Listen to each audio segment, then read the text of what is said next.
Good morning.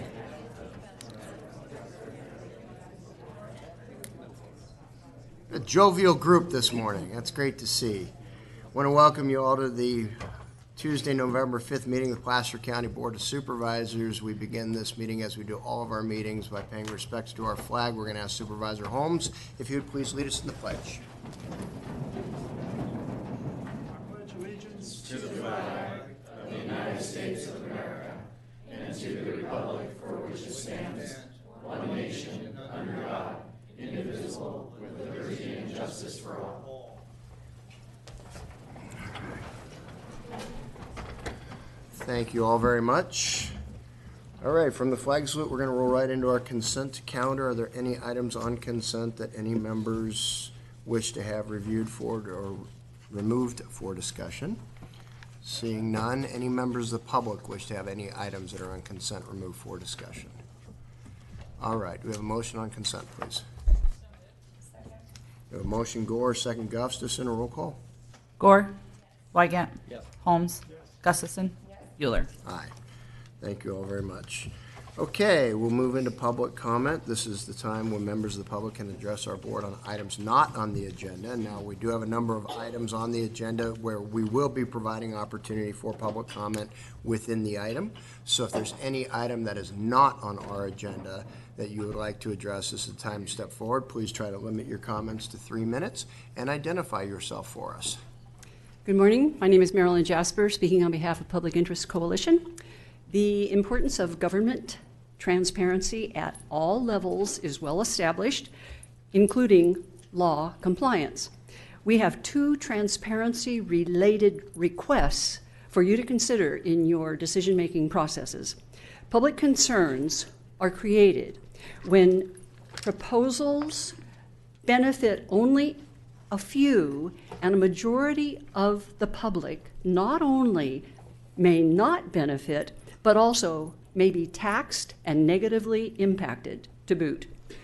Placer County citizens have been inundated recently with life-changing proposed amendments, policies, codes, ordinances, etc., with associated impacts. Unless it's due to compliance with state or federal mandates, the public does not know who the author or sponsor is of these proposals. Staff person, industry or organization, or an elected official, which is what the public expects. In staff reports, a proposal's quote-unquote need may be stated as to streamline, or to clarify language, or to clean up, or other phrases that do not identify the originator and often are either misleading or simply untrue.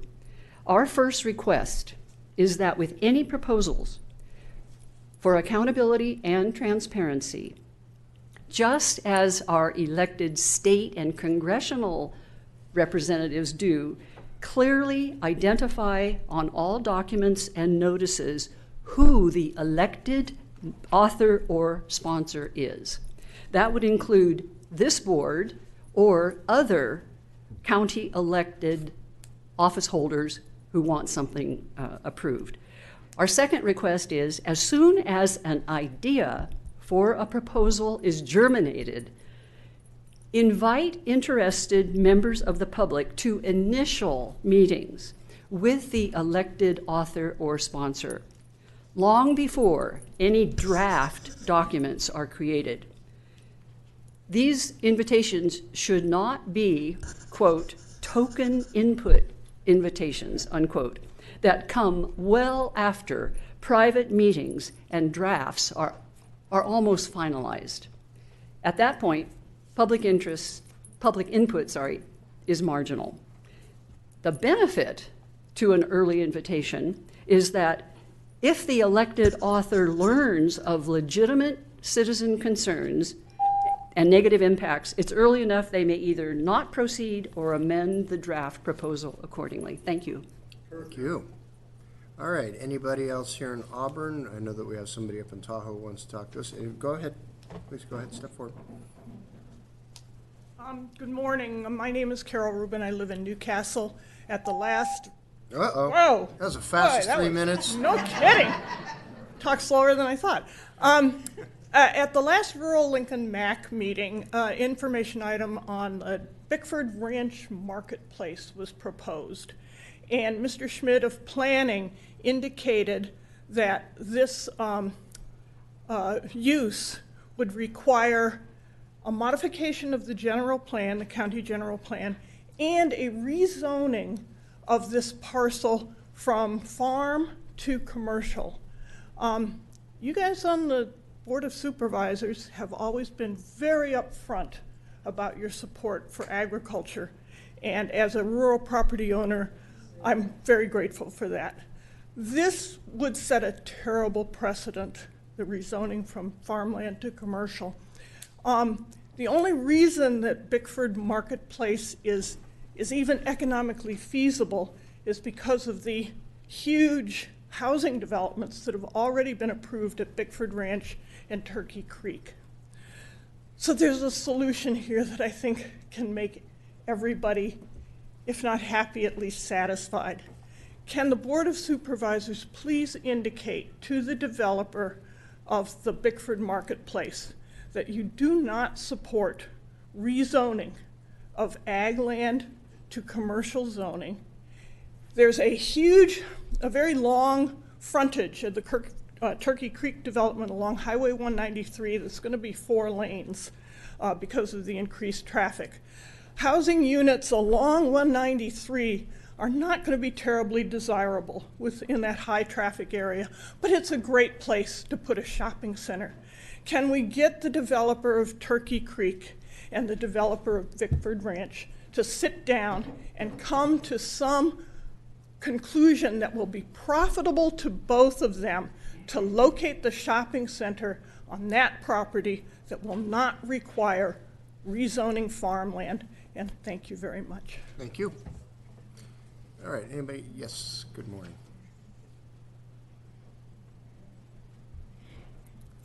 Good morning, Paula Bertonson from Forest Hill. No, I'm not here to talk about fire funding. I do have a couple of other things, though, that I would like the county and road maintenance to be evaluating over the next few months.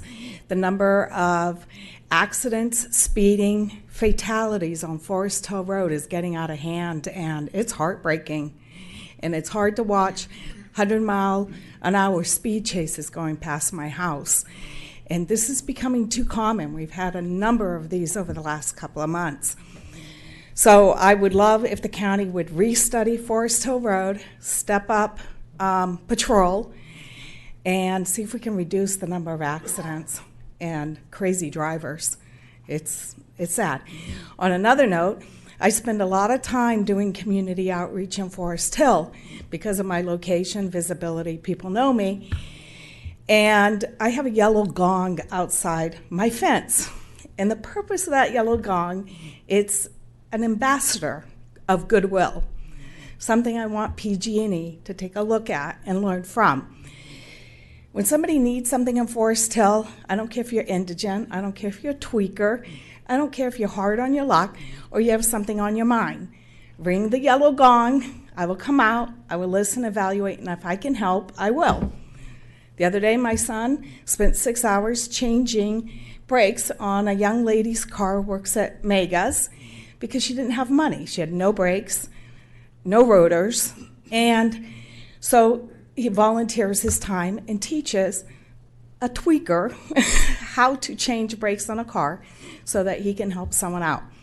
PG&E needs to take a lesson from that. When they say, hey, don't tell anyone about the community center up in Forest Hill because we don't want the wrong kind of people coming there to get services during a power outage, there's something wrong in that thinking.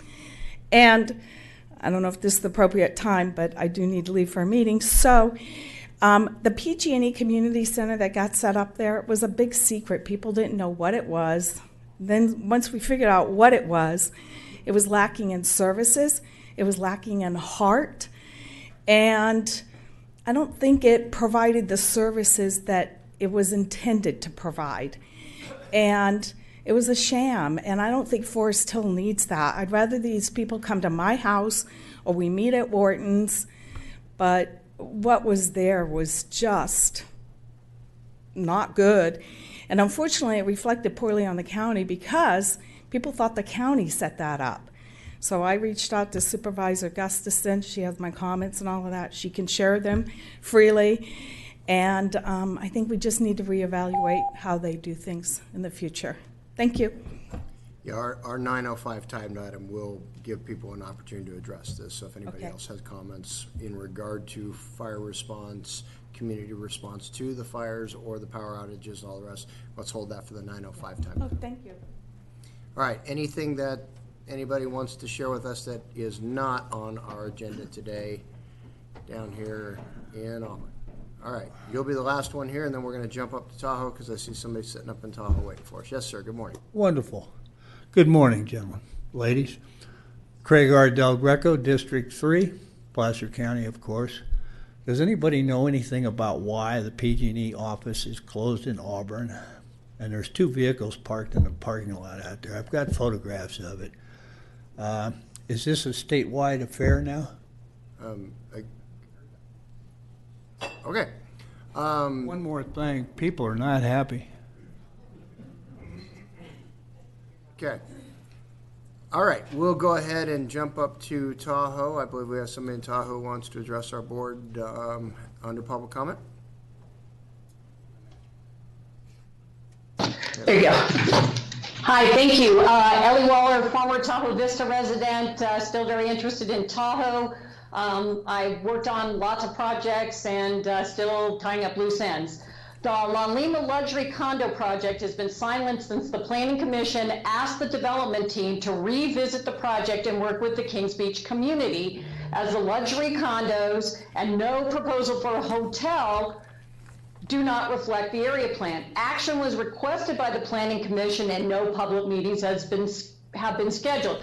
Marilyn Jasper's comments resonate, especially in light of the La Lima proposal and direction from we don't know who to the developer to bifurcate the project, which now doesn't meet the area plan, and the request from the community to have a hotel first and not luxury condos on the beach. Similarly, the Clark Group projects, Kings Beach Town Center and Eastern Gateway Affordable Housing Commercial Project, have been strangely silent also. Seems that both projects have stagnated. Is there an update coming for both projects? And can staff confirm that the developer of the Kings Beach projects have met their contract requirements? Thanks for the opportunity today. All right, thank you, Ellie. Okay, we're going to close public comment and move on to our first timed item. Oh, I'm sorry, we have board member and county executive reports. Any members of the board have anything they wish to share at this time? Supervisor Holmes? Yeah, I missed you yesterday at the Pioneer Board meeting. I sat through for 3 hours, but I'm sorry. that's all right. You know, we're going to phase out the Empower program, but yesterday the executive director thought that maybe it'd be a good idea to hold off. Apparently, the reason is that all the solar panels don't have battery backup, and that would be something that they would want to look at. Folks that wanted to buy battery backup for their solar panels, so when the power goes off, solar doesn't do them any good. So anyhow, we're going to look at re-energizing, sorry for the pun, re-energizing the Empower program to take a look at the opportunity to provide community members with access to the battery program. Okay, So may I ask a question? Yeah. of course. Would that mean that we wouldn't go out and look at other PACE providers? No, I think what I intend to do is schedule a conversation at the board about the private sector alternatives that are available through other organizations, as we heard from a while ago, and then our board would be in a position to make a decision as to do we want to keep it limited as we had previously to just Empower? Do we want to have Empower continue to provide this in addition to the others? Or do we want to just let Empower continue on its path toward phasing out and let the private sector then step in and take it? So we will be having that conversation at the board. Interestingly enough, the Wygrin representative and the PACE representative were at our meeting, or this meeting, and then also the meeting last night. So that kind of might have stirred it up a little bit. Yeah, I would suspect. Okay, thank you. Any other board members, any comments? Seeing none, now we will go to our 9:05 timed item. This is an update from the CEO's office. I guess Holly's going to chat with us a little bit about some of the concerns that we heard in public comment, as well as some other things.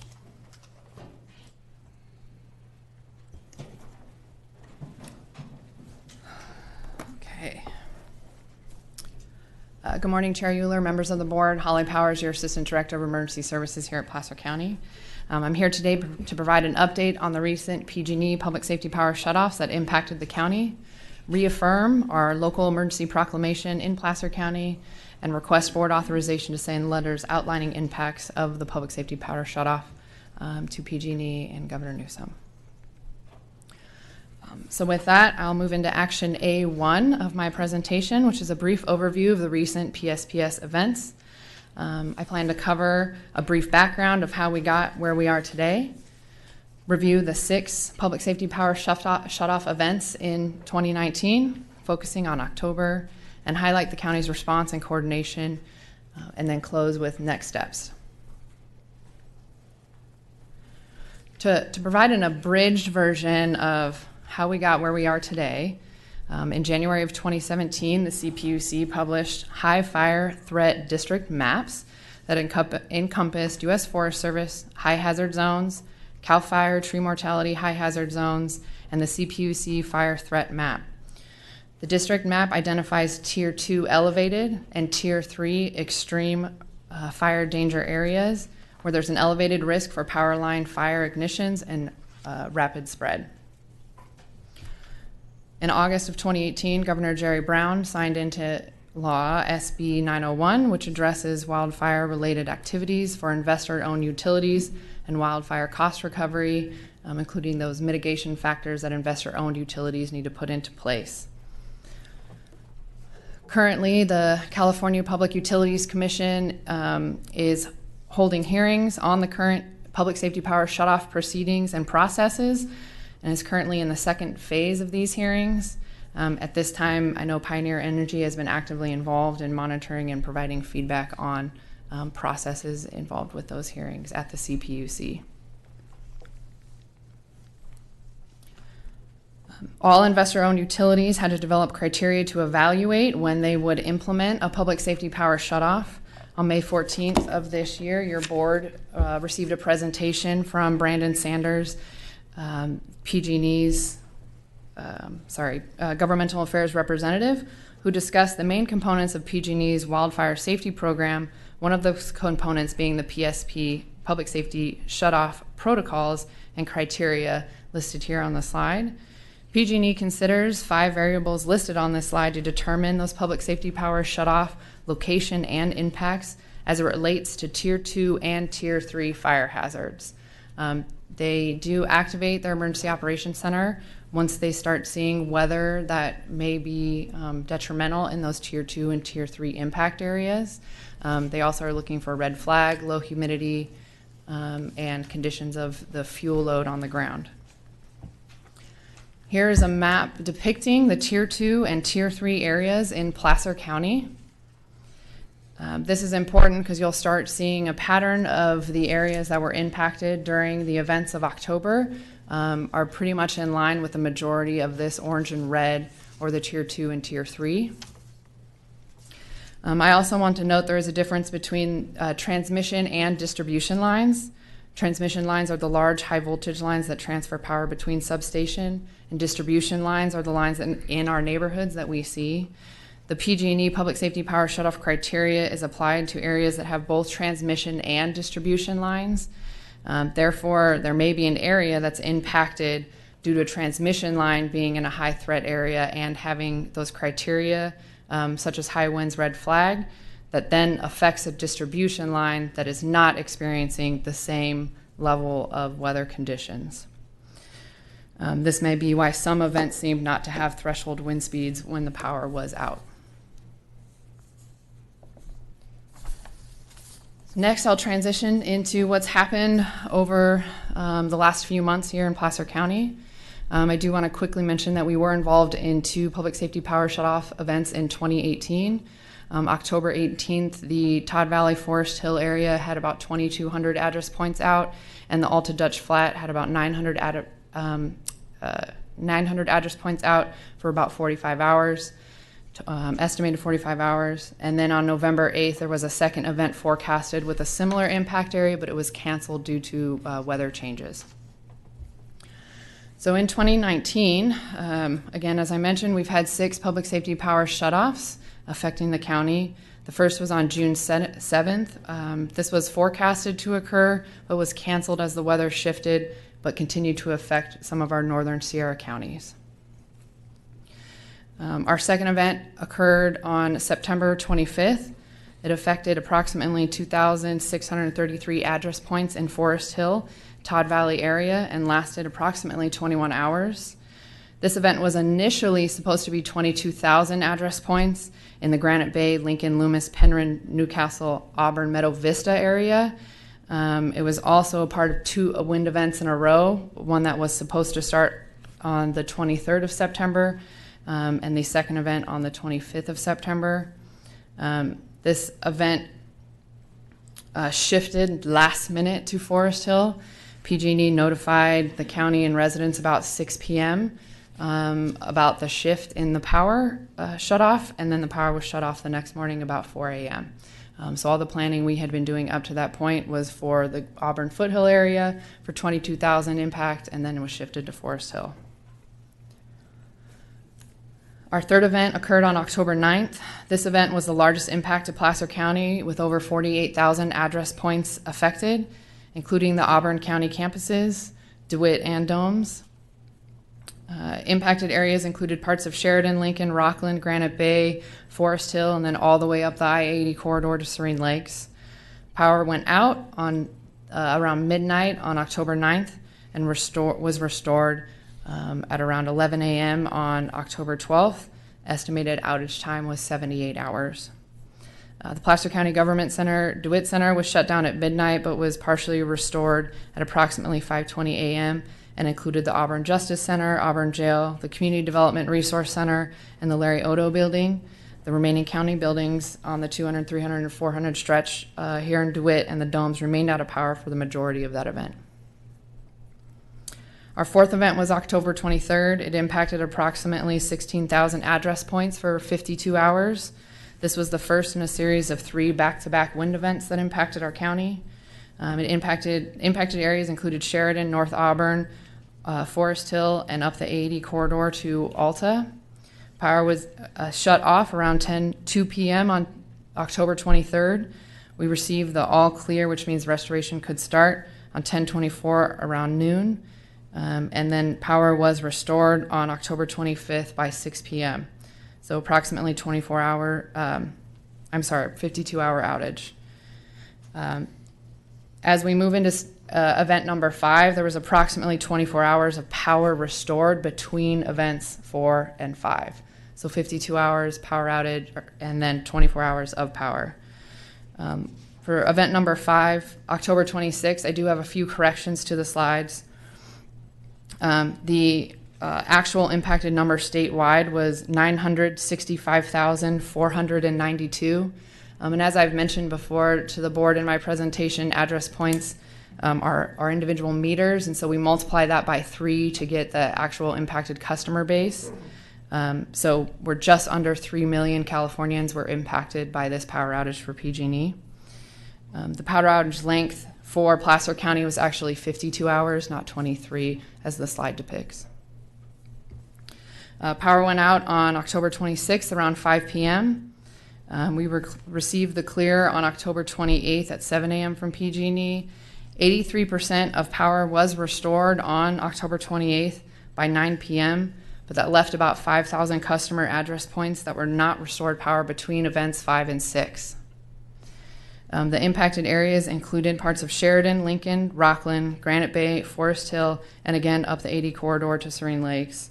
It was very similar to the October 9th event in mapping scope. As we move into the sixth event on October 29th, there was approximately a 12-hour time period for those 83% that were restored, where there was power, but it was overnight. On October 28th, we had, again, similar impact area to the October 26th event. Power was out on the 29th at 8 a.m. We received the all clear on the 30th at 5 a.m., 99% restored the evening of October 30th by 9 p.m., but that left about 200 address points not restored until midday on 10/31. Also, to update the outage length on the slide, the total is actually 240 hours, not 211. So that equates to about 10 full days in a 23-day period.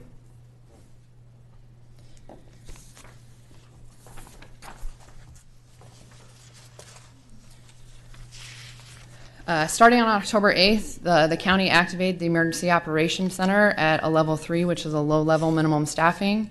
We were activated for 16 of the next 23 days to monitor the situation and collect and disseminate information to county stakeholders, cities, special jurisdictions. The County Emergency Operations Center can be described as a coordination center. We try to gather information from across the county to create as complete a picture as possible. We do this by asking for impacts, issues, and needs on a regular basis, and this inquiry was sent to cities and special districts on a regular basis. We also hosted coordination calls throughout the event to allow for any agency or organization to share impacts or resource requests or needs so that we could help coordinate the response as needed into those jurisdictions. We did hold, for those coordination calls, they really started about in October for Event 3. We held 3 calls during the October 9th since it was really our first big impacted situation. And additionally, on the afternoon of October 8th, we held a county department coordination meeting to discuss continuity of operations, which I'll discuss a little later. For both the October 4th, or the event number 4, 5, and 6, we would hold coordination calls the day or within 12 hours of the power being cut off to see if there were any unintended impacts or impacts that we weren't aware of, so that we could help mitigate if there was any needs. And again, that went out to all our cities and special jurisdictions to be able to participate on. Staff participated on PG&E calls 3 times a day and then provided updates to stakeholders via email, included mapping and any updates from PG&E that we received that was shareable. I do want to bring up some additional, and then one other key component there, our public health. Our HHS Public Health was actively monitoring our customer resource centers, the PG&E customer resource centers, at least once a day to assist any individual as needed or identified. There were about a half dozen residents that received support on differing levels, from making phone calls to transportation to helping find accommodations. Some additional important dates on, as you are well aware, your board proclaimed a local emergency on October 8th. On October 27th, Governor Newsom also proclaimed a state of emergency due to the power safety shutoffs. However, in that proclamation, there's no direct assistance to local governments. It directed state agencies to provide that support to local governments, but no direct assistance. On October 30th, the city of Colfax also proclaimed a local emergency due to the public safety power shutoff. In this realm, I talked about the Emergency Operations Center and being activated for 16 days. I do have to recognize the amazing work of staff that worked and participated in the Emergency Operations Center for that extended time period. The rest of my OES staff, Rod Rodriguez and Shauna Pratt, HHS Public Health, Mike Romero and his entire public health team, Public Works, Environmental Utilities, Dave Atkinson, who you received a lot of the email updates from, who mans the planning and intelligence section in the EOC on the roster. We had, that was the incredible team in the EOC that really helped support all of the information gathering and discussion and outreach. We also had great participation from all county departments participating and coming together to make sure we kept the doors open. And with that, another core component during these events is the continuity of government operations. Once it was revealed that the county campuses would be affected in the October 9th event, all county departments were quick to act and identify essential functions and staff and how to keep our doors open. Many departments were able to find space in other county locations, the Finance and Administration Building, the Sunrise Building, Sanchouchi Justice Center, etc. The core goal here was to minimize impact to county services, and I do have to say I was very impressed. I've only been with the county for a year and a couple months, and it was wonderful to see the county departments come together and staff really do the work and make sure that we were providing services needed here. It just is a great feeling for a newcomer to the county to know that we have that type of a response here. County staff held a continuity planning meeting Tuesday, October 8th in the afternoon before power was shut off to coordinate issues, concerns, anything we needed to discuss. We identified the importance of having an employee information line in order to communicate when campuses would be open or closed. IT Telecommunications was able to quickly adjust the Tahoe Snow line to allow for departments to update staff on daily reporting while the power was out, and gave a little more specificity to some of those campuses' buildings. Overall, department head and county staff rose to this occasion to ensure continuity of operations here at the county. So what are our next steps? We will perform a series of after-action reviews and debriefs with a variety of stakeholders to identify areas of strength and areas for improvement. We will use this week to debrief the EOC staff and coordination, and then use that to coordinate those responses and kind of the major themes, and then use that to build on the basis for data collection from our partner agencies, cities, and special jurisdictions. Once this is complete, we will end with a list of what went well and areas of improvement.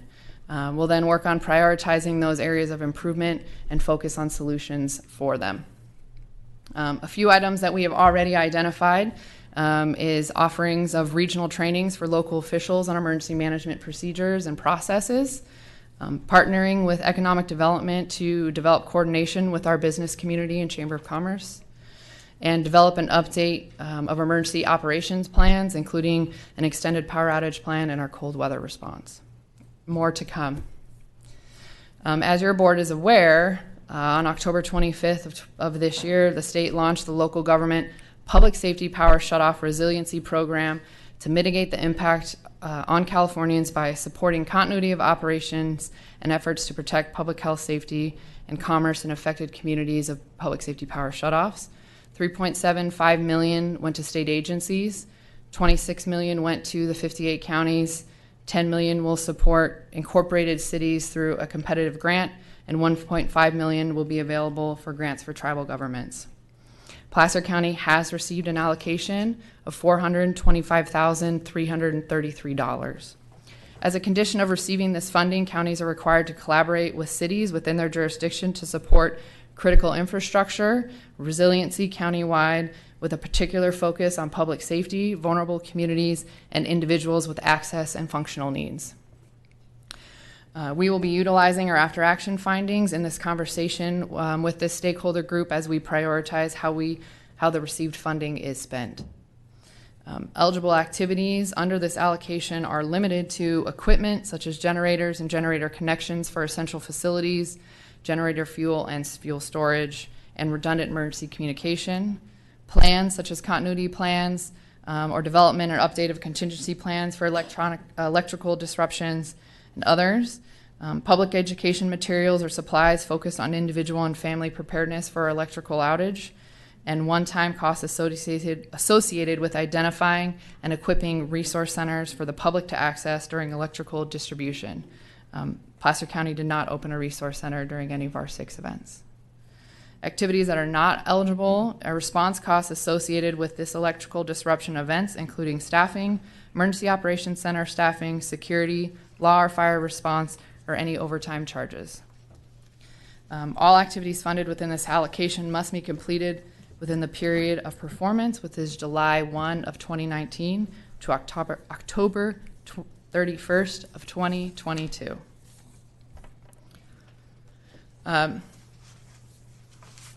Some of the ideas in the public education in Placer may be more videos similar to the one produced on October 30th that included information from fire, law, and OES. And this is where I say roll video, maybe.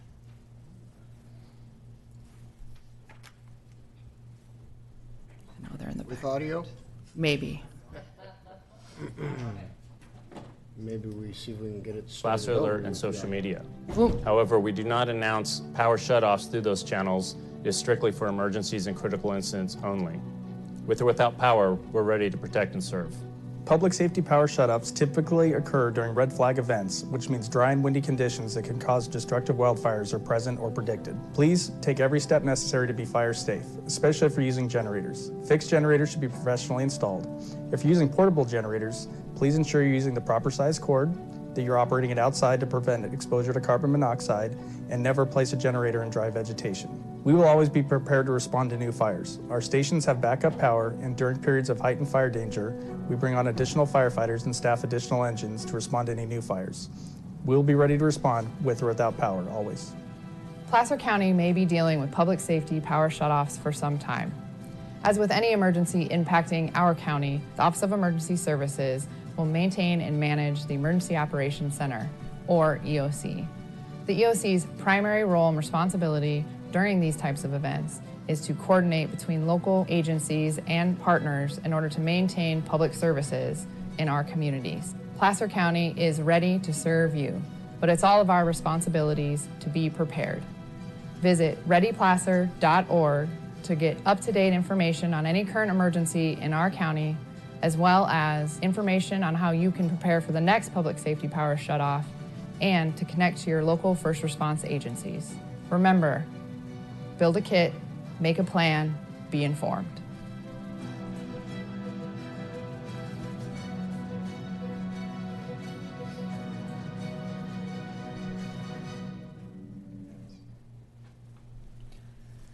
So that was done in coordination, obviously, with the Sheriff's Office, CAL FIRE, Placer County Fire, and OES, and we hope to do more of those types of videos as well as other outreach moving forward about preparedness.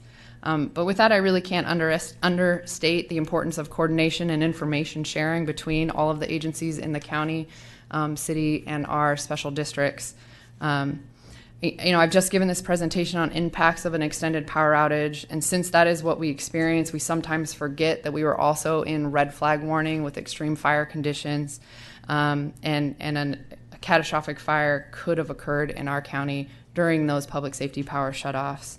And unfortunately, this is what did occur in Sonoma County with the Kincaid fire. So one of the components of that outreach that we're doing in those coordination calls is to just maintain a finger with everyone. So if and when we did have a catastrophic fire occur, we would be able to kind of ramp up very quickly and maintain that communication as we respond to the community and the needs during a fire like that. And at this point, I'd like to invite CAL FIRE Unit Chief and Placer County Fire Chief Brian Estes to speak on response efforts in Sonoma County and kind of show the next level impacts.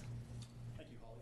Good morning, Chairman Euler and members of the board. Brian Estes, I'm the CAL FIRE Unit Chief and Placer County Fire Department Chief. I just want to very quickly kind of echo some of the sentiments from Holly. You know, as you saw in the video, when a PSPS comes to play, it's an absolute result of a National Weather Service red flag warning. So we are in these critical weather and fuel environments in California, and those always, you know, they typically have, and I believe will continue to happen, you know, in the later months of a year, as we are seeing right now.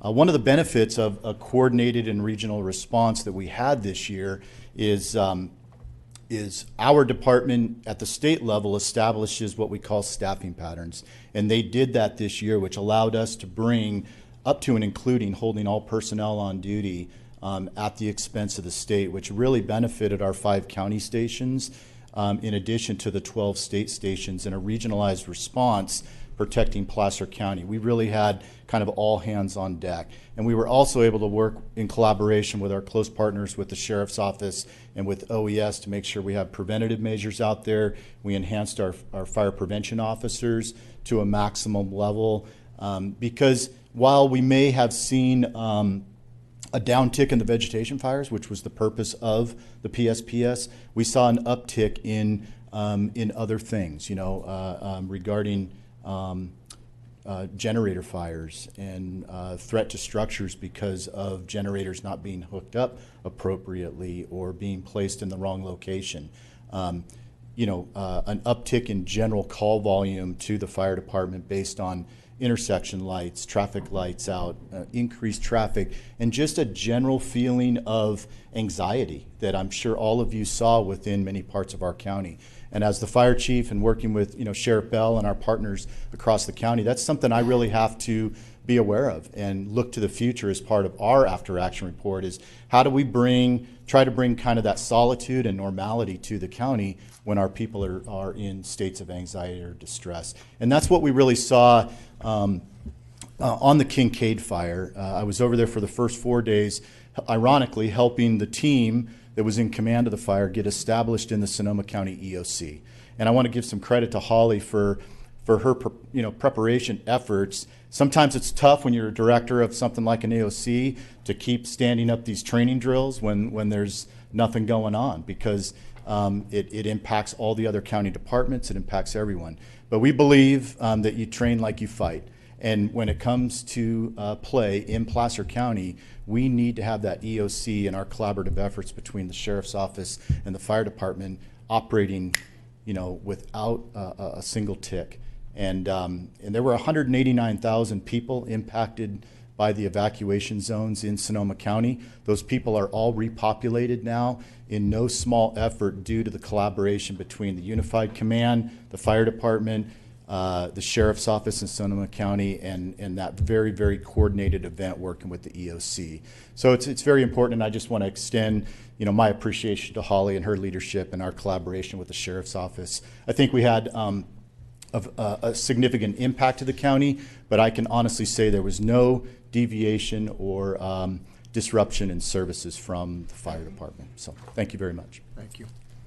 All right, Holly, at this time, I know that we've got a number of folks that want to talk to us, so I'm going to go ahead and ask Supervisor Gustafson if she wanted to invite some people forward who want to address some of the impacts of the power outages. Could I ask a question of Yes, Holly you may first? go ahead and ask the question first. Absolutely. I wanted to go back to slide number 6 in your presentation on the duration of the power outages, because I'm confused by something. So between the events on number 5 and number 6, you show a number of hours there, and I think you corrected those verbally. Can you tell me that again? Oops, sorry. Yes. So on event 5, actual outage length was 52 hours. And 6 remained at 37 hours? Correct. Okay.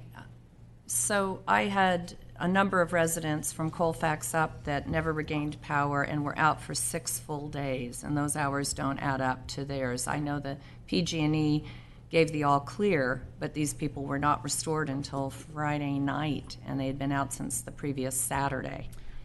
Right. So the numbers I'm reporting there are the 99% restoration. Okay. And so for that event, there were 32,000 address points impacted. Right. So I did mention that there were about 5,000 address points that were not restored between events 5 and 6. So I'm trying to show the majority of our impact since it's such a varied impact area. So. Well, in some of those areas, they're far more remote, harder for people to transport down to areas where there was power throughout these events and get services they needed. So there were significantly more hours for those up to Serene Lake, Sugar Bowl area, and down the hill to Colfax. So thank you for clarifying that for us. And then with that, I did invite our mayor of Colfax, Joe, and our mayor pro tem, Marnie Mendoza, Joe Fatula. And the city of Colfax was especially hit hard during these events. I was able to visit with them, and Holly and myself and Chief Estes attended their emergency meeting of their city council. And so I'd like to start off the public testimony with you this morning. Okay, so let me give you just kind of a perspective. I do need your name for the record. I'm Joe Fatul. I'm the mayor of Colfax, and this is Marnie Mendoza. She's the mayor pro tem. Okay, thank you. Right? So when we looked at the hours that are up there, we have a lot of people in Colfax that are elderly, and when you see outages that go on for 6 and a half, 7 days, this is really, really hard. But communication and the infrastructure here was a disaster. So just let me give you some facts. We have about 4 major internet providers in the area. 2 of them were down. So they had, for about half of our population, we had no internet service, including City Hall. We have 4 cell phone carriers. 2 of those were out. So for people relying on cell phones, half the population had no communication at all.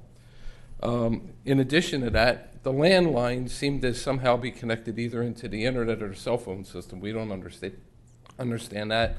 And the landlines were out. So when you talk about if PG&E or the County of Placer wants to do communication, and we have no communication up there, how are we supposed to let residents know that there's a problem going on? Similarly, if there was a fire, and I'm just glad we didn't have a fire, but if there had been a fire up there, how would we notify people that there's a fire even in progress? Right? So hardening the infrastructure, to me, is absolute critical priority for this county, because it's unacceptable to have no communication during these events. And we had so many people upset about this. I just can't tell you the numbers. It was just really bad. A lot of the plans that PG&E put out were like, take your food out of your refrigerator and put it in an ice chest. Well, you know, if you pack your food in an ice chest, it's good for about 1 or 2 days. After about 2 days, you end up throwing it out. And when we got people out for 6 days, what do you do? Compounding that, we had our grocery stores were without power. Our gas stations, all of them were without power. The restaurants were all shut down. So when you look, it says, okay, let's get some gas for your generator. You have to drive down to Auburn or Rockland, or we had people going up into Reno or Tahoe to say, where do you go to get a gallon of gas, right? Or 5 gallons or 2 gallons or whatever. Phone numbers and stuff that were in when you went through PG&E's website to go through to try to get help, it eventually got you to a place that says, put a plan in place. That's really useful during an emergency. We had county phone numbers that people would call, and there was no response. Now, it could be the county was out of power and they couldn't get through either, but this infrastructure has to be hardened. And I can't emphasize that enough, right? So then we had a second critical failure area, and that's in housing, right? So most of the homes in Colfax are built between about 1870 and about 1940s. Insulation is minimal. And a lot of them, minimal means you have an outer wall and an inner wall, okay? So in about roughly an hour or 2, the inside temperature of the home approximates the outside temperature of the air. So we've had weather up in there in the 40-degree range, like 40, 41 degrees, and we have homes that are down in the under 50-degree range. So I had a question I raised at the emergency meeting with Holly when she was there. It says, what's the county standard or the state standard for when you declare an emergency for homes? So is it 32 degrees in 3 days, which I think is what the standard is? And this is like absolutely unacceptable. If we've got elderly people, imagine you take your grandmother and put her in a refrigerator, right, for 6 days with no hot water, no coffee, nothing, no ability to cook food. We had people that not only was their house out with no heat, they had no wood stove backup, which is about 60% of the homes in Colfax, and they had an electric range or something that was not gas powered, so they couldn't even heat stuff up. This is really serious, right? We asked a number of medical professionals what temperature ranges were acceptable, and they said when you get people that are elderly, maybe with a circulation condition or things of that type, and temperatures are in the 50 degrees, they need to be moved to a shelter. If you get down in the 40-degree range and you have infants and young children, they need to be moved to a shelter. Let me ask you a question. How many shelters were open during this event? The answer we know, it's 0. So our people had no place to go. And we have 2 places that we could use as emergency, our Veterans Hall and our Community Center, but neither of those have generators, so they're down hard. The schools are supposed to have an emergency generator. The schools were down hard. And that would have been an ideal place because they have kitchen facilities there, they have restroom facilities there, they have a lot of things, and we couldn't even use the schools. So this is just really, really serious. Joe, if I can ask you to kind of Yep. wrap up your comments. I know Marty wants to speak real quick, and then we have a whole bunch of people here that are going to share their thoughts as well, so. Okay, I'll try to go as fast as I can. The other major area we had is the impacts to the area. Now in Colfax, we've had most people that are working people in the community have lost between 1 and 2 weeks worth of pay because the businesses they worked at were closed, the transportation was closed, all the things related to that is. And when you consider in a disadvantaged community that we are, losing about a quarter of a month's pay or more makes this really hard for folks to survive. We had people that said, like, when do I restock my refrigerator because I had to throw everything out? You can't even answer that question today, right? So this is really, really serious. And when I talk about, like, why is that important? We have people that have medication that has to be refrigerated. We have people on CPAP machines that need that to stay alive at night. We have people with oxygen concentrators that need that. And with everything out, there was no place. Marnie and I got together. I took my RV and my truck, and both of them have generators in. We offered anybody in Colfax if they needed it. We drive to their house to give them power to at least get stuff online. Right? Now, most of the times when people called, we were able to redirect them to a neighbor who had a generator and things like that, and it helped. But from the county's response, zero. And from the city's ability to respond with everything out, it was just really, really hard. And this is all new territory for us. So don't read this as like, I'm not here to beat you up. That's not the question. This is new territory. None of us have ever been through outages like this before. We got to learn from this to say, what do we do better, right? And then the last thing is people that did put generators in, the public safety for generators was appalling. And I'll tell you things that I saw. I saw homes that built cords like this. This is called a cheater cord. This is not something you ever want to do. It allows you to plug your generator into your house. The problem is when PG&E comes back on, you're either going to have a fire or an explosion or something like that because there's no isolation. That's why a transfer switch is important. The education that people got for generators is appalling. Right? And that's an easy one to fix. There's enough literature out there. We should communicate that at every household in there so that people understand what it is. We also saw people that, they ran out of gas cans at Hills Flat Lumber, so people were using gallon wine jugs, glass. And I saw a couple people walking down the street with that, and I said, look, I was just over Hills Flat 10 minutes ago. They have gas cans in stock. Go over there and get one. Because all we need to do is have somebody drop that, and now we got a more serious thing. So that's kind of like the critical impacts. Infrastructure, housing, and generation capability. Really, really critical. And then Marnie. Okay, so I have a few words. The businesses, yeah, all that, but my main message that I've been trying to bring out to the media and all of that is our vulnerable, at-risk citizens, our seniors, our medical patients, infants, that can't sustain these weather changes while we're in the dark. And then to have no food. We have one food bank that comes into town once a month, and it's from Nevada City. So we have some work to do. And I just want to make sure that you guys know that this is not just Colfax. I know it's everywhere, but we are in the dark up on the mountain, and it's all the way up the I-80 corridor. Those small towns have reached out to me, and I sent the letters to Supervisor Gustin, and we have a problem. Let's create solutions. We have CERT. We can tap into them.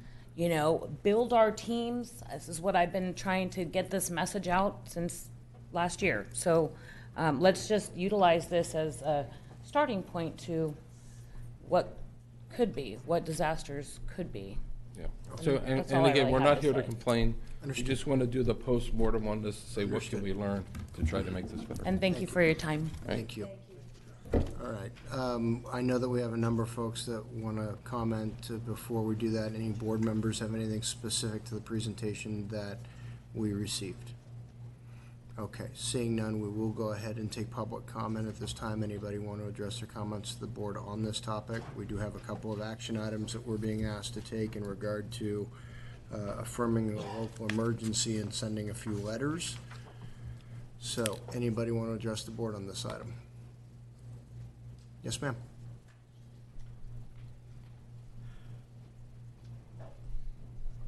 Good morning. My name is Jane Wurst, and I'm part of Protect Rural Placer. Whether you agree with the PG&E power shutoffs or not, it does demonstrate that PG&E is implementing drastic measures for fire prevention. CAL FIRE, local fire districts, and the residents are determined to become more fire safe. There is no shortage of responsibility when it comes to fire prevention. And that goes for our local public officials and the decisions they make regarding land use. Do you believe that the residents and the first responders deserve nothing less than public safety as your highest priority? Supervisor Wygant stated that Placer County was recently ranked second most at risk for wildfire. You have declared that Placer County is in a state of emergency due to conditions of extreme peril to the safety of persons and property that have existed and continue to exist within the county due to high winds, extreme fire danger, and power outage. That is why we hope that the County Parks Department and you, the supervisors, will rethink the wisdom and judiciousness of the Hidden Falls expansion project. There are over 7,000 acres that are within or part of the area of the expansion. Like everywhere else, there are hundreds of dead trees and it is highly combustible. And I'm sure that we all could see the similarities in terrain as we watch the coverage of the Kincaid fire in Sonoma County. In the event of a major wildfire on Big Hill, evacuation would be a nightmare. As you are all well aware, wildfires and fire prevention are not just public safety issues. They are economic issues. Neighbors are working together, but still many homeowners are spending thousands of dollars to hire professionals in order to create defensible space. That is often mandated in order to keep their fire insurance. Generators are costly, and many residents are also hiring electricians to make sure their electrical is hooked up properly. These are challenging and expensive times. We know you care about this county and its residents, and we're all in this together. So we ask you, why would you dramatically increase the risk of wildfires in these crazy times? Aren't we all dealing with enough? Why would you undermine all that is being done for fire prevention? What more do you need to know before you will assure the residents that you are pulling the plug on the Hidden Falls expansion so that we all can breathe a sigh of relief? Then together we can focus our time and resources on supporting and funding our first responders and helping those in greatest need. These are not rhetorical questions, but sincere appeals that the residents would appreciate answers to. Please accept my comments as part of the permanent record of this meeting. Thank you. Thank you. Is there anybody else that would like to address the board on the issue of the public safety power shutoffs and impacts to residents regarding the public safety power shutoffs? We will have plenty of opportunity to comment on Hidden Falls Park at future board meetings when that item comes before us. So on the item that's before us today, sir, please go ahead. Hi, I'm Glenn Ikeda. I'm the owner of Ikeda's. So I've been hearing a lot about the PSPES for residents and safety, and my wife is one of them that says, you know, when you go and talk to the supervisors, let them know that, yes, we are concerned about living in a rural area with trees, and we're worried about electricity starting fires, so don't tell them not to shut off the electricity. But I'm hearing a different point with businesses. So I hire about 30 to 35 employees, And when the two shutoffs came on, we lost about $75,000 worth of revenue. We lost about $16,000 worth of product. I think more importantly, some of the things that were said today that is important, hardening the infrastructure, but communication was the part that hurt us the most. So if you tell a business that it sells perishables like we do, we sell pies, we sell chicken, we sell fish, we sell produce. If you shut us down at 9 p.m. or 9 a.m., then we can't do business for the rest of the day. And then if you turn us back on at 8 p.m. and then shut us down again at 12 o'clock, we still can't do business. So it was our choice to shut the business down for 4 days. And most other businesses around us are the restaurants and the other perishable types of stores that sold perishables did the same thing. So if you multiply that times thousands of small businesses, I think that you can see that what the governor was saying, we'll give you $250 back for this closure, it just doesn't amount to anything. So I know that I can take care of my workers. They asked for relief, so we're going to pay them for some of the time that was lost. But some of the small businesses can't afford it. And the people that I've talked to that have small businesses, that just started small businesses, they're not going to be able to do that. So I think that this is the biggest threat that small business is going to see for the next 10 years, according to the CEO of PG&E. So I'm hoping that when you go talk to the people, the governor or the people above, that you can let them know that this is the dire nature of small business. Big businesses are going to be able to handle it, but the small businesses aren't going to be able to. So thank you. Thank you very much. All right, anybody else down here in Auburn want to address the board on this topic before we take action on a couple quick things? And I was just going to go up to Tahoe and seeing nobody else here in Auburn. Go ahead, Ellie. Thank you. I have children in Loomis and Rockland, one without power with a 1-year-old. Thankfully, her sister in Rockland had power. The compelling information provided by Colfax. There is one thing I can add to the potential of understanding a landline outage. If it's not hardened, like Spectrum offers you a package, you can plug in your phone to your computer. It is not a hardened line, so your landline will go out. Just some broadened information there. Also, more than ever, BMPs and, well, you don't do BMPs down there, but going up toward Colfax, and if the situation occurs in Tahoe, it's very serious, and we must get our defensible space and BMPs done. And lastly, we should note, and I'm sure Supervisor Gustafson has brought forward, that we up here in Tahoe were very fortunate during our high seasonal snows, where our fire department and our community go out and help each other. Thank you for the opportunity to speak today. And again, your name for the record was? Ellie Waller. Thank you. All right.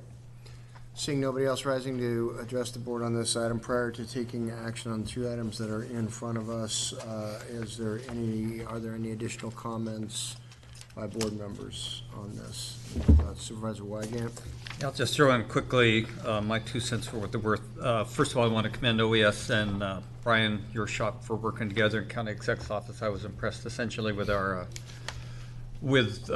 response, noting that if this is a dramatic different world, we do need to get better, as per a lot of comments that were made. So part of our role in that we're a county, not a state or a federal government, so we don't manage the national forests, and we certainly don't manage CAL FIRE. But we work together well on a lot of projects, and you've heard me oftentimes talk about tremendously invigorated or amplified effort towards forest management. To me, that's a no-brainer effort that should be dramatically shifted as it relates to use of resources by the federal and state governments. I won't go on for 2 hours, so I'll stop just at that. But where there are obvious efforts that can gain great results, that's one that just seems to be so under-addressed that our lobbying at least can help take forward that voice that I think needs to be taken forward. Additionally, though, there are a lot of unanswered questions and I think tough questions that need to be asked. So my power was out sort of mildly compared to some of the stories we heard, but it was out 30% of the time from the October 9th start until the end. And I started tracking because of calls and emails I was getting. The wind in my house was calm, like less than 5 miles an hour, 90% of the time that my power was out. I grew up on a dairy where I live currently, so we have a culture of having had a generator because if you're milking cows, you want to have power to do that.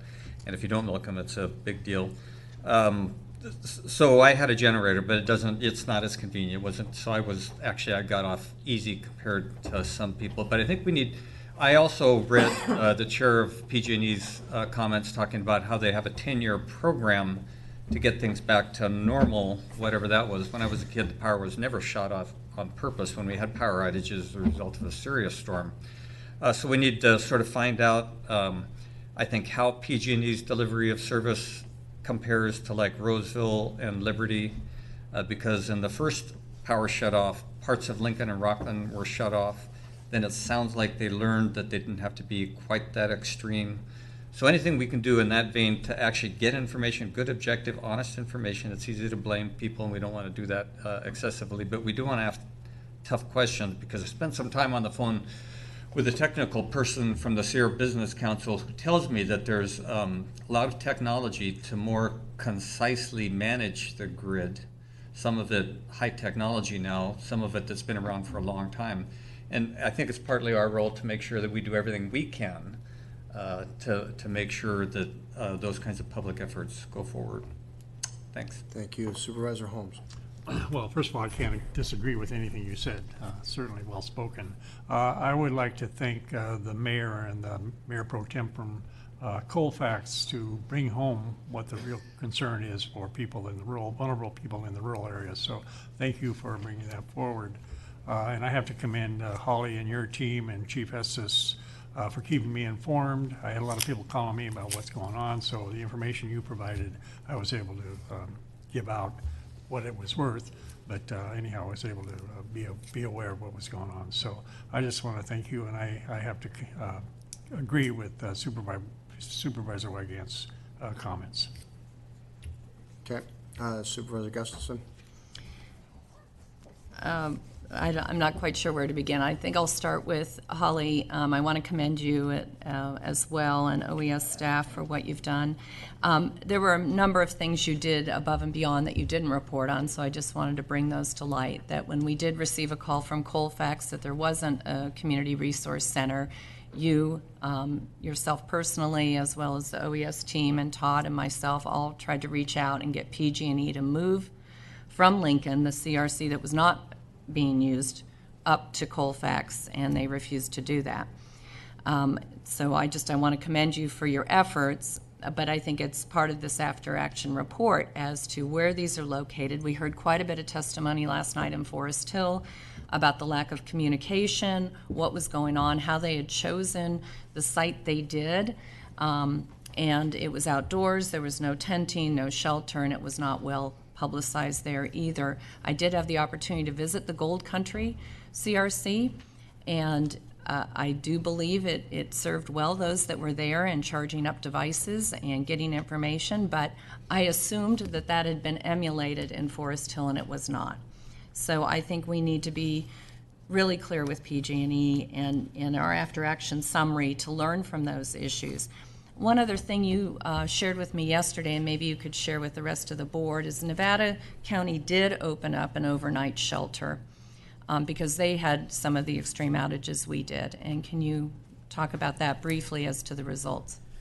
So I'm not quite sure exactly what event it is, but it was during the three events in a row.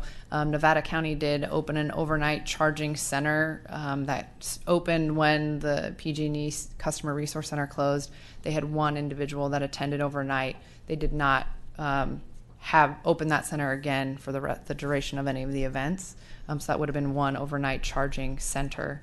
They also opened a county-run community resource center up in the areas of North San Juan, which is very isolated, and because of some of the temperatures, warming center during the day.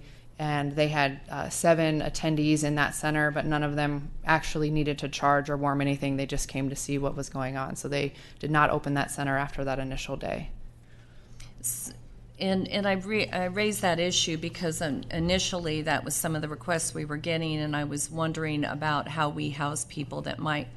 I think the story I know from years of enduring storms up in the mountains, people want to stay in their homes as long and as they possibly can, and we may need to do exactly the types of services the mayor and Mayor Pro Tem did in actually visiting their homes, making sure they're safe and secure in their homes versus trying to get them out and to a shelter. But communication is key. I know I heard this last night in Forest Hill, certainly heard it from Colfax and all the way up the I-80 corridor, that trying to rely on communication systems that we have currently isn't the case. And then, of course, and I really appreciate Glenn being here today and testifying about what happens to small businesses. I heard other stories this morning in Auburn at a meeting related to loss of business and revenues. And so how we harden at least commercial cores. Now, PG&E had done presentations to us and told us they were going to be hardening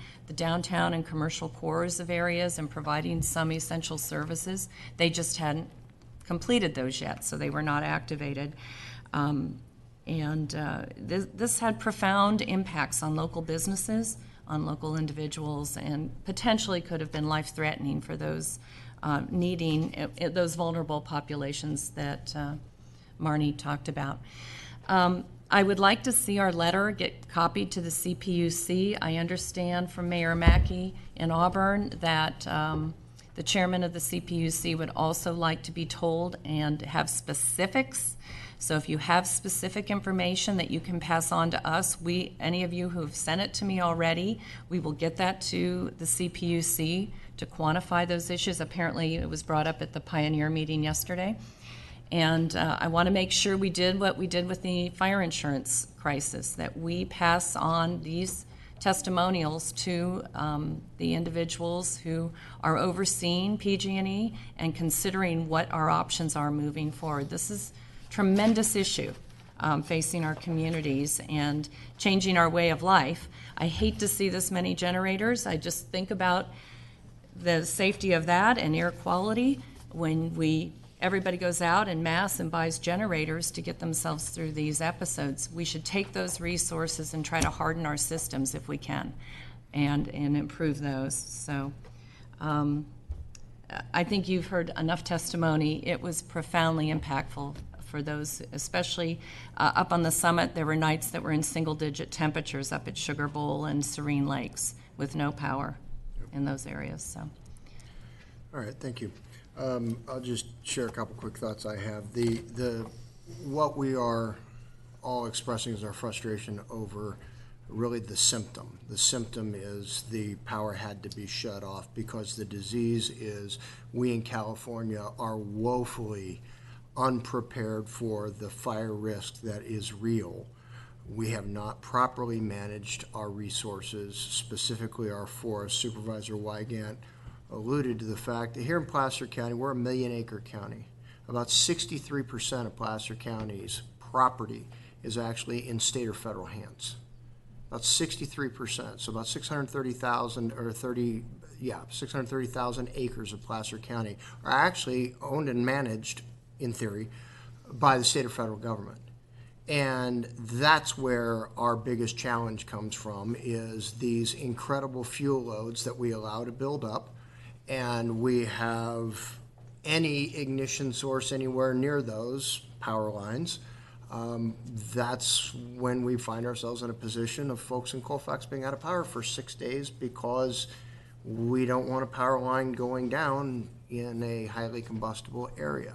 We have got to start managing, number one, our forest fuels. Number two, I just spent 9 days in the panhandle of Florida, where just last year the very first Category 5 hurricane made landfall in the United States since 1992. In my time back there, I had the opportunity to travel all kinds of rural roads, 112 miles worth of rural roads that I got to go and tour. And the interesting thing is there is not a stick of vegetation anywhere near their power lines back there.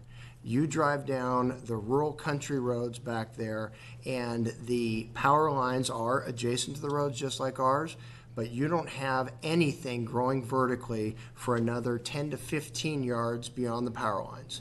You drive down Laird Road in Loomis and Granite Bay, and our power lines are going right through the middle of oak trees the whole way.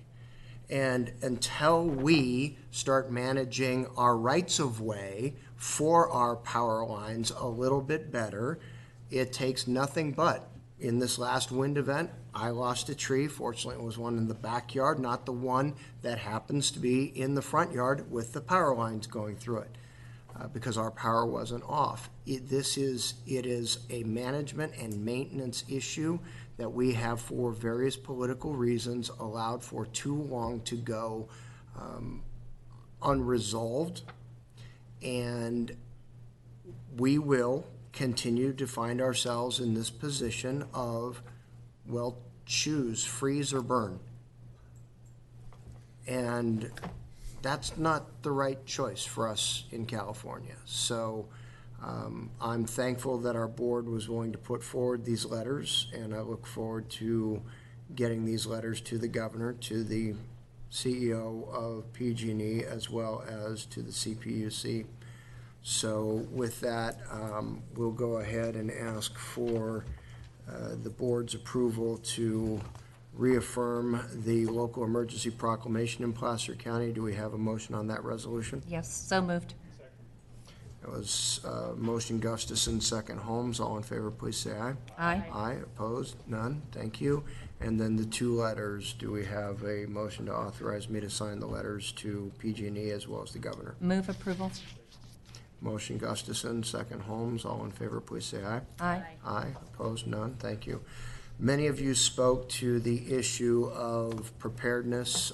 I asked the county executive office to schedule this next item concurrent with the conversation that we just had, because of course the preparedness is so key, not only for our residents who might be in need of assistance in the event, heaven forbid, of a catastrophic wildfire, but what it means to our first responders to not have to stop and knock, to not have to wonder if there are people in homes that will need their help, but rather to be able to move right on through, fight a fire, and get to people who actually need help. Todd, do you want to introduce the item, and then we can ask Mr. Dietrich to come forward? Yes, Chair. So this year, and this has taken place actually in this county back in 2017 and 18, activity and a request was made around what we're calling Safely Out emergency kits for residents. This was really with our vulnerable population. Our adult system of care program actually led this effort. And this is really to provide kits, and we'll be showing examples of what that looks like here in a second, really to enhance that emergency service operations for those that are either our vulnerable populations or in-home support services recipients. It was really focused around that. We still have some kits left from that initial activity, but I do know that those have been disseminated out, and what we really wanted to do is identify the need to expand that activity beyond just our vulnerable population, but also those that are in some of our rural communities in the event that there are either natural or man-made disasters. We want to provide opportunities, and the kits do that in the sense that they have placards that can be placed in individual windows or in front of doors, notifying our first responders either about they're out of their home or they're in. It's a quick check. It doesn't preclude our first responders to still ensuring that those residents have been out of their homes, but it also provides an opportunity to do a quick check.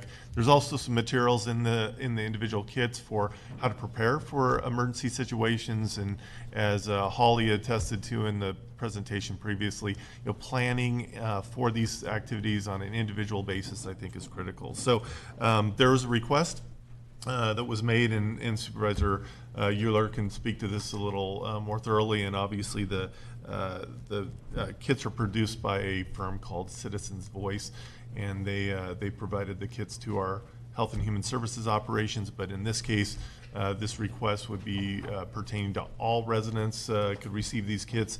We're looking at a dissemination utilizing our FireWise communities, as well as other organizations, community safety-based organizations throughout Placer County to disseminate these kits. So I will turn it over to Supervisor Euler, and we'll So Citizens Voice is a nonprofit organization that gentleman I've been affiliated with for several years.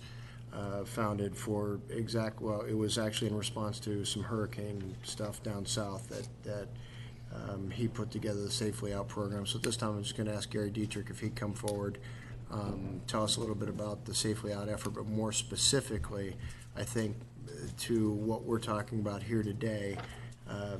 While this is a fantastic tool that we hope nobody ever has to use, more importantly, simply by going through the process of beginning to fill out the various information cards, your primary, all of your primary care information, all of your who do I contact in the event of, it gets people thinking along these lines of, if something were to happen, what should I have ready? What do I need in order to be safely out, as opposed to being a victim of the next natural disaster in the area? So with that, Mr. Dietrich.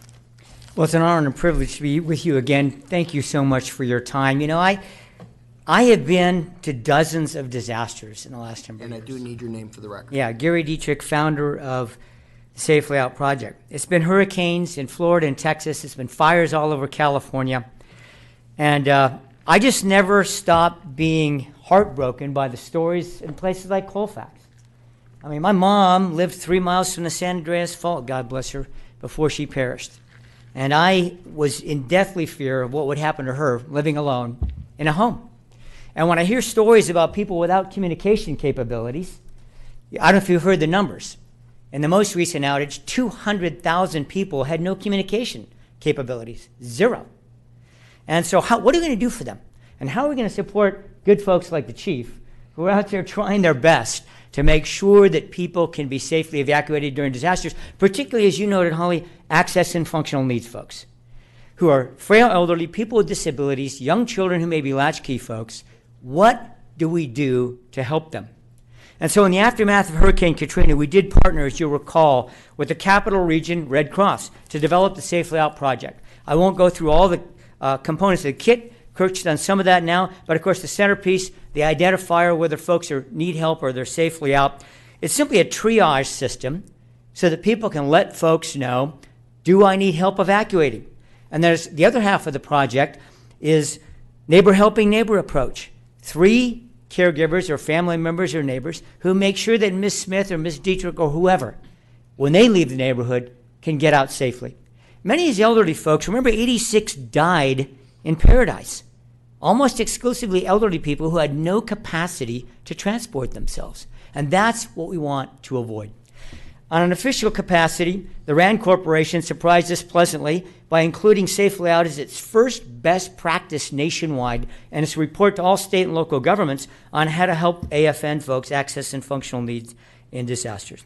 We've had, as you well know, Kirk, people like Bayside Adventure Church, who just recently, in part of their first responder day, took a second offering $5,000 to support the Safely Out project, specifically in Placer County. And then we have some good people here in the private sector. John Flores from Valley Duck Testing, Cheryl Hansen from Horse and Homes, Cliff Hinkle from Summit Partners Insurance, all putting their own private dollars into this project to make sure people can be protected. So we couldn't be more proud. And I will tell you lastly that the governor's point person, Reese Williams, and I spoke on the phone a few weeks ago, his point person on disasters. He is all in on Safely Out.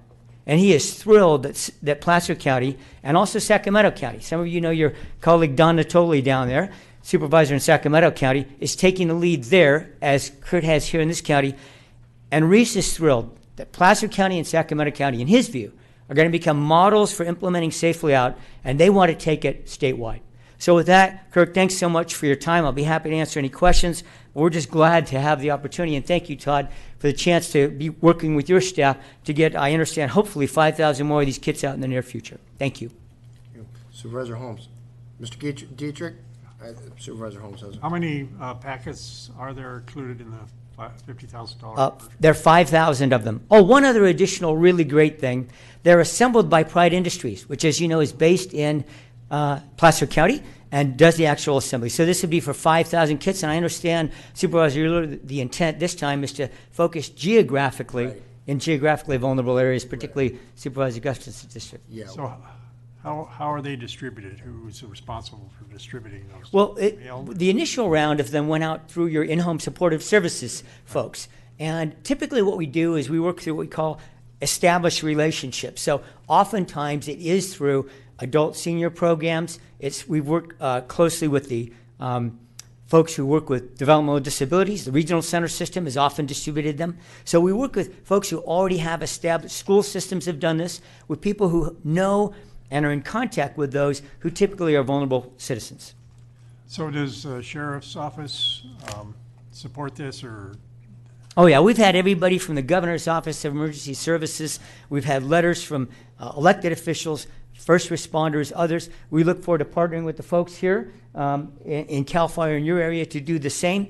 And it's been great partnerships between private, public, and nonprofit sectors to disseminate these kits and to support public education on it. So we'll be working closely, I trust, with Holly's office in doing that. We've worked very closely with Sacramento OES in this. I did want to mention these kits, the way we're going to be focusing on is really working on that community preparedness to allow our communities to support each other. In speaking with the sheriff's office, our fire chief, and other fire districts, whether or not the placards on the door will not stop them from knocking on the door. We fully employ that personal touch, and that's exactly how we will always do evacuations without immediate notification with our first response agencies. So these kits are really for that personal preparedness and that community preparedness with our neighbors. I think in the memo it does mention using the fire safe councils and the firewise communities, because it's exactly what they're having to come together as a community and work together to put in their fire breaks and defensible space. So how do we now work with each other to make sure we're checking if anyone needs help in the area? And I'll also just add that, as you know, one of the hats that I wear in broadcasting, so through those mediums, through KFPK, CBS 13, and others that I continue to be a part of, we regularly talk about Safely Out, and I specifically plan on focusing in Placer County in that area as well. So you answered my question as far as if the green card's out on the doorknob, the sheriff's still going to knock. Absolutely. Okay. That's what I need to know. Okay, thank you. Any other questions? Thank you. I don't see any. Okay, any members of the public wish to address this item prior to us considering it? Okay, seeing none, the request is for $50,000 to produce a 5,000 run of these Safely Out kits and utilize our existing avenues of primarily our fire safe councils to distribute them in the vulnerable communities. What's the pleasure of the board? We have a motion, Gustafson, second Wygant. All in favor, please say aye. Aye. Opposed? None? Thank you very much. Okay. That concludes our conversation on all things power and fire for today. We've had some young folks sitting in front of us here for a little while who got a little more of an education on power and fire than they were counting on. And at this time, it's my pleasure to, as the screen comes down and people filter out quietly, hopefully, my pleasure to ask Supervisor Holmes if he would do the honor of recognizing the Placer High School chapter, the FFA, on their 90th anniversary, and I have the accommodation here.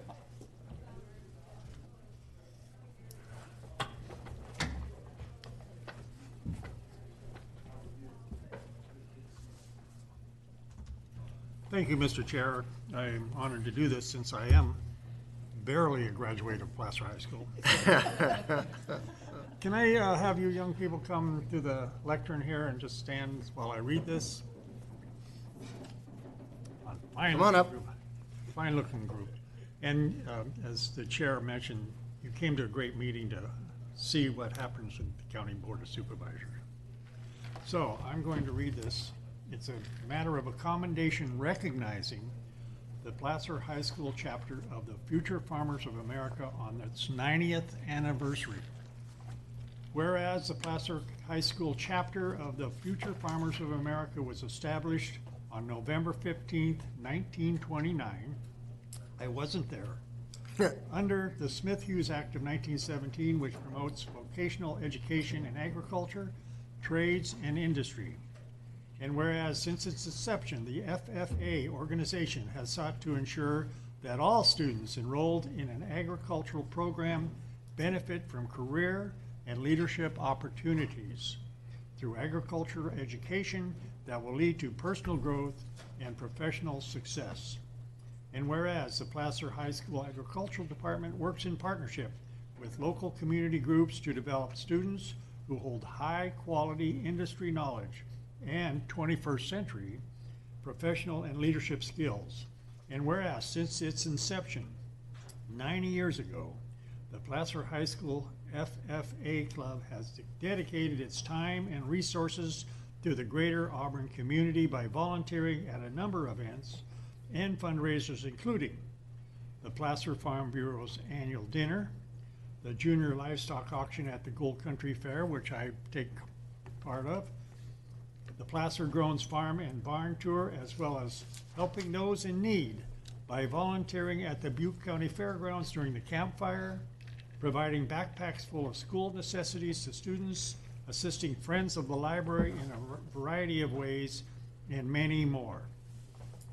Whereas FFA clubs promote agricultural literacy and develop personal skills by hosting monthly club meetings and competitive leadership development events such as CREED, impromptu, prepared, public speaking, extemporaneous, and job interview contests, career development events such as Best Informed Green Hand, agricultural welding, and light horse judging, and supervised agricultural experience projects such as crop management, livestock, horse development, and many more.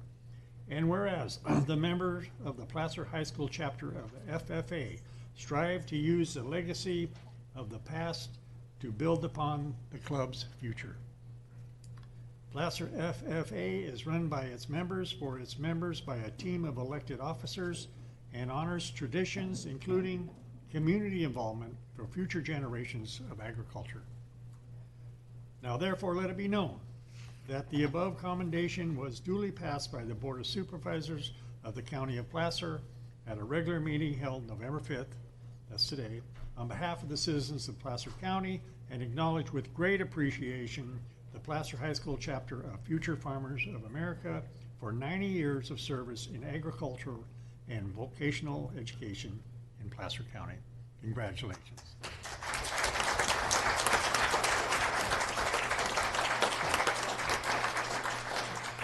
So Supervisor Holmes is going to present that. We're going to have you guys turn around. Any of you who want to take pictures, this would be a good opportunity to go to the back there. We have our photographer who's going to take a picture, but we'll give you the opportunity to take pictures as well.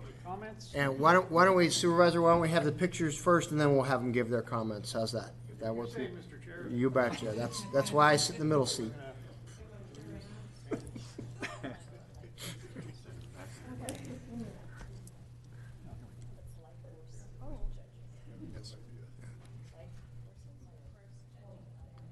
That's a good question to ask.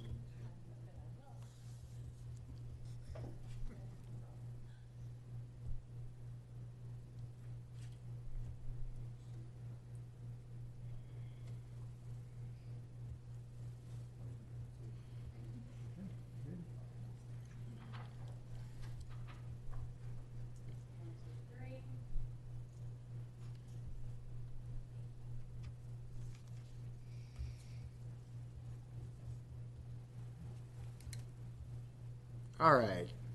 Now, any of you, a couple of board members have some questions for some of you, but you would care to share some thoughts with us about? So my name is Madison Kearns. I am currently the Placer FA chapter president. So thank you guys very much for recognition. It is very, very awesome of you guys. So the organization, it's really amazing, and it opens so many doors for so many different students that go through our organization and the agricultural program.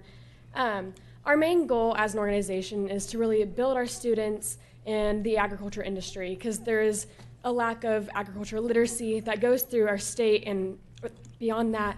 And so we really hope to be able to build that up and advocate for agriculture and hope to continue success with our industry and our organization. So on behalf of our officer team, I thank you very much for this opportunity. Well, thank you. Thank and you. I know that Supervisor Gore has a question for you. Well, first of all, thank you for participating in a program like this. It's terrific to see young people engaged in agriculture, and it's really so important to our community. But I had one question, since I am not an agriculture person. What is light horse judging? Are horses light colored? Are they lightweight? I really want to know. So the light part is just a term that it doesn't really have any meaning to it, but it's just horse judging. So you're basically judging the conformation of the horse, and you have to give reasons to a set of judges and all of that fun stuff. Terrific. Thank you for Yes, informing of course. All right. Supervisor Holmes, do you have something? Yes, Yes. Madam President, you're a senior, is that correct? Yes, sir. And what are your plans for the next phase of your education? So I'm actually hoping to become an agriculture teacher. So I boy. will go to Chico State and pursue agriculture education there. All right, good. Well, good luck with you. I'm glad that you're Thank you. pursuing that, and hope you all are involved in agriculture as you move on in your lives. It's, Thank you. Well, and we do have one member of our board who actually is a farmer and grew up as a farmer. Supervisor Wygant, you have any thoughts that you want to Just share? want to share, you want to have aspirations much greater than mine, but past member of Lincoln High School Future Farmers of America, where my granddaughter currently is a member of Future Farmers of America. Mark Fowler and I, a retired ag teacher at Lincoln High School, and I attended the state conference where women were voted to allow to join Future Farm, 1968. So good luck, congratulations, good to see you guys here. Yeah. how many of you are involved in the welding program? Any of you? All right, good. That's a trade you'll never have trouble finding a job. So good for you doing that. Thank you. And the only thing that I want to share is one of the things, as you heard some comments this morning, one of the things that our board gets to deal with is land use policy. And sometimes that is people coming before us asking us to change land use from agriculturally zoned land use to other uses. And the more people there are like you who work to make agriculture viable in Placer County, and the more people can make a living off of the land in Placer County, the less of a demand there is to convert that land to some other use. So having people like you is actually flows all the way through to the overall quality of life that we enjoy here in Placer County. So thank you very much for what you're doing. Keep up the good work. Thank you for being here this morning. Now go to school.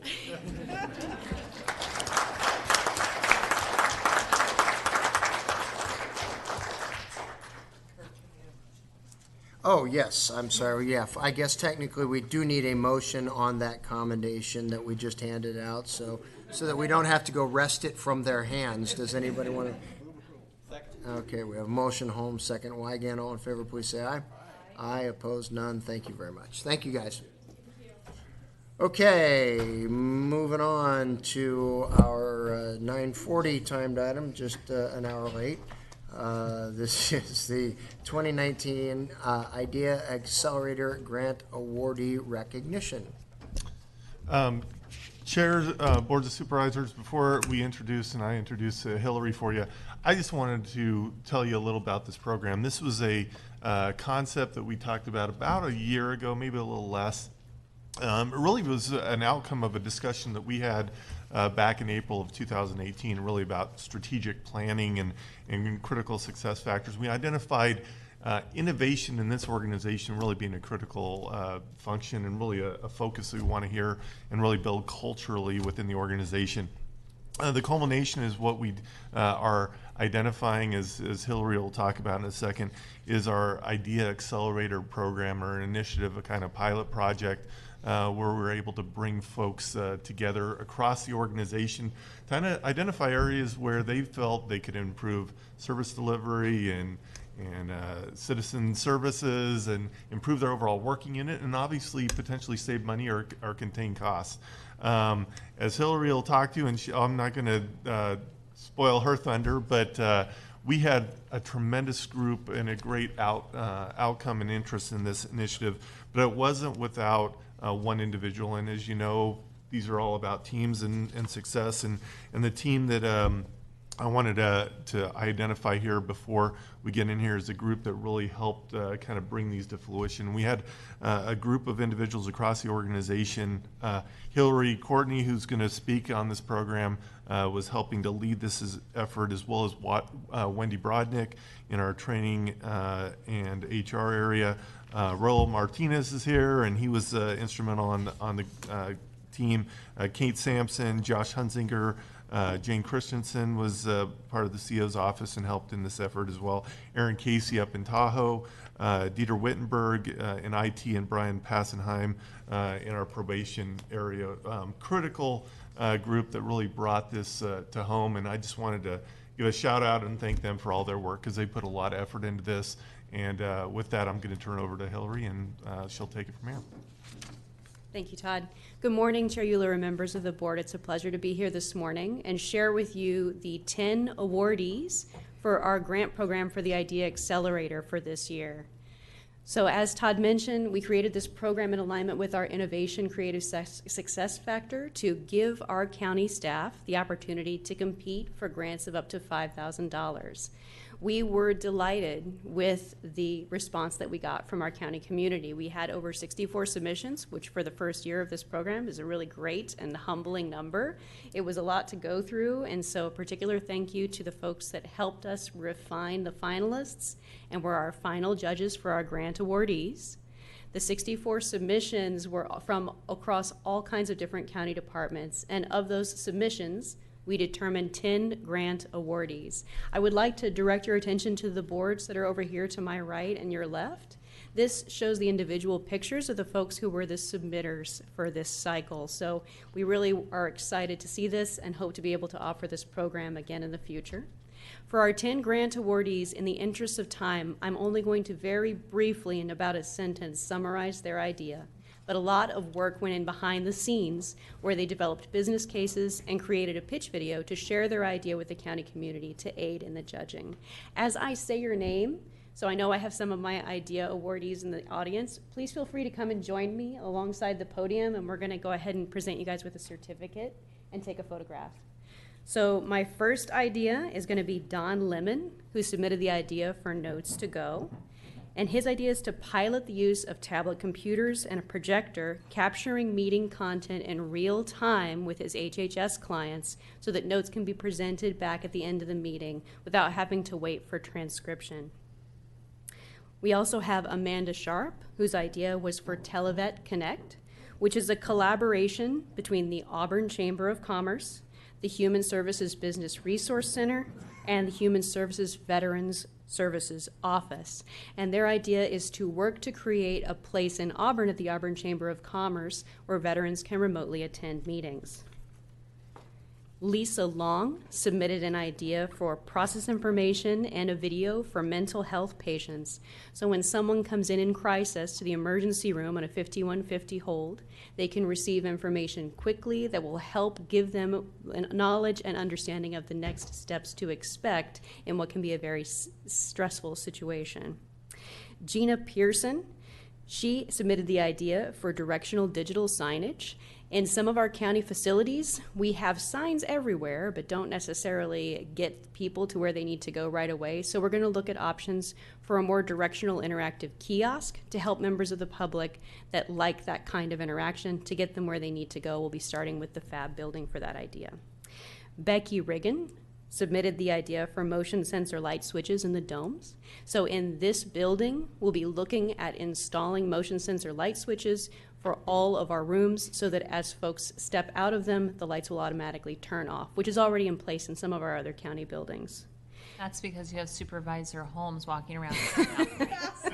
We want to save you the steps, Jim. Dina Shoemaker has presented an idea for the property tax portal. So this is an idea that's an online portal where we can consolidate the services of the 4 departments that help our residents with property tax questions and issues and processing. So this will be a collaboration between the assessor, the auditor controller, the treasurer tax collector, and the clerk of the board, headed up by Dina. Eric Bergen submitted the idea for the Placer County Drone User Group and Mapping Software to take advantage of this new technology and to form a user group around it to get creative about how we use drones in the county and come up with some rules that will govern the use of those tools. Robin Nelson had the idea for on-hold engagement messaging so that when county staff are waiting, they've put someone on hold, the members of the public that have called in can hear relevant information about potentially census information or other kinds of messaging that affect all county citizens and just get that while they're on hold so they have something to take away that's not necessarily just hold music. Sally Gabb submitted the idea for Placer County Cares to look at a revitalization and creating a calendar for quarterly volunteer opportunities and a volunteer program at the county. So these are our 10 awardees for 2019, and I am so pleased to be able to recognize you guys. Can we give them a hand?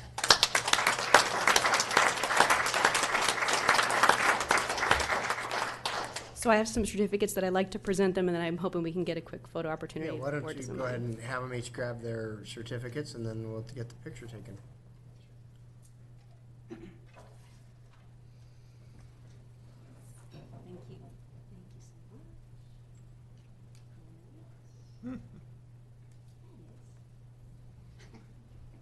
There's one more page. Uh-oh.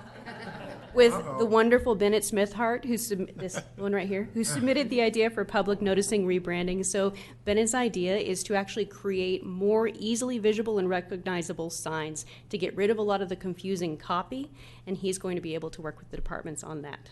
Wonderful. Bennett.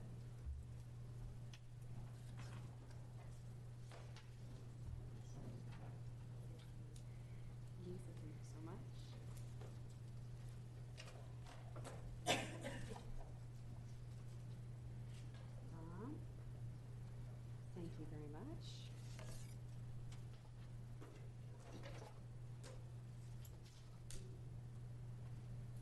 Eric.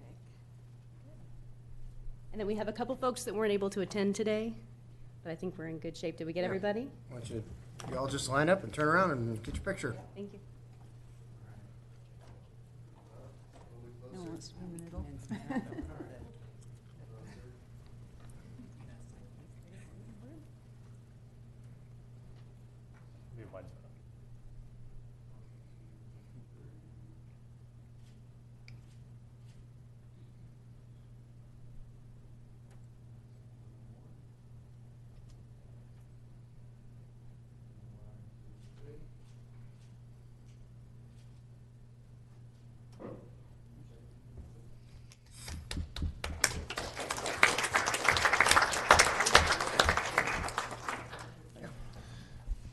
Well, they're walking back to their seats. One, I want to just thank all of them for all the hard work. They put in a lot of effort to get to this.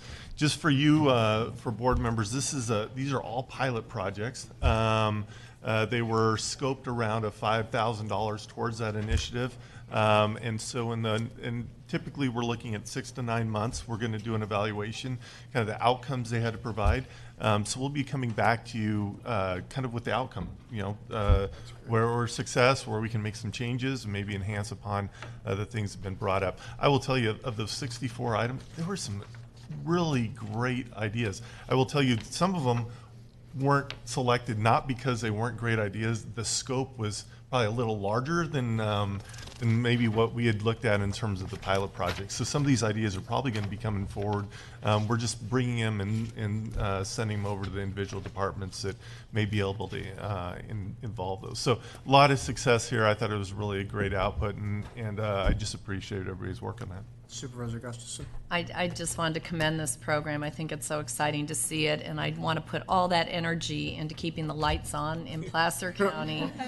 Come up with those solutions next year, okay? I'm thinking we get the professor to build a bike that Gilligan rides that'll power the... I mean, they were able to do it on the island. They could generate power on the freaking island with Gilligan on a bike. Why can't we do it in Placer County? All right, thank you very much. Very well done, guys. Thank you for not only taking it seriously when the board said we want to encourage innovation in Placer County, but sticking through with your idea all the way through to the concept phase where now we get to test it and see how it all works. So thank you all very much. All right, we're going to go ahead and move on to our 9:50 timed item. This is a Health and Human Services item. Mr. Nix, yes, this is your item.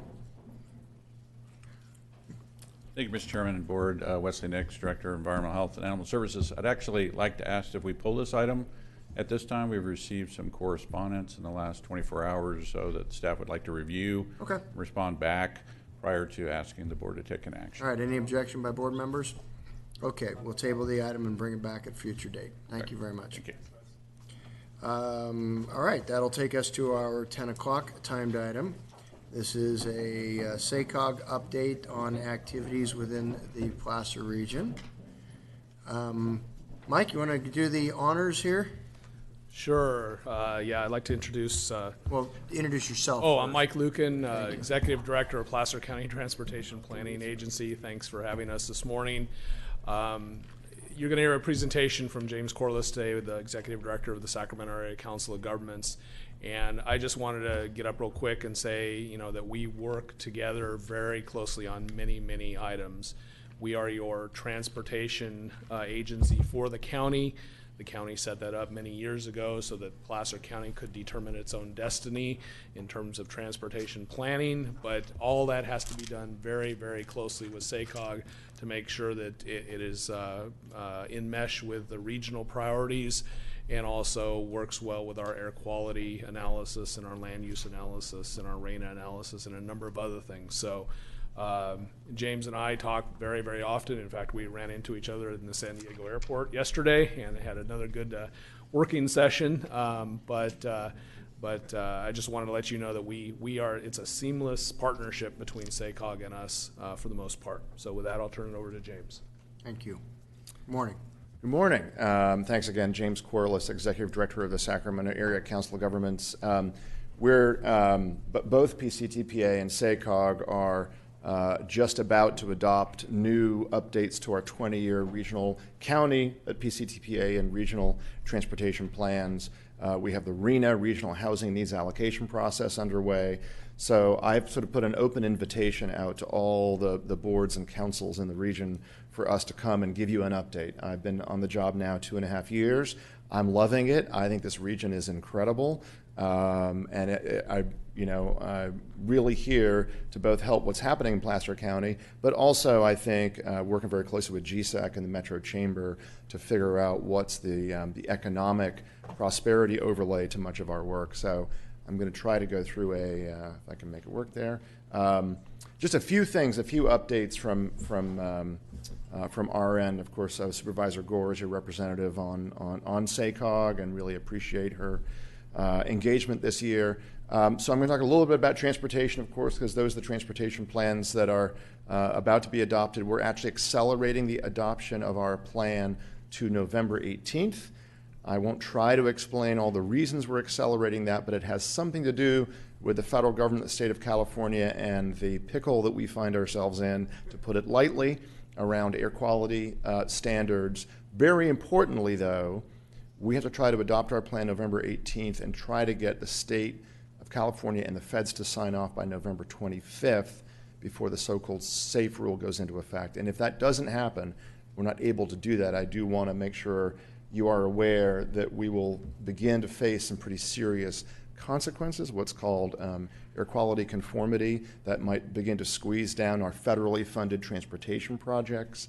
At the state level next year, we're working again very closely with the PCTPA on the I-80 65 corridor for the congested corridor program. Potentially we would be ineligible for those competitive grant funds if we don't get state approval on our plan by the end of this month. I'm sorry to tell you all that and give you the acronyms and the bureaucracy ease, but I do want to give you that caveat. We're doing everything we know how to do to get this plan adopted, including our board having a special meeting on November 18th.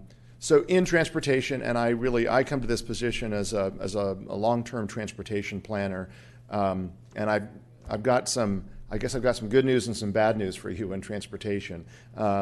Let's just start with the basics, which is fixing it first and taking care of what we have.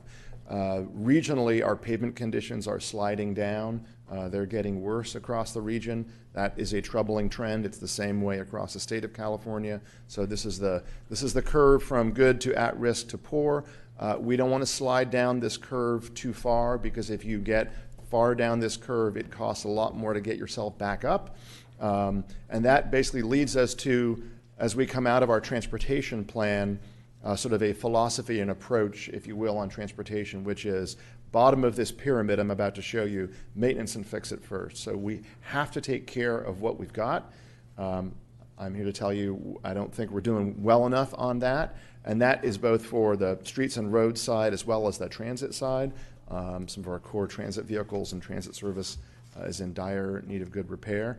I was delighted to hear your innovation idea thing just now. Todd and I have talked a little bit about this because, frankly, I think we need to be the region that is the leader in innovation and how technology and innovation crosses with public policy, given where we sit really in the front of the state capitol. But innovation in transportation, I'm going to talk a little bit about, but I think we can do more with technology. Autonomous vehicles are they 3 years away? Are they 13 years away? But they are coming.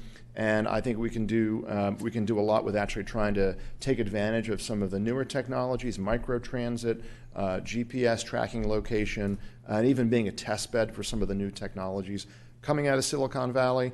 And then finally, capacity. We are growing, we know, as a region. We're going to need more transportation capacity, but we've got to be really thoughtful and careful about where we actually build that capacity. Frankly, whether it's on the transit side or it's on the highway side. We've just got to be much more thoughtful. It used to be, I think, in the olden days, and I know this from working back in D.C., for 2 stints back there working on the federal transportation bill. Every single federal transportation bill went up and up and up in terms of its funding. In 2012, for the first time, they flatlined it. We no longer rely just on the federal gas tax to fund federal transportation projects. So it is basically strung together with duct tape, I might say, and it's a troubling situation. So we can't rely on the federal government. I'm going to shock you by saying that for future funding. It's pretty precarious. And even at the state level as well, we think it's precarious. So what was once a square is now a triangle. That's our point. And we've got to be thoughtful and strategic about how we approach that. Just back on the innovation piece for a second, we've now run 2 cohorts of a program that we call Civic Lab. And the idea is we have got to get smarter about how we solve problems. So in the transportation space, we started off and we put a challenge out there to cities and counties and transit agencies, and we said, give us the problem that you're trying to solve, not the solution you think you know is the solution, but the problem you're trying to solve. We ran these teams through a 9-month program. We had folks come in from all over the U.S. who are working on smart cities and technology and autonomous vehicles, microtransit. And then I think one of the really, the things that we really stumbled across that I think has worked well, and it doesn't sound exciting, but it's really important, is procurement. So we did an umbrella procurement. We had all our teams prepare an RFQ for a problem statement. We took private sector vendors to come in, and we pre-qualified the private sector vendors to solve the challenges that those 9 teams identified. And now those teams can actually pull off our umbrella procurement. So we've got Lyft working the city of Davis doing a shuttle to the Amtrak station because the parking lot fills up. We're working with El Dorado County on the Apple Hill and traffic congestion. We've got the autonomous shuttle, Ollie, running around Sacramento State campus and now a business park in Rancho. Again, because the teams identified a problem statement, our board put some money, a small amount of money for pilot projects, and the private sector vendors became really excited about coming in and seeing, again, us as a test bed. Here's, I think, a really exciting innovation. It's just basically a shuttle. This is run by a private company called VIA. It's up now and running in West Sacramento. In fact, that's why I was down in San Diego yesterday, hearing about what other cities around the U.S. are doing. So VIA is point-to-point on your smartphone. I want to go from here to there. It's 13 years and up. They're double background checked. As a parent of teenagers, I can tell you I wish I had this where I lived, because I'm now a glorified chauffeur and I just take my kids everywhere they want to go. If I had VIA, which is what's happening in West Sacramento, kids can actually get around by themselves. You get multiple rides in a shuttle, and also for senior citizens. We've got what's called in West Sacramento the ice cream test. We've got senior citizens now who tell us they're going out and buying a pint of ice cream at the grocery store because it no longer takes them 3 buses to get home. They get home in one trip and the ice cream doesn't melt, right? That is a sign of success. So this is, again, early days on this. It's point-to-point. We do have a telephone number in case folks don't have a smartphone. But I think there's a lot of promise in this idea here around microtransit, which I know also I want to reference a lot of, I think this is looking at here in Placer County, the short-range transit plans as well. I mentioned the Ollie autonomous shuttle. We were actually on one of these before Cap to Cap in DC down in National Harbor, and I kid you not, I was on the autonomous shuttle and a car tried to pass us on the shoulder because it was very annoyed that we were just going 15 miles an hour. The autonomous shuttle began to pull over because it sensed something was wrong, and then when it saw the car try to speed by us, it put the brakes on. We all kind of lurched, but it avoided an accident. And as Supervisor Sue Frost, who was on that shuttle, said, "Oh my gosh, I've seen the future. The car is smarter than we are." Again, I think we're trying to get noticed. We as a Council of Governments are trying to aggregate a lot of these ideas around pilot projects so we can begin to get the attraction of the private vendors, the folks out of the Bay Area, the folks nationally, and we can do that if we aggregate across all 28 local jurisdictions. Just want to mention a new study that we've got, initiative really got kicking off in the next couple of months. We're going to be working very closely with Mike and his team and your transit providers here. But we are convinced that the future of mass transit does not look like the past of mass transit. That does not mean that we don't need it. So we believe we need a strategic vision for mass transit in the 6-county region that will really work over the next couple of decades. We're not sure what that answer is, but we're intending to find out. So we'll have a policy advisory committee, a technical advisory committee. And I just want to show you this bus because, again, back to sometimes innovation being some of the technology that's been around for a while. This is Bus Rapid Transit in Indianapolis, Indiana. It is dedicated lanes. It is prepayment. You prepay your fare. You get on the bus. There's a lane just dedicated for buses. The citizens of Indiana voted an income tax increase 3 years ago to build out this system. This is the first line, the red line. It zips through traffic. It gets you where you need to go, connects hospitals and community colleges. And I have to tell you, from being here now 2 years, I think we have a lot to do on the bus front. We could make buses work faster, work better, more reliably. We can have them run down HOV and express lanes in the future, and we can give them priority on some streets. So I think we are a bus-friendly region, and we need to double down on that. We're looking at our plan, again, working closely with you all up here in Placer County. Also on the future of HOV lanes. We're looking very hard right now at express lanes, which basically allows HOV, but also allows you to pay a toll. If you have a trip or you're running late, we would be able to actually use Fast Track, the same tag they use across the state in the Bay Area. This is also a way to generate some revenue. I think it has a lot of promise on a lot of our freeway facilities that are getting clogged up. You don't use it every day, but you use it when you really need it. It's emergency vehicles, it's mass transit. Very promising. We don't have any of these facilities right now in this region. We're the largest region without any express lanes in the U.S. Next to the fun topic of RHNA, we are in the beginning of this regional housing needs allocation cycle. I know this feels a little bit like yet another state mandate that's imposed from us from above. That's because it is. But we are here as your cog to try to make this to make this basically as fluid and as easy as possible. For the first time ever, there are resources now behind the RENA process. The legislature in AB 101 has put real money in a trailer bill with a budget to cities, to counties, and to SACOG. And frankly, we see the calendar year 2020 as a year of housing. This just gives you some sense. You probably are pretty aware of this graphic. And across the 6-county region over the last 20 years since 1999, housing production in terms of permits and units built, how we bottomed out in the recession, and how slow we have been to come back out of the recession in terms of construction. The pink there is the average 5-year growth. The orange line going forward to 2039 is where we need to be on average to meet the housing demand in this region over the next 20 years. So we have a lot of catching up to do.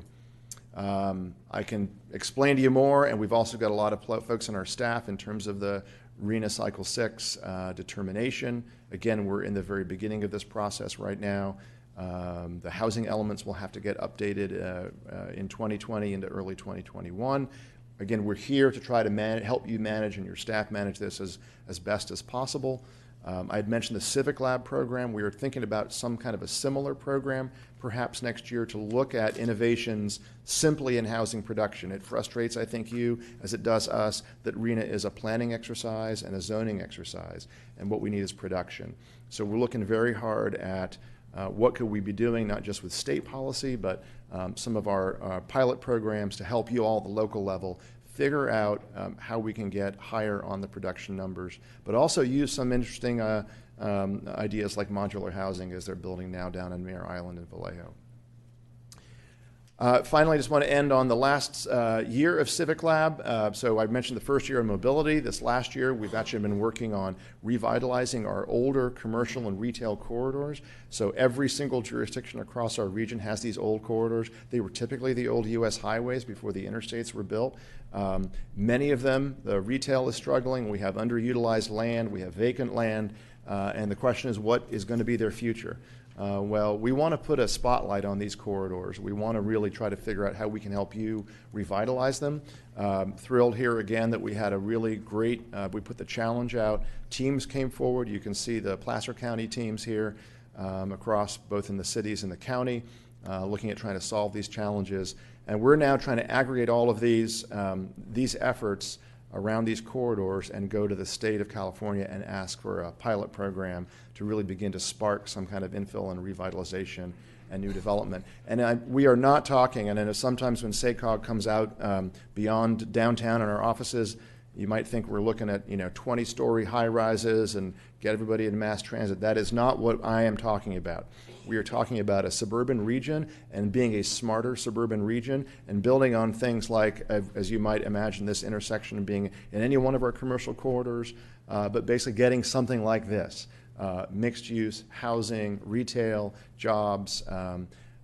We think that there's a lot of opportunity across the region for development products like this. We have a major issue right now in terms of the cost of production, the cost of housing. I'm telling you what you already know. But the gap between the rents or for sale price and the cost of construction is too high. That gap is too big. So we're trying to figure out how to write down those costs.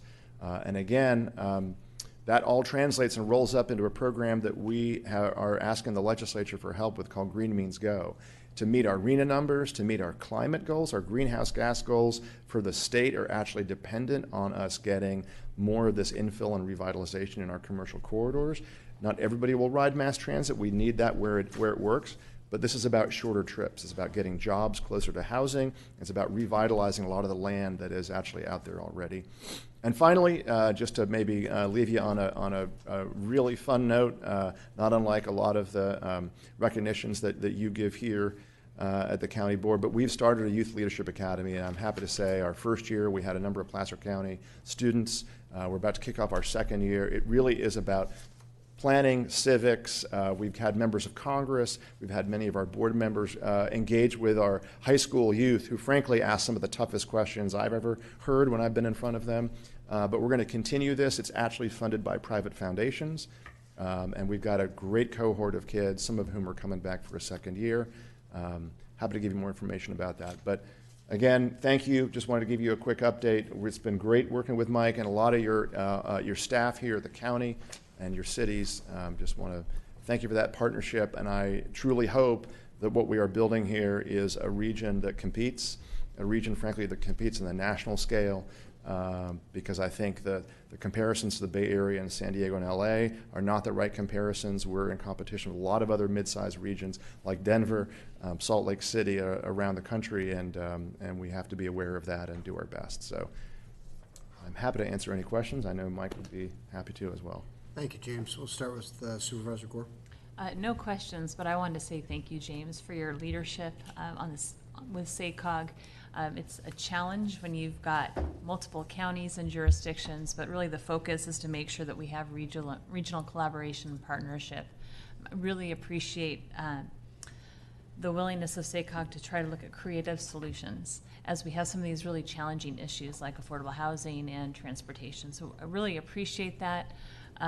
It's hard work. It's a hard lift. We have really challenging issues when it comes, like I said, transportation and housing, and we have to be a lot more creative with how we address these issues, and we'll have some more conversation about that today. But I just wanted to say how much I appreciate the work you and your team are doing, and lots more to come.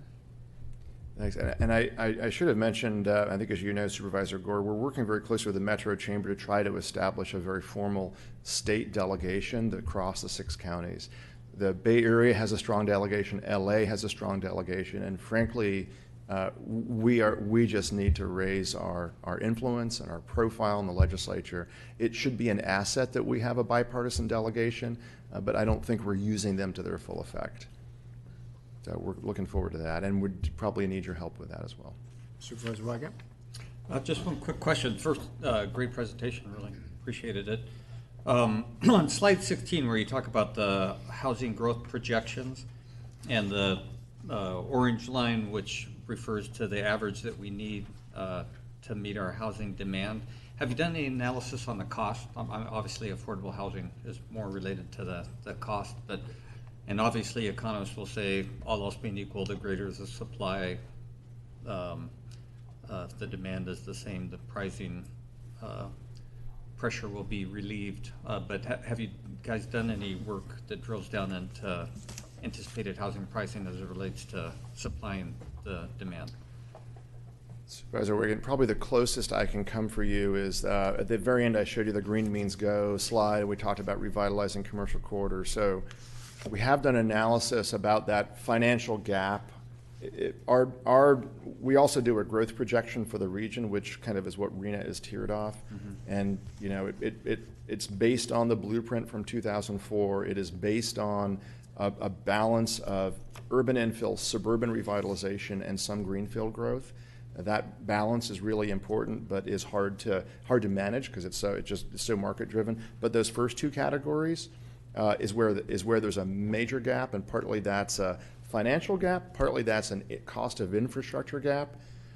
The state challenged us to say, well, what does it look like on a per year basis? And if we add across all those older corridors and old town centers and underutilized lots, it's about $100 million a year in terms of the financial gap. So that's big, no doubt. But we're trying to figure out if we can repurpose some of the existing state grant programs that are intended for this purpose, but our region, frankly, has a hard time qualifying for because we don't meet certain thresholds that San Francisco and LA meet.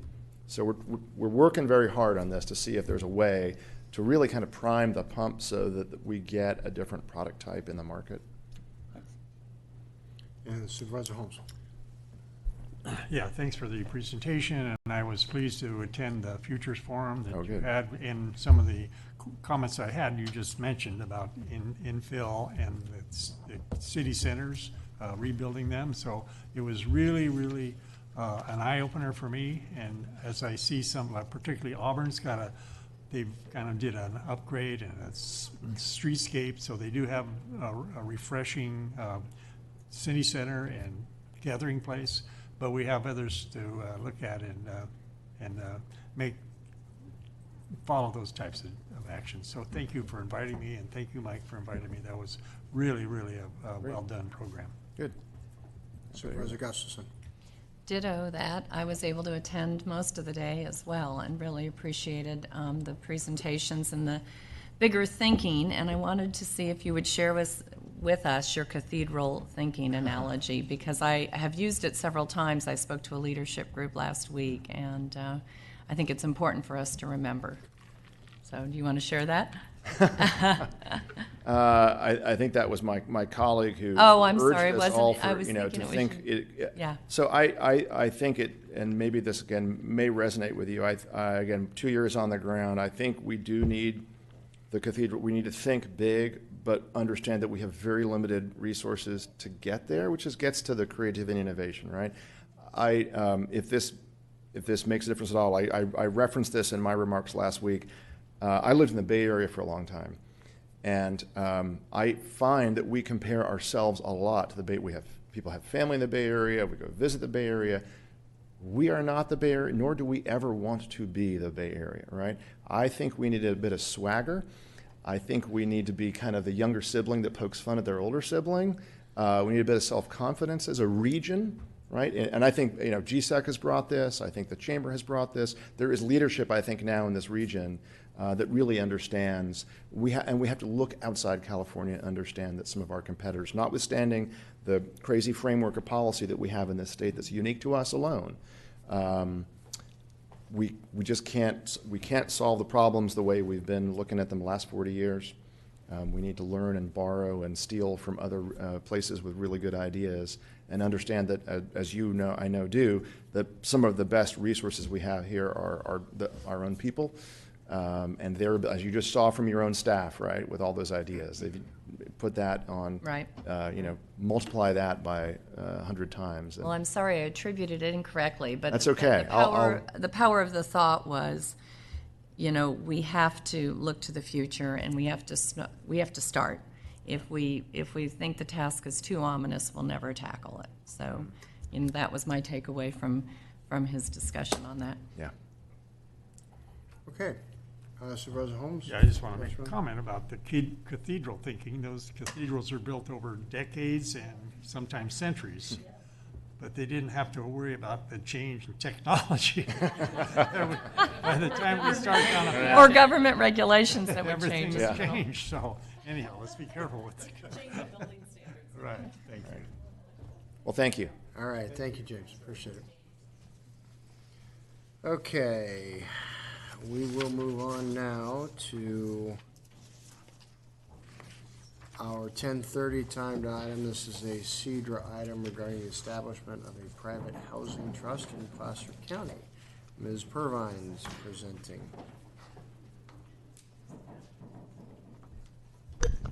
Good morning, Shauna Purvines with CEDRA's Planning Services.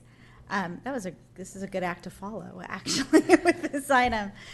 So this is a follow-up to a board item that from August 27th, where we discussed the cost of housing development and opportunities for the financing and investment in housing.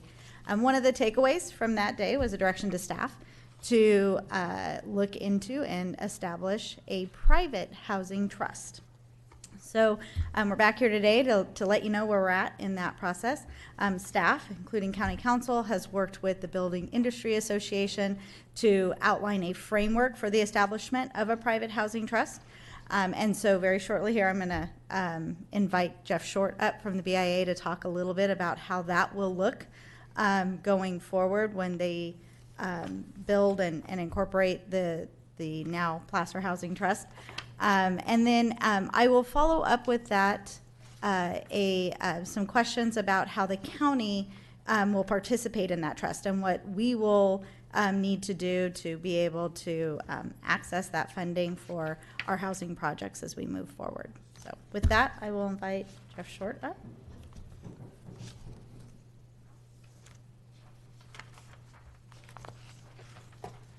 Thank you, Shauna, and thank you, Chair Euler, and members of the Board of Supervisors, Jeff Short, North State BIA, and here to present, here we go, on Housing Trust Placer.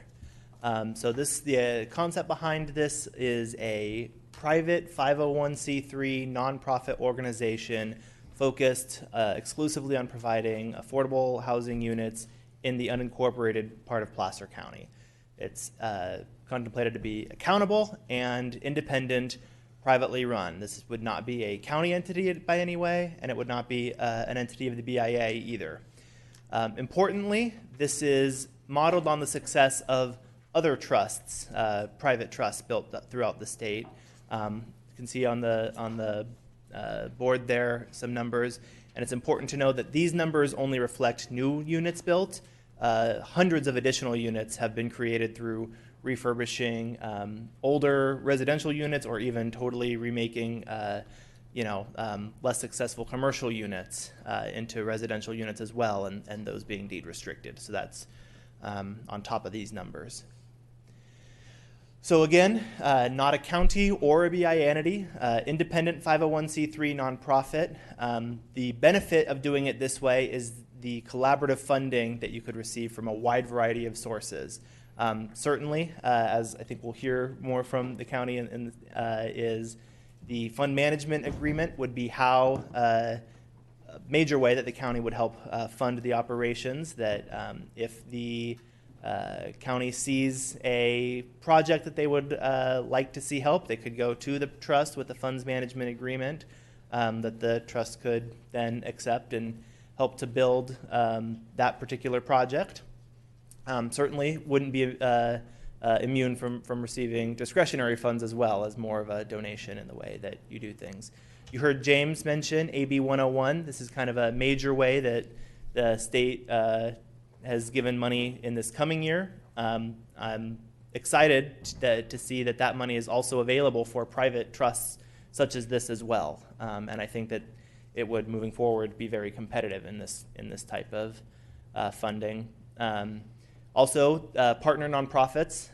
Certainly there are a variety of people and organizations interested in helping to provide affordable housing, so this could serve as a landing area for them to contribute as well, as a way to get money from, again, all sorts of different areas.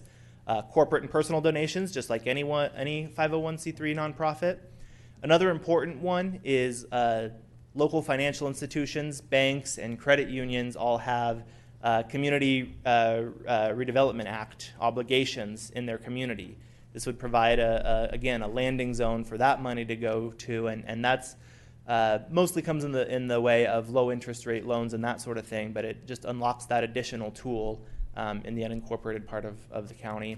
And finally, it's contemplated that if an affordable housing fee is set by the county, that money could go directly to the nonprofit through the funds management agreements discussed earlier, and that similar to how when our builder members have to pay the school district before they get their approval, they would have a receipt that they could bring to the county to show that they've paid their fees.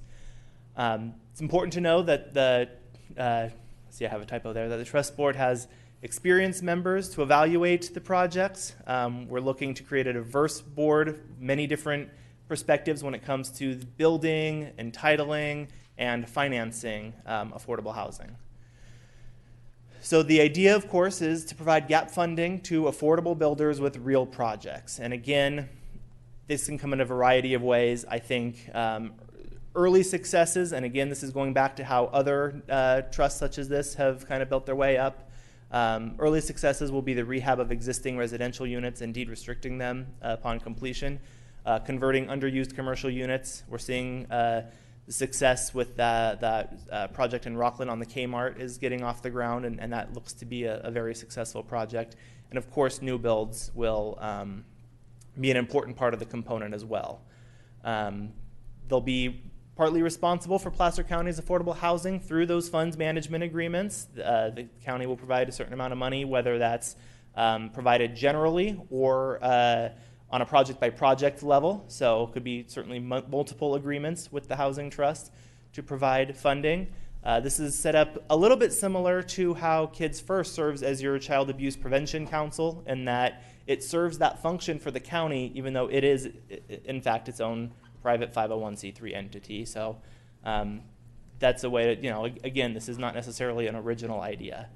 And finally, that money would be subject to clawback if for some reason it would be misused or unused for a period of time. In other words, if and we don't foresee this happening, but if for some reason this is not a successful idea, the county would certainly be able to recoup the money that it had invested toward this nonprofit.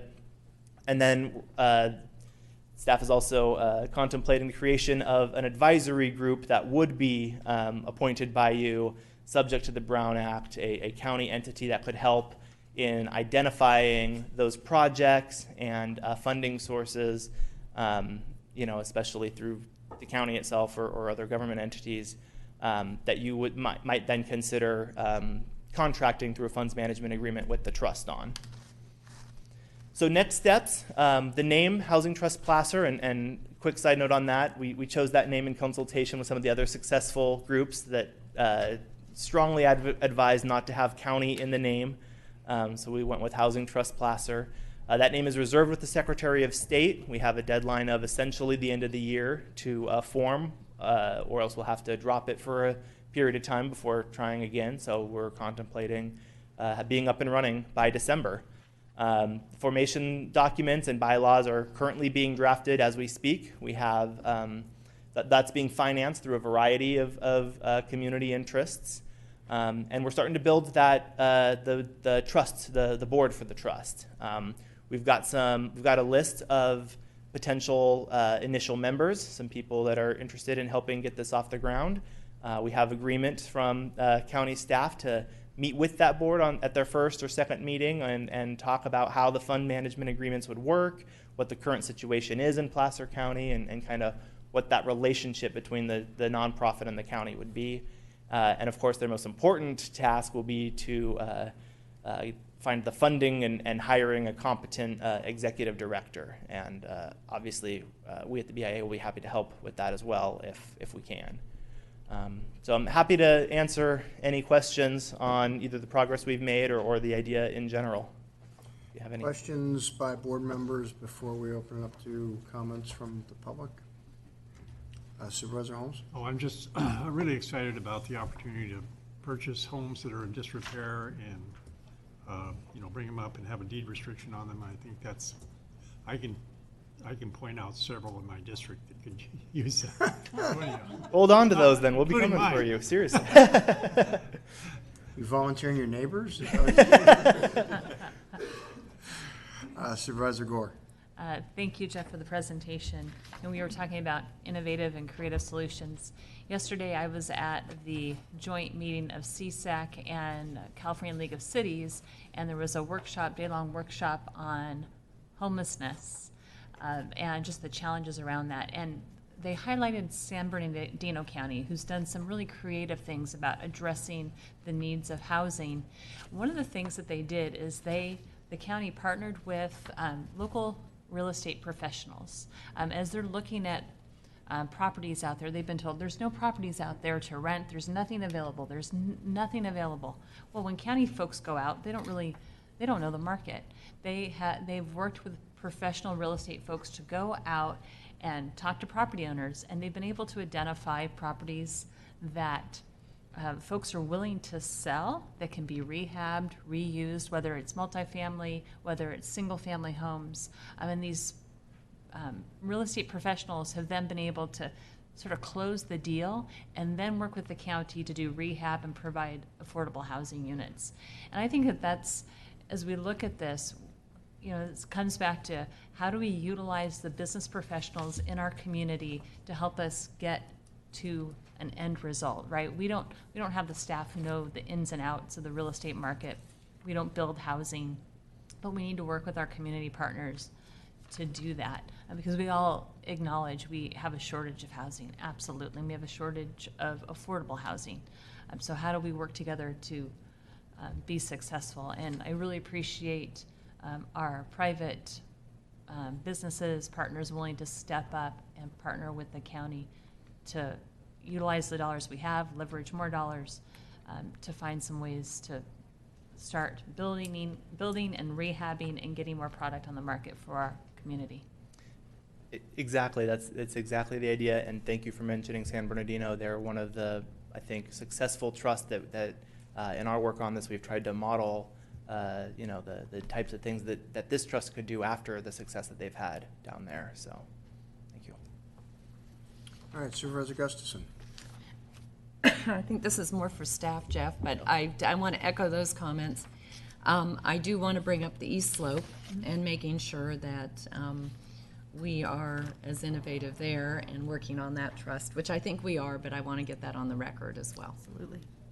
Yeah, no, I think that the idea, again, the idea here is to build the model and to figure out what that framework is going to be, so that it can be replicated or even, divvied up, I guess, on the inside to meet those needs. I think we're, as staff's pretty excited about this opportunity as we're starting to read in the news. Some of the, Google giving $1 billion, Facebook giving $1 billion, Apple giving $2.5 billion, to housing. Many of them are looking for this public-private partnership opportunity, and to have that facility here to be able to jump on that is exciting.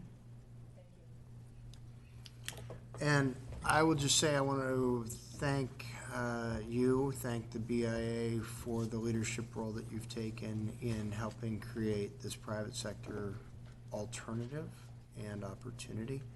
And I'm very excited to see what kind of traction we're able to get. So thank you for the work that's gone into it at this point. I do have one more question. Yes. Sorry about that. Yeah, no, please. So as we look at the board members for the trust, what is that process going to look like? So, obviously, we need a diverse group of people, bankers, real estate folks, et cetera, but how is the board going to be chosen? That's a great question. And, you do need to have an incorporator. And so we'll have a BIA staff member be the incorporator of record to get this off and running. As you say, we've been meeting with that diverse perspectives as far as land use and building and funding and all those things to try to create that diverse group of visions and experience for that initial board. We contemplate having the board size be somewhat flexible, probably between 7 and 11. And again, that's in speaking with some of the other directors of other trusts up and down the state that seems to be a good range to have. I think we anticipate launching on the lower side of that, closer to 7 or 8, maybe 9 at the most, and allowing future members to come in both through the members that are their appointment, so that it is that independent group that we only kind of did the minimum to get it set up, and allowing them to bring people in, as well as allowing people that want to come in and help with the financing as well, kind of say, okay, here's a place that I can help, and if I'm a board member, I can help go get that money to bring it into these projects.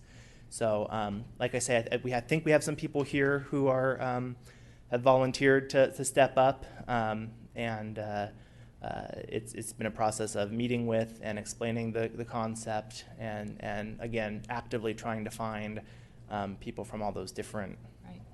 And this may be a suggestion, it's up to y'all, but obviously, you need a banker, mm-hmm. and you need a local housing advocate. We need to have representatives from our community development community, and maybe there are a couple of seats that are prescribed, certain interests, so that it doesn't get tilted all one way, mm-hmm. ultimately.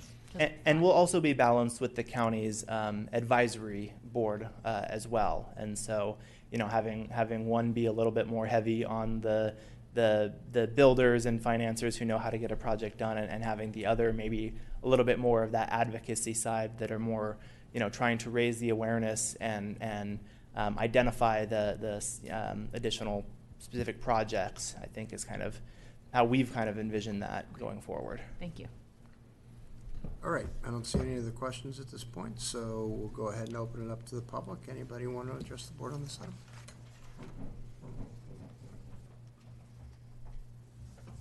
item? Good morning. Good morning, Chairman Euler and supervisors. My name is Richard Saletta. I'm a board member of the Placer Community Foundation, and I'm here to cover some discussion points that have already been said, so I try not to repeat. But first off, we'd really like to thank the board for your dedication to addressing the larger housing, affordable housing issue, in particular the amount of energy that's gone into, including the work Shauna has done with moving this proposed trust for the board to consider today. I think I want to share just some of our thinking around the trust, and I know it's early in the discussions and decision-making, so some of this has already been touched on this morning by your questions, but there's been a lot of thought given to this private trust. I think the staff memo that you've seen and we got a copy of reflects the discussions and work that Shauna and the department has done, but it also leaves questions that I like to bring forward. One is the trust would be formed by private parties led by the BIA and would be governed by a private sector board of directors. Transparency is critical to the integrity of this framework, so I think it's important for the public to know the specific parties who will be forming the trust and appointing the board of directors. I want to emphasize that there is absolutely nothing wrong for profit development or the interests of the BIA and its members. Incentivizing developers and profitable building opportunities is critical in Placer County. We must do that. That's not a question here. The conversation is about transparency and governance that best serves our overarching goal for more affordable housing and the integrity of the housing trust. I'm concerned about a framework where don't want to say the main tools, but one of the tools in the county's affordable housing strategy is outside the county's oversight and accountability. Therefore, what is the matrix to determine the success or failure of this trust? Who establishes that matrix? And generally, how does this matrix or benchmarks that the trust establish fits into the larger county matrix and deliverables and benchmarks it needs to put forward? And how do these relate, and how do we hold them accountable? Last but not least, we've said this before. I know you won't want to hear this. Roseville has been very successful. I think the earlier conversation by Sigog spoke to look around your own staff and your community for some of the solutions. The city of Roseville, with staff, has done a very successful job without having to create a trust to build affordable housing. I know we've said it before. Thank you. Appreciate your time. Thank you for your thoughts. Anyone else?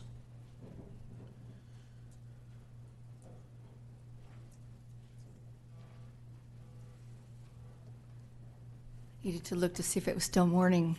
Yeah. Good morning. Good morning. I'm Sue Thompson. I'm on the board of the Placer Community Foundation. And thank you for seeing us and doing everything that you're doing, all the work. I echo some of Rick's questions. And as I see it, the promise of the fund is to accelerate the development of affordable housing, and we all support that. Just to be clear about that. And I do have some questions about the fund. And the main question is the fund intended to be the primary source for the development of affordable housing? That would be a question that I have. In other words, are we going to have other pieces to this? And the second question, and it will probably be answered, I'm not sure, is the $500,000 seed money from the county, is that going to be for construction or for operations? That would just be a question that I have. And I have questions about the advisory group. And what that is my understanding, I didn't understand until just a moment ago, and I'm not really sure if I do understand it still, but there's going to be two groups, an advisory group and a board. Is that correct? I believe it's being proposed, yes. Okay. I like that a lot. Because I think one of those groups would be the advocates, the people that are driving the ways to affordable housing, which I think is important to have. And let me see. I think a high-level reporting and accountability on a regular basis is going to be really important, and I think I heard that the Brown Act would apply, so that would be the case, and that those reports would show progress on predetermined benchmarks, and that would be for projects that are in progress and projects that have been completed. For example, occupancy permits would be like a benchmark. And also what the people that are doing the work perceive as potential barriers to getting the job done that we're trying to achieve here. And I thank you very much. Thank you. All right, anybody else here in Auburn want to address the board on this? Good morning. Good morning. Veronica Blake with Placer Community Foundation. Appreciate the effort that's been put into the Housing Trust Fund, but still remain concerned that it's disproportionately driving the overall strategy to what needs to be done. Today's presentation was fairly vague. I understand that the action is to provide direction on this one tool, but the question would be, is this the tool that's going to garner the greatest results? Some of the comments that were made in the presentation about Rockland having that project moving forward, which is fantastic. They don't need a housing trust fund to do that. And the CRA money from the banks is available in the community now and actually is deployed in the community now. So whether it's within the county or the advisor group or both of us, both of those groups, we need to keep moving forward with some of the other big ticket items like the inclusionary zoning, a process to expedite approval processes for developments, and to leverage more existing assets like public land. Our objective is to build houses, not to collect fees, and the elephant in the room is that the fee in lieu issue is still hanging out there. It would help to hear directly from your board on that issue, and we'd like to see a commitment to a non-negotiable 10% inclusionary policy for all the specific plans. We've already, we saw the presentation today on the RENA numbers. It's a 40% requirement for affordable housing, so 10% isn't asking too much. And then further, I'd just say that we're looking at the EIR on the Placer Ranch Pacific Plan, which is really one of the most significant projects in the pipeline, and as it moves forward, the county really needs to show and lead with an example of how inclusionary housing and affordable housing can work within that guideline. Thank you. Thank you. All right, was there anybody in Tahoe? Hold 1 second, let me just check to see if there's anybody in Tahoe that wants to address this item, since I called for anybody else here. Nobody in Tahoe wants to address this item? All right, go ahead. Cheryl Berkema, Placer County. I'd like to reference back to the August 27th meeting where this topic was brought up. One of the things I wanted to bring up was that there were several workshops that Shauna brought up, and there were options that were presented. And I'd like to first say that when you present options to an executive team, they need to be viable. One of the options, Supervisor Gore and Supervisor Euler stated, we can't afford it. Then why are you presenting those options to the public in workshops? To present non-viable options means that you're not doing your job. I think that to say that we can put 7% or 10%, why make the public go through that option if it wasn't really a viable option to start with? That seems rather disingenuous. I think we're here today.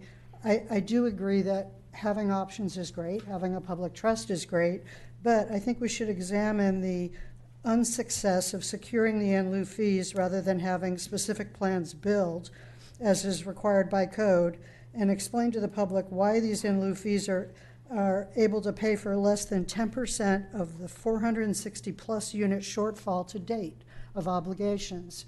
So there's a mismatch here, yet we're trying to transition the responsibility to someone outside of the county. And I think that was brought up by Richard. He stated that that this moving towards outside of the county, the accountability should be primarily within the county. We're now shifting outside the county. The language used by the gentleman in the BIA was, we're contemplating an advisory. It says right in here that there will be an advisory committee.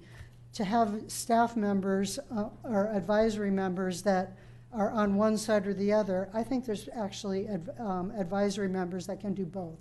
There are actually people that can build that are housing advocates. So using that language is concerning already, I think. I think that as another member stated, there aren't enough specifics in that plan. The board selection, the advisory committee itself. We have currently advisory committees like MAC meetings. There aren't minutes. Half the time there aren't even meetings. So having a lack of accountability in terms of who you select, how they're selected, there's not enough information here to say, and I know Supervisor Gore, you mentioned that. How are things going to be done? I think that needs to be written down before money is committed, and I do think it falls actually within the county to take the primary responsibility for this. Thank you. Okay, anybody else want to address the board on this item?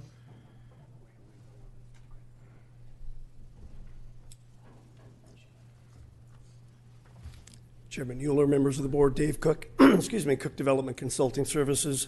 Been in the business more than 30 years. I'm not going to get specific with a number. But this is an issue that has been of great concern for a lot of us. Something I've been involved in a lot this year. And I think the concept is great. There are a lot of questions, but I think the recommendations in the staff report are going to help bring a lot of that to the surface.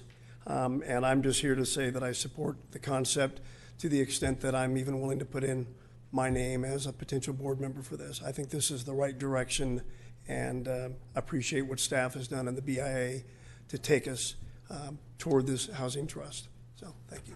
Thank you.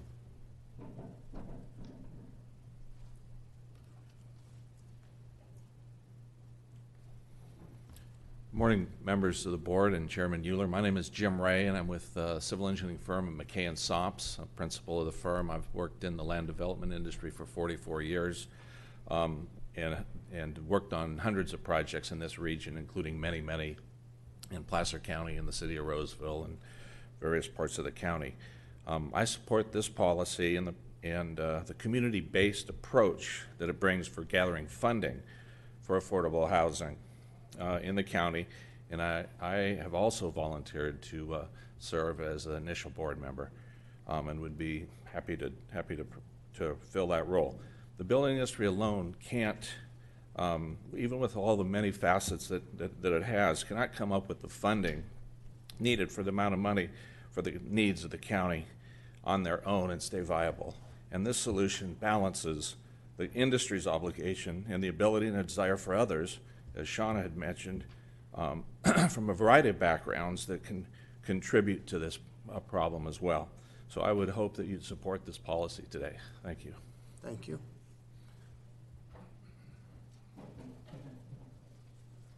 All right, is there anybody else after this gentleman that's going to want to speak on this item? Come on up. All right, we'll take one other and then we'll be done and bring it back to the board. Good morning. My name is Joe Pitzner. I'm with BSB Design, a residential architecture firm. In the 15 years, back since '98, I've always tried to take an innovative approach in how we design and the projects that we work on. I do support this trust. I do think it's an innovative approach, and I think it's what this county needs. And I think what this will do is will allow a very innovative mechanism to provide the funding and the focus that the affordable housing needs that we struggle with. As the county, I'm sure, is aware, and local municipalities as well, affordable housing is not an easy subject. And so I was really intrigued when I first talked to Jeff about this trust, and again, with my innovative background, trying to tackle these tough subjects. I'm really excited that we can move forward with this, and I would be proud to be on the board and help in any way that I can. So, thank you. Thank you.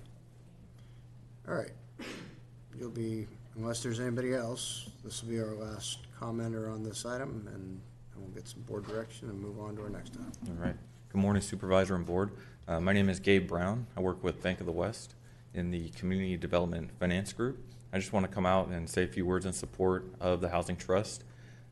Within our group, we provide a lot of financing both construction loans, term loans, equity into projects. And I think some of the projects that the Housing Trust will be working on will have a lot of interest from institutional investors such as banks who need to fulfill their CRA requirements, profit-driven investors like insurance companies, as well as social impact investors. One of the things I've heard in working with various developers in the region is that they don't have the expertise to build the affordable housing because they're housing developers, not they're market rate developers, not affordable developers. So I think that's one of the things that the Housing Trust can help bridge the gap in. So thank you for considering this option, and appreciate your time today. Thank you. Okay, we'll bring it back to the board. Any additional questions or comments? Board members, Supervisor Gustafson? I wanted to thank Jeff and the BIA for stepping up on this issue. Obviously, we need to raise a lot of funds to get housing done in this county, and it has to be a public-private partnership. I would definitely encourage inclusivity on your board, because having served on a number of boards, the way to get philanthropic dollars and nonprofit dollars is to have a voice on the board that people trust and believe in as well. So you have great expertise already indicated here from the building industries, but you might consider that as well. And certainly we can look at that from our advisory group. But if you really want to be successful in encouraging people to donate money, that would be part of my advice to you. But I think this is a great step forward. It's not the answer. It's not the end to all of our issues in housing, but it certainly provides that avenue. And when I look at the Silicon Valley Trust and what they've been able to put on the ground and garner education of major corporate leaders as to what needs to be invested, and it's part of all of us need to be contributing to these solutions for our next generation. So thank you for stepping up and doing that. Okay, Supervisor Weigand? Just again, thanks, Jeff. Great job. And Karen and Shauna, staff work that you did.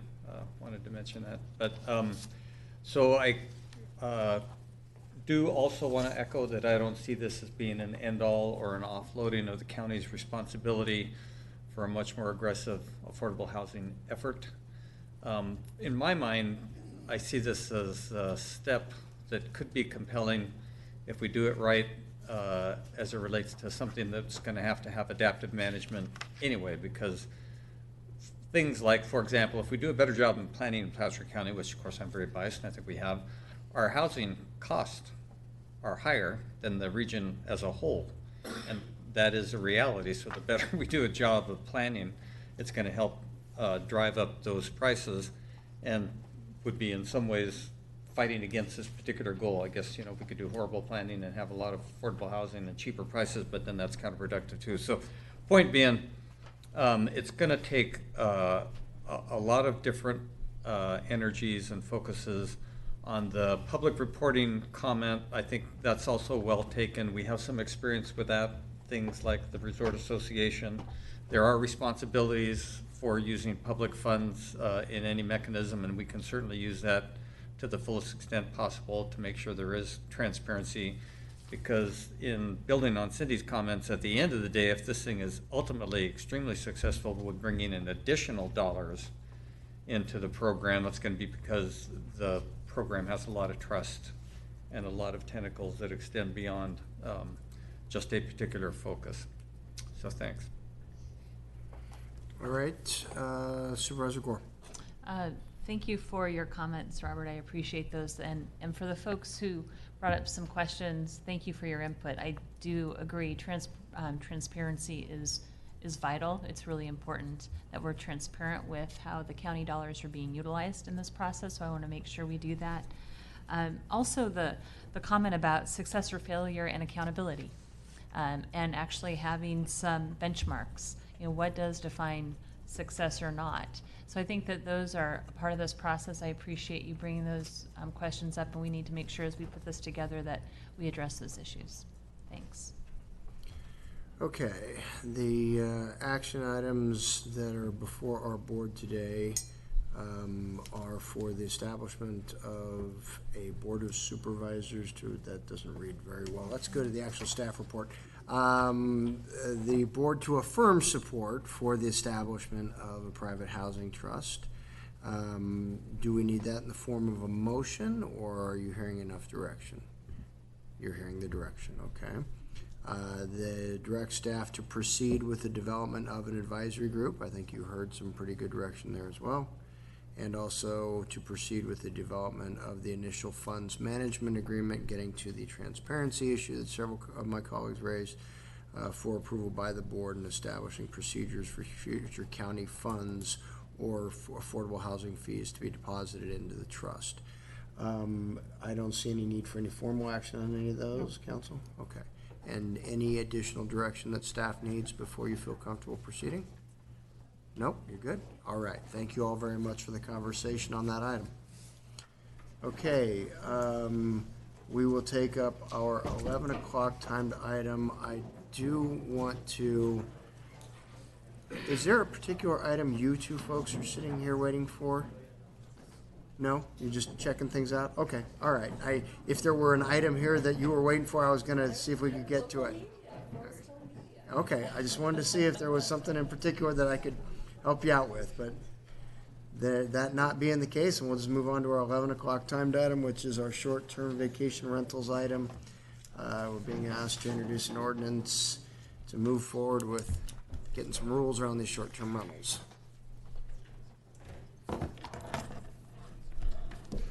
Good morning. Morning? Good morning, Yeah, or morning, what barely. is left of it. Yes.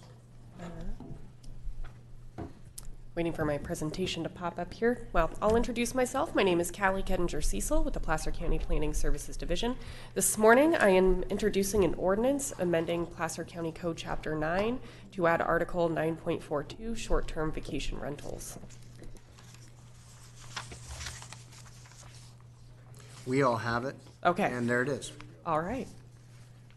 So for a little bit of background, I'm not going to go too extensively into this. A short-term vacation rental is a residential structure that is rented continuously for 30 days or less. On October 22nd, 2019, staff presented to your board a proposed ordinance, and your board also received public comment. At that hearing, the board directed staff to revise the proposed ordinance prior to adoption. The proposed ordinance would be applicable in East Placer. This map here shows the location of short-term rentals in East Placer. East Placer refers to those properties that are located at 5,000 feet elevation and above. There are approximately 3,200 short-term rentals in East Placer that would be subject to the proposed regulations. Based on board direction, the ordinance was revised to redefine occupancy, eliminate exterior posting requirements, create a mechanism to allow property owners to request an increase in occupancy, be applicable in East Placer only, include an exemption for single-family dwellings within existing resorts and certain residential associations, establish reduced permit fees for local property management companies, and require fire department inspections for short-term rentals. Occupancy was redefined to be 2 people per bedroom plus 2 additional persons, excluding children 16 and under. Occupancy limits may be increased on a case-by-case basis at the discretion of the Community Development Resource Agency Director. Previously, occupancy did not discuss children. It was silent on that, and there was no allowance for an increase in occupancy. The new definition does that. For area of applicability, staff recommended that the ordinance be applicable to East Placer only, and the board agreed. The proposed ordinance as written is applicable to East Placer only. Again, these are properties that are located at an elevation of 5,000 feet and above, and the purpose for maintaining the area of applicability in East Placer is because that is where the vast majority of short-term rentals are located. I would like to note that short-term rentals that are located in West Placer are still required to obtain a transient occupancy tax certificate in order to operate. The ordinance was revised to provide an exemption for single-family dwellings that are within existing resorts, provided that the resort company can demonstrate that there are policies in place for noise, parking, occupancy, trash, and guest safety, and that they're able to enforce those policies. This exemption would be approved by the CEDR director on a case-by-case basis. Another exemption would be for residential associations, so this would be HOAs, condo associations, or townhouse associations. The exemption requirements would be a homeowner would have to provide a formal written request requesting that they be exempted from our requirements. They would have to acknowledge that the residential association has requirements in place through their CC&Rs for trash, parking, occupancy, noise, and guest safety, and they also need to be able to demonstrate that they can enforce those policies. The homeowner would also have to provide certification that the rental is equipped with functioning smoke alarms, fire extinguishers, and carbon monoxide detectors.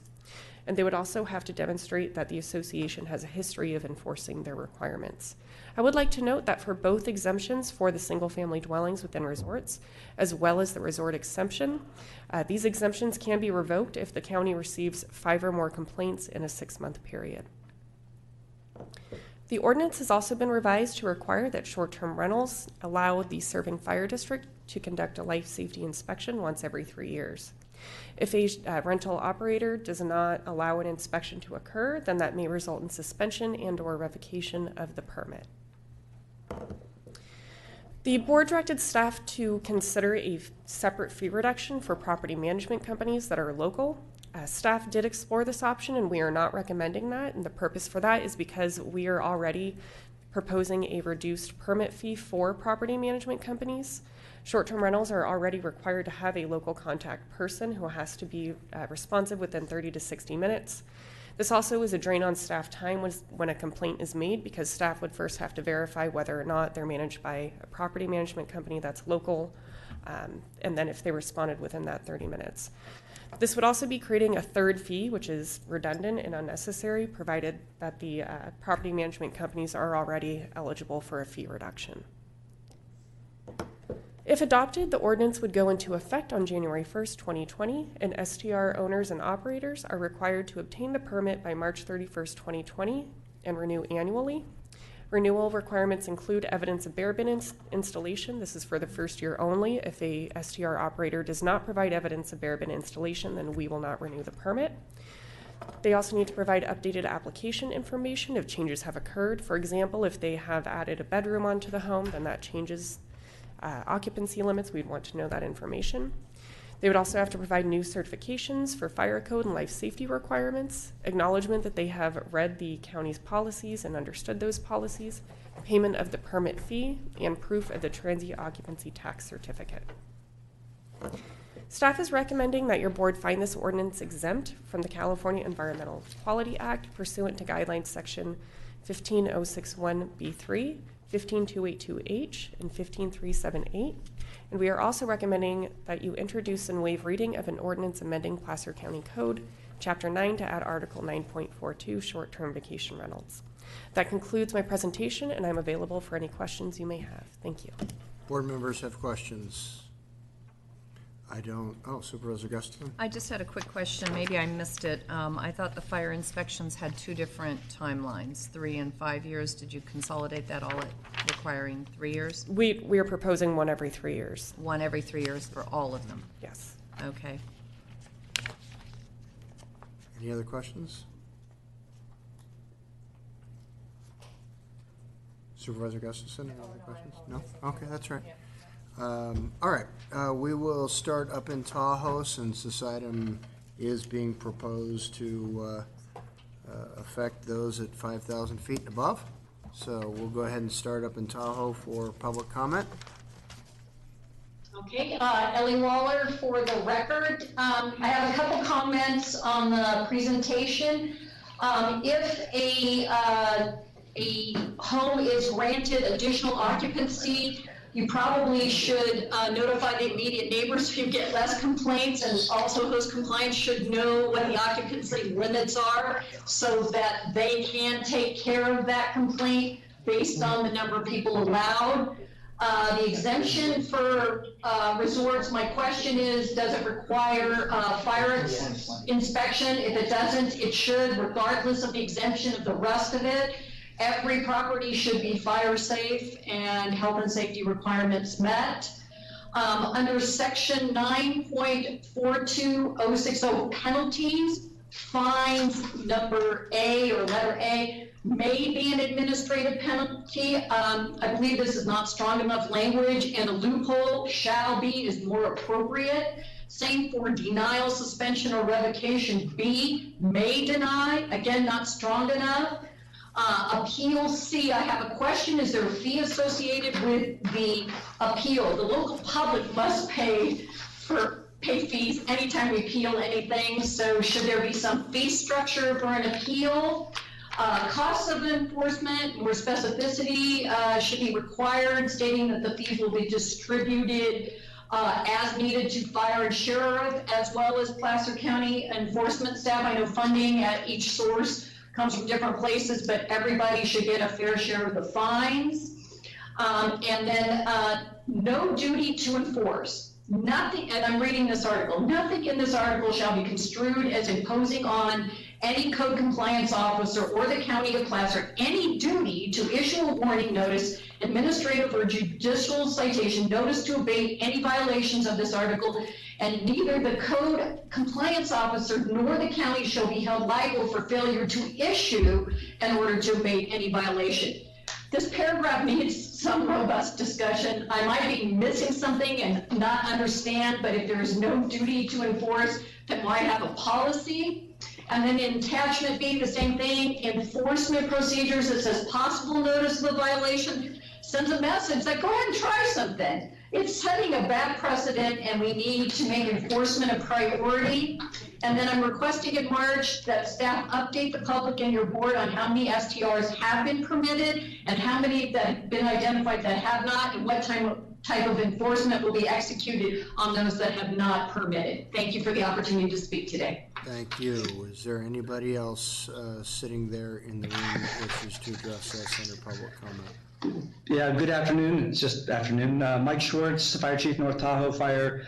And of course, as you look at that heat map of vocational home rentals, the great majority fall within the North Tahoe Fire Protection District response area. I want to start by thanking Supervisor Gustafson for bringing the fire district into early discussions and staff for incorporating many of those things into this. I really appreciate it. I think that short-term rentals are certainly one of those latent issues that's with fire service. So we've had many near misses, and I think it's a very good stance to get out there and start making sure that people are basically have this safe place that they've rented. And I really do like whoever phrased that in the staff report. I think did a really good choice of words. And with that, I think we're prepared to take on the responsibility for doing the fire safety inspections. And the frequency, of 3 years we can manage. I just want to clarify with staff on the first round that we don't want to be put in a position where we're holding people up. And so, we believe that we can meet the capacity of all of, whatever you say, 2,400 or 2,800, depending on how you cut these up, these short-term rentals. We don't want to be in a position on this first round, which is likely to take longer than future re-inspections, holding people up. And so in reading the overall report, it's not completely clear that we're going to have to get these done quicker than that. Okay. Are you done with your comments there, Chief? Yeah, thank you very much. Thanks for entertaining this. All right, thank you. Anybody else there in the room want to address the board on this item? No, I'm not prepared. Nope. So nobody else? Okay, thank you very much. Anybody here in Auburn want to address the board on this item? Okay, staff inclined to respond to any of the comments that you heard there in regard to the enforcement side, and then I'm curious to follow up on Supervisor Gustafson's question about where we left the 3 years versus 5 years and how it all got condensed down to 3 years. But anything that you heard you want to respond to? Certainly, Chairman Euler, members of the board, Tim Wegner, Deputy Director with CEDRA, also Head of Co-Compliance Services, and just wanted to share with you, from what I heard from Ms. Waller's comments, may is just a typical language that we have in our enforcing sections that give us the discretion. We may get out there and find that there's other conditions going on. The violation may not be as it appeared initially. There might be other facts or evidence out there that tells us that we need the discretion to issue or not to issue. So that's typical language for us. And please know, obviously, if we see a violation. Which we use countywide on any number of issues, from abandoned vehicles and Correct. Noise complaints in Granite Bay to, yes, okay. Correct. I mean, please know, I mean, your board should know that should we identify a violation and have the evidence to support that, my team will do its job and issue warnings or what have you, so, or citations. In reference to the, just want to turn back here, in the duty to act, maybe council could answer better on this, but, you know, just recognize if my team should get multiple calls at the same time, I can't be at all places at all times. And so if I have 2 officers on and I get 3 calls, know that I may not be able to be responsive, and so this just gives us that discretion, and just in case we can't get out there. But I don't know if Karen, if there's anything you could add to that. Actually, this provision is a statement of non-liability. Right. It's always at the discretion of the county and the code enforcement officer as to whether to cite or not.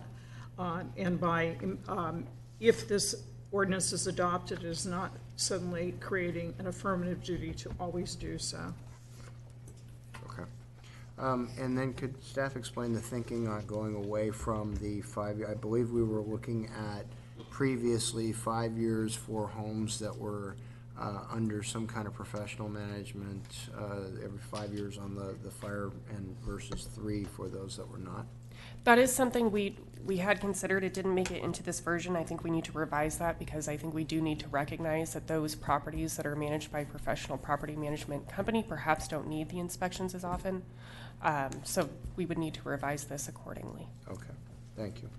I appreciate that following up, because I do believe in our meetings with the locally professionally managed firms, that they're checking those smoke detectors and carbon monoxide detectors. They're making sure that home is safe and secure, because they're also liable. Their name is on it as well.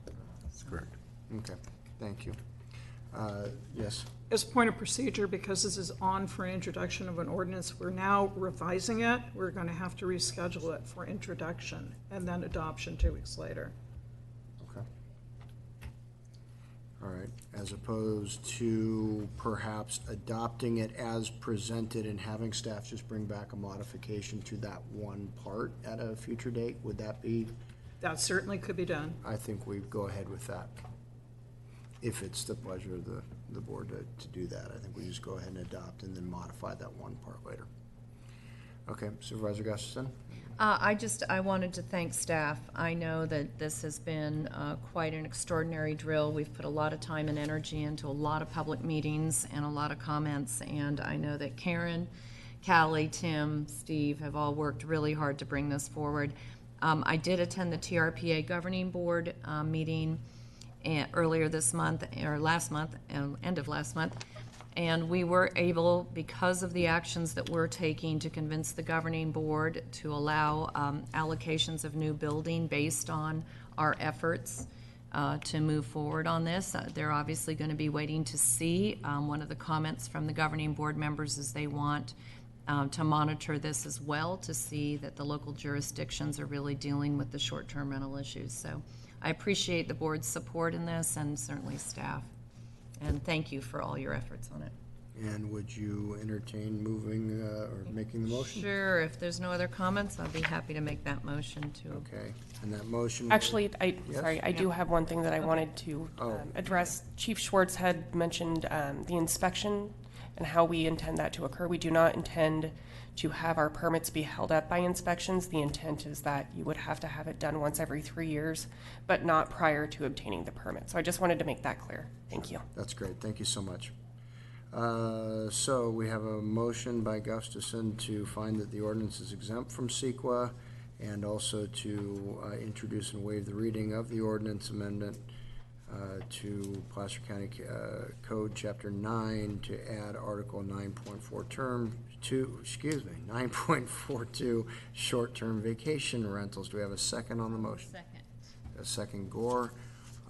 There being no other comments, all in favor, please say aye. Aye. Aye. Opposed? None? Thank you very much. And thank you for your comments in Tahoe. Appreciate you all being there.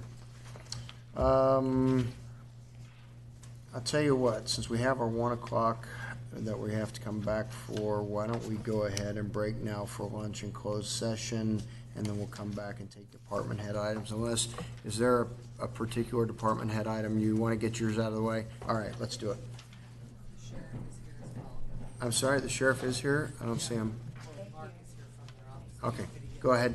come on forward. And Thank you, I appreciate that. you betcha. So this is our HHS item? This is item 9A, 1 and 2. Yeah. Now it's afternoon. Good afternoon, ladies and gentlemen, Chairman Euler and the members of the board. My name is Amanda Sharp. I'm the Human Services Director for Placer County Health and Human Services. I'm here today in support of the request for approval to lend 2 Human Services staff members to work with the California statewide automated welfare system, also known as CalSAWS project. One of the positions is a long-term position and the other is a short-term position as defined in a letter between the terms of that long and short are defined in a letter between the project and the county. The positions are technical analysis and data conversion roles. Your board approved Placer County's participation in the statewide CalSAWS Joint Powers Authority Consortium in April 2019, and then in June, all 58 counties in California came together as one joint powers authority to initiate the California statewide automated welfare system, the SAWS, the project and consortium, and we will all operate under one system in 2023. One aspect of the agreement included language describing on-loan work arrangements for county staff to work with the project. The approval requested today is an extension of the process as outlined in the April agreement. Conversion activities focus on planning, development, and execution of tasks to transform and load the data from counties into the CalSAWS system. To minimize disruption to the public and county staff for a normal business operation during conversion, activities include communication, collaboration, and coordination from all of the counties in the project team, especially those who are migrating at the time. Placer County Human Services operates using the CalWIN system currently. As one of the first counties, there are 2 first counties leaving CalWIN and moving. It's us and Yolo County. We will be doing that at the end of 2021 and the beginning of January 2022. As you'd imagine, our planning and implementation of workflow, cross-training, all of the things to analyze data and technology is already underway. Many Placer County staff already participate, along with our peers across California, in design, implementation, policy implication, technical preparedness, and user experience work groups.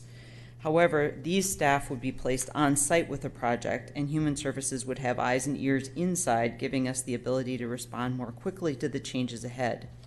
More importantly, because these employees would continue to be our employees, Placer County employees, they can assist us by proposing changes and affecting decisions that are favorable to our needs and our business procedures.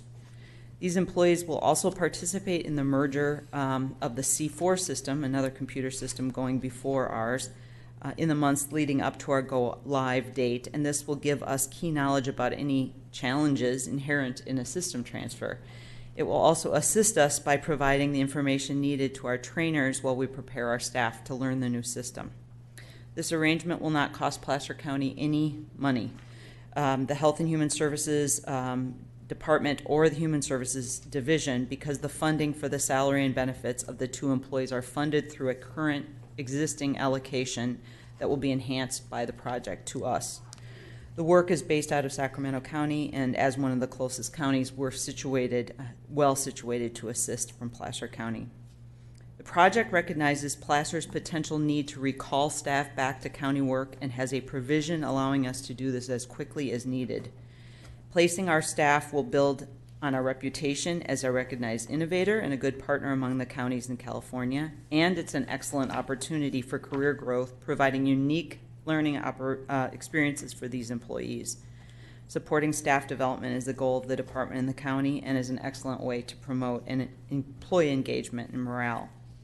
The revenues received in claiming for these positions will be included in the department's fiscal year 19-20 budget and future budgets as applicable. The revenues needed for backfill of staff will be covered by the revenue received through allocations. No county general fund contribution is required. I'd like to ask for approval of item 9A1, action requested to approve the loan of 2 employees, and authorization for the Director of Health and Human Services to sign the resulting agreements, documents with risk management, human resources, and county council concurrence.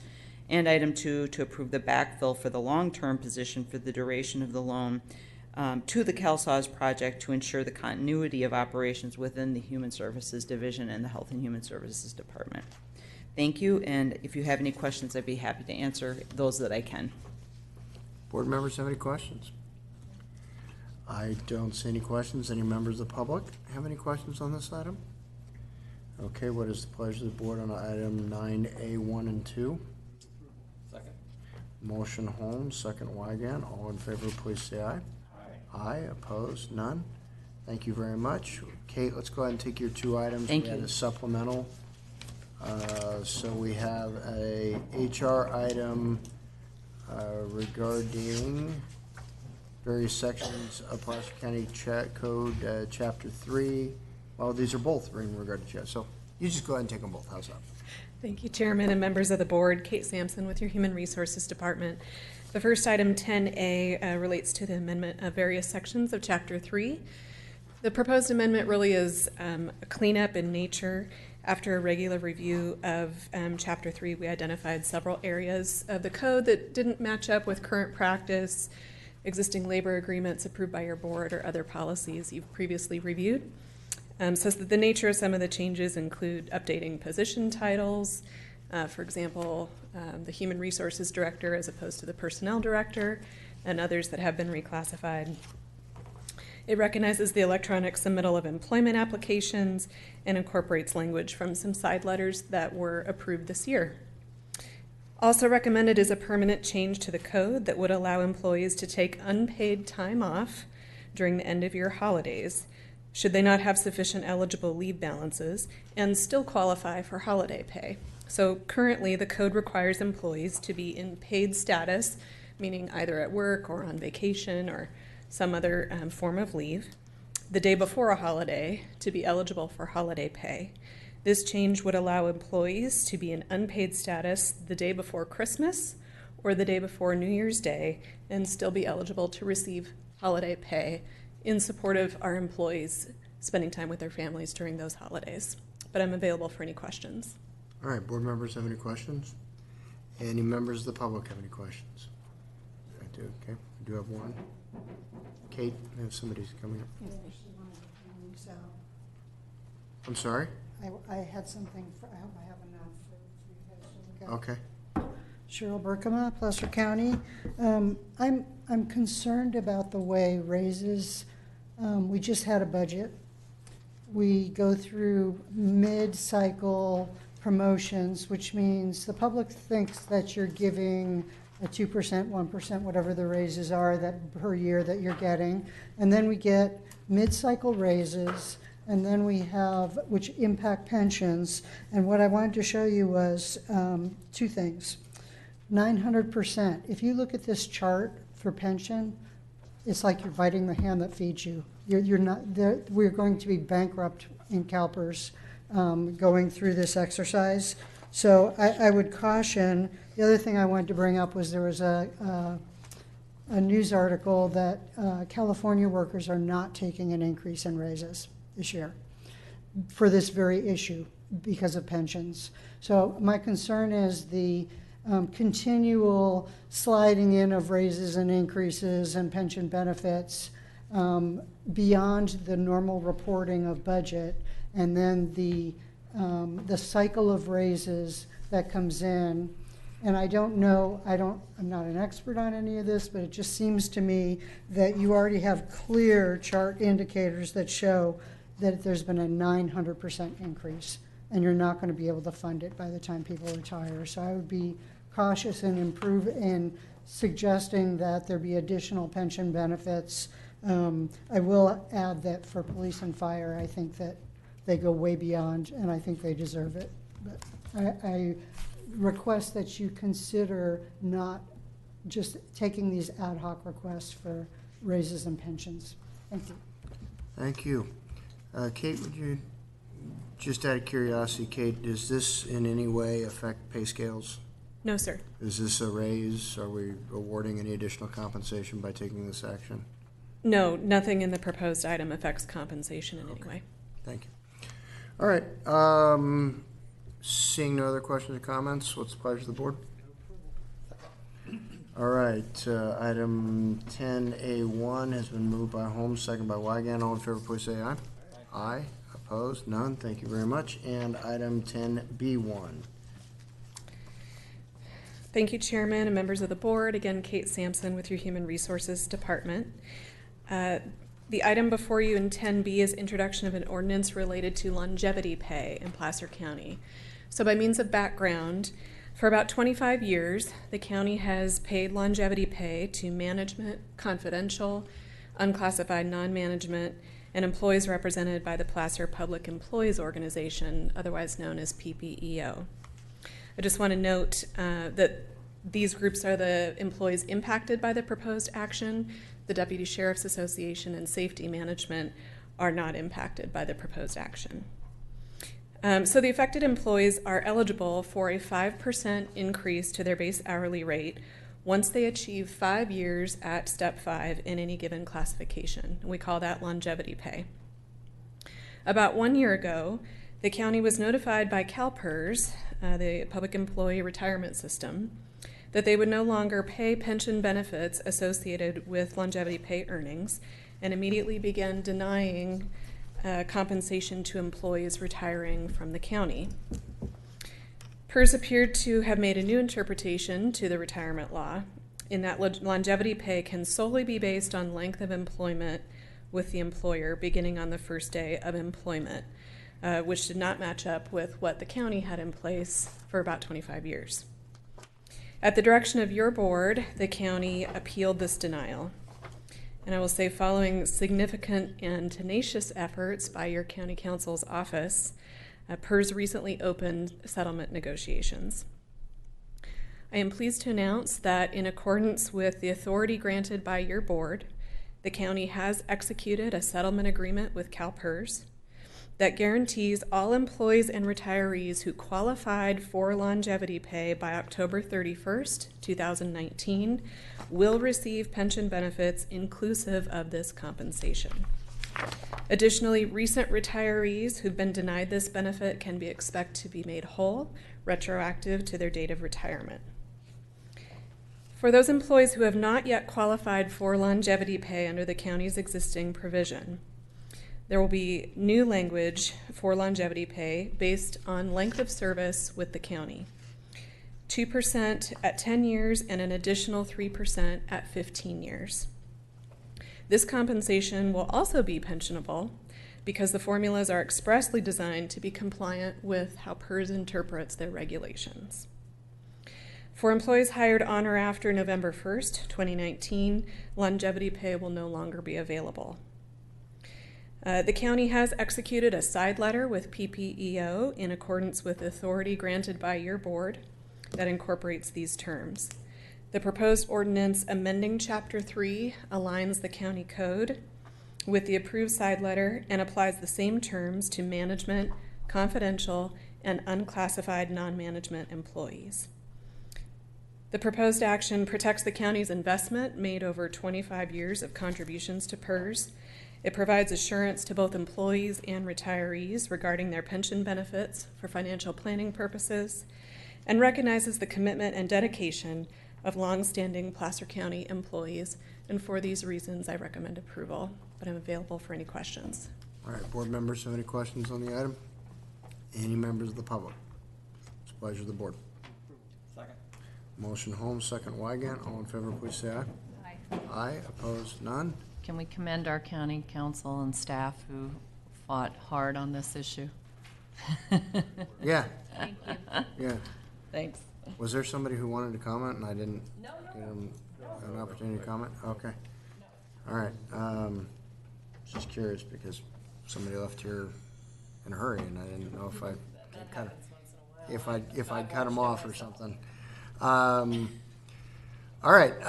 So we're going to take, Wendy, we're going to take the other item after our 1 o'clock timed item. Okay. I'm going to take Mark's item and then we're going to be, so we're good to go on this one. We did vote on that one, right? I did. I was just going to ask you the same thing.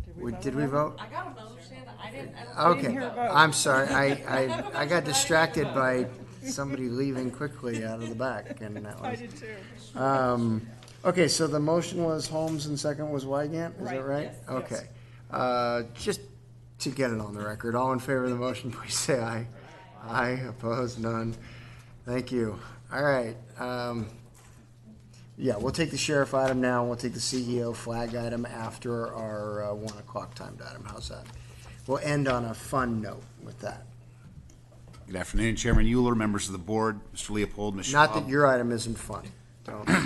Well, it's funny, I was just telling Beverly and Kate that I sit because I never know how long I'm going to be up here. Okay. Yeah. 5 minutes, 20 minutes, but I'm ready for it. It won't be 20. So we're going to talk about a JAG grant today, and I'll go into some detail about it because it's a grant that we formerly had and then we lost due to litigation for sanctuary cities, and I want to make sure I explain it to the supervisors, Gustafson and Gore.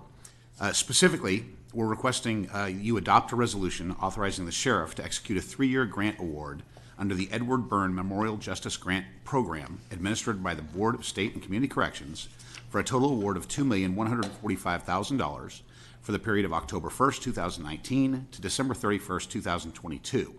Also to approve a budget revision to increase revenue and expenditures in the Sheriff's Office 1920 final budget by $715,000. This grant, like I said, we had prior. We lost it last year, $715,000 a year. I know that some board members probably remember that. This is a collaboration between a partnership between the Sheriff's Office, Sierra Nevada Native Alliance, the Latino Leadership Council, HHS, and the District Attorney's Office. It's a really successful program. We were unfortunate to lose the money last year, but now we've got it back. I've got a breakdown of the budget if you'd like me to run through it, who gets what every year of the 715. The Latino Leadership Council gets about $100,000 a year. Sierra Native Alliance gets $120,000. We also put in this year for youth initiatives for a vaping program in the local schools. We'll be putting $109,000 towards that. Drug enforcement, $344,000, which pays for 2 deputies in the sheriff's office, and then some nominal, about $35,000 for data collection and services. I'll be happy to address any questions. Board members have any questions? Any members of the public have any questions? Anybody need to leave the room in a hurry? Okay, do we have a motion?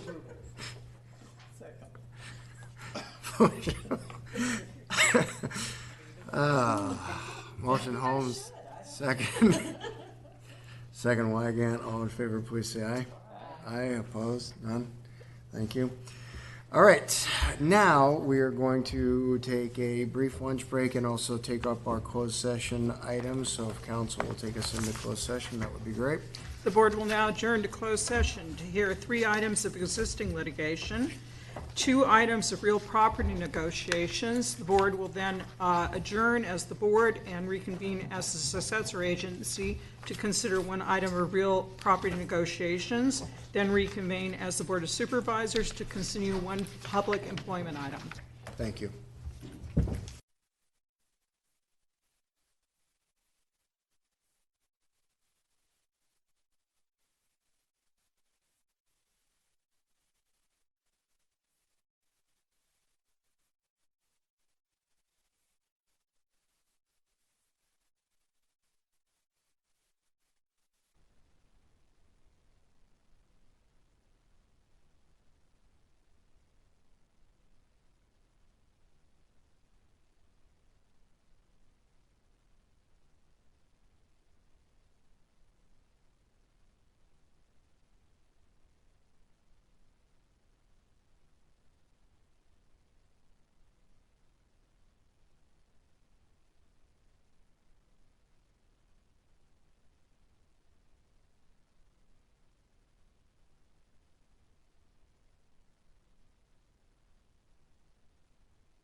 closed session. The board met in closed session and considered 3 items of existing litigation. On each of the 3, the board heard a report and provided direction. The board then heard 2 items of real property negotiations. On both of these, individually, the board heard a report and provided direction. The board then adjourned as the Board of Supervisors and reconvened as the successor board. The board then conducted real property negotiations and provided direction to staff. The board then adjourned as the Placer County successor agency and reconvened for the Placer County Board of Supervisors and consider 1 item of public employment. Thank you. All right, Todd, you want to? Yeah. You want me to- So the board did convene and gave direction to staff to proceed, and we will be bringing back this to the board for concurrence at the next board meeting. Which this? Oh. Did I miss something? She didn't report out regarding our last conversation. I was waiting for what the report out is. Is it just Oh, provide direction? are we supposed to report out what we decided? We can. We can. We can. And but it just has to wait to the next board meeting? And then we bring it back for the All next right, board well, meeting to finalize. it was a bloodbath in there. What's that? I just want to Okay. say. I'm gonna be haunted by the images of Robert coming over the table at Jim. It was quite something, but after. Sounds exciting. After an exhaustive MMA SmackDown match, our board has decided that Karen's stuck with us for a little while. So that's how we're gonna move. That satisfactory report out? Yeah. That's how you do I it, like right? that. Yeah, okay. that's good. Thank you. MMA SmackDown, you use that reference All often. right.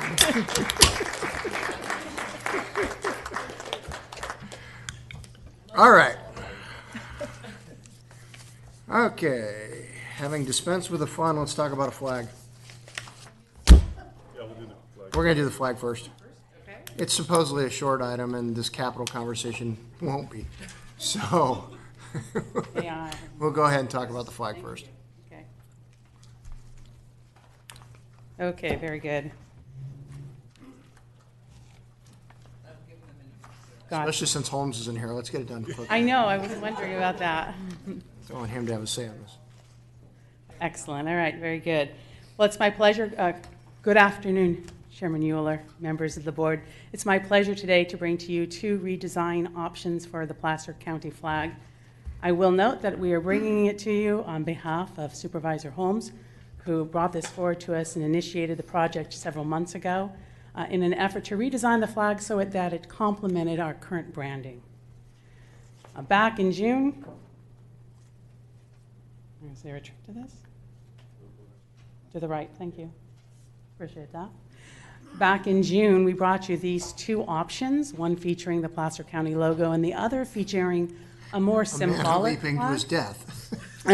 And that is Eric Bergen, our videographer. He's gotta like that, right? Okay. There was direction on the board more in favor of the second option, and so I'll show you that one. It is very representative. It has 6 stars that represents the incorporated cities of Placer County. It has, of course, the seal in the year of incorporation. It has the blue swath of color that really features the abundant waterways of Placer County. And the green swath of color is for the vegetation, the forest lands, and obviously also the agricultural industry that we're known for. You'll notice that the mountain in the background features Anderson Peak, and that really is in Placer County. It's along the Pacific Crest Trail, and it's between Squaw Valley and Sugar Bowl.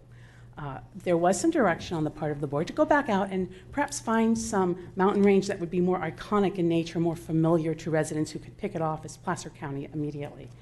And so we did go back out, and this is option C I bring to you today. Option C features the Twin Peaks. The Twin Peaks are really known for being iconic because if you're there, you can overlook Lake Tahoe. It's along the Pacific Crest Hill. It's located on the edge of Granite Chief Wilderness between Alpine Meadows and Homewood. It's very well known. It's a beautiful peak.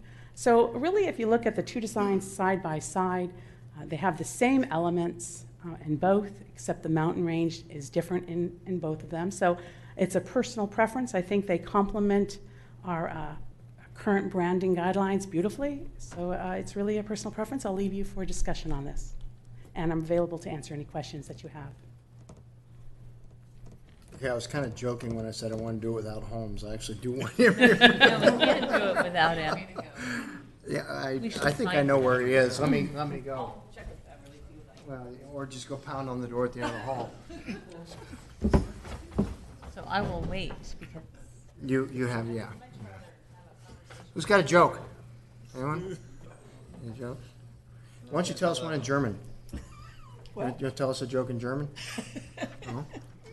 Yeah, that'd be okay. No? Alrighty then. Take 5, smoke 'em if you got 'em.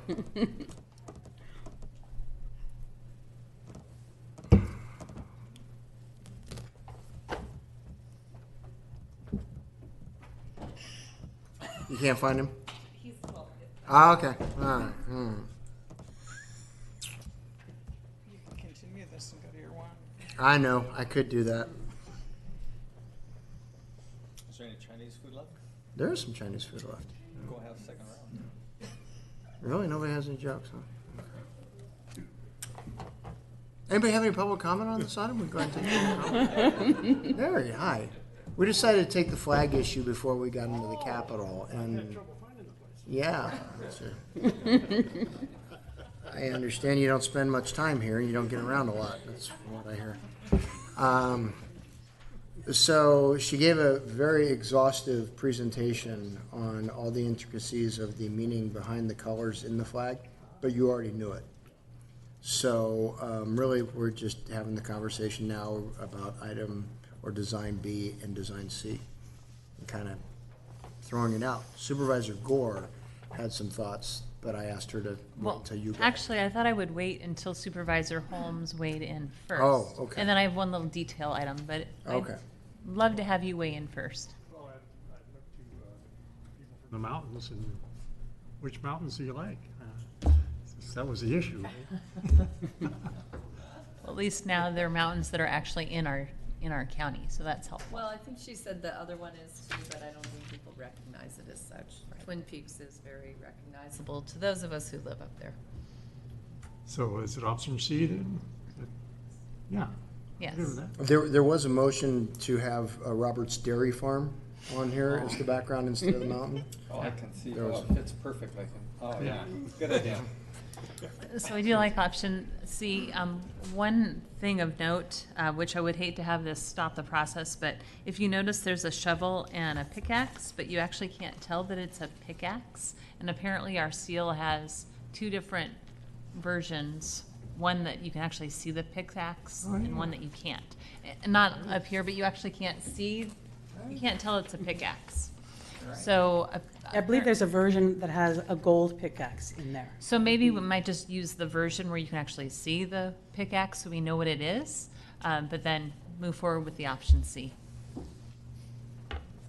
Look at that, I've learned about the county seal and that we have a pickaxe and you actually want to see it. That's right, yeah, that's right. Very good. That's good. Okay, So, yeah, option C is fine with me. with With the the inclusion of the With pickaxe. the pickaxe. Okay, I'm sorry.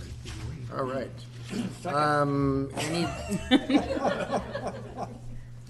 Any comments from anybody in the public? Any preference on hand tools that anybody wants to see? No? Chainsaws, weed eaters? No? Dairy cow. We're good with just shoveling pickaxe. What? I was asking for jokes and somebody let one.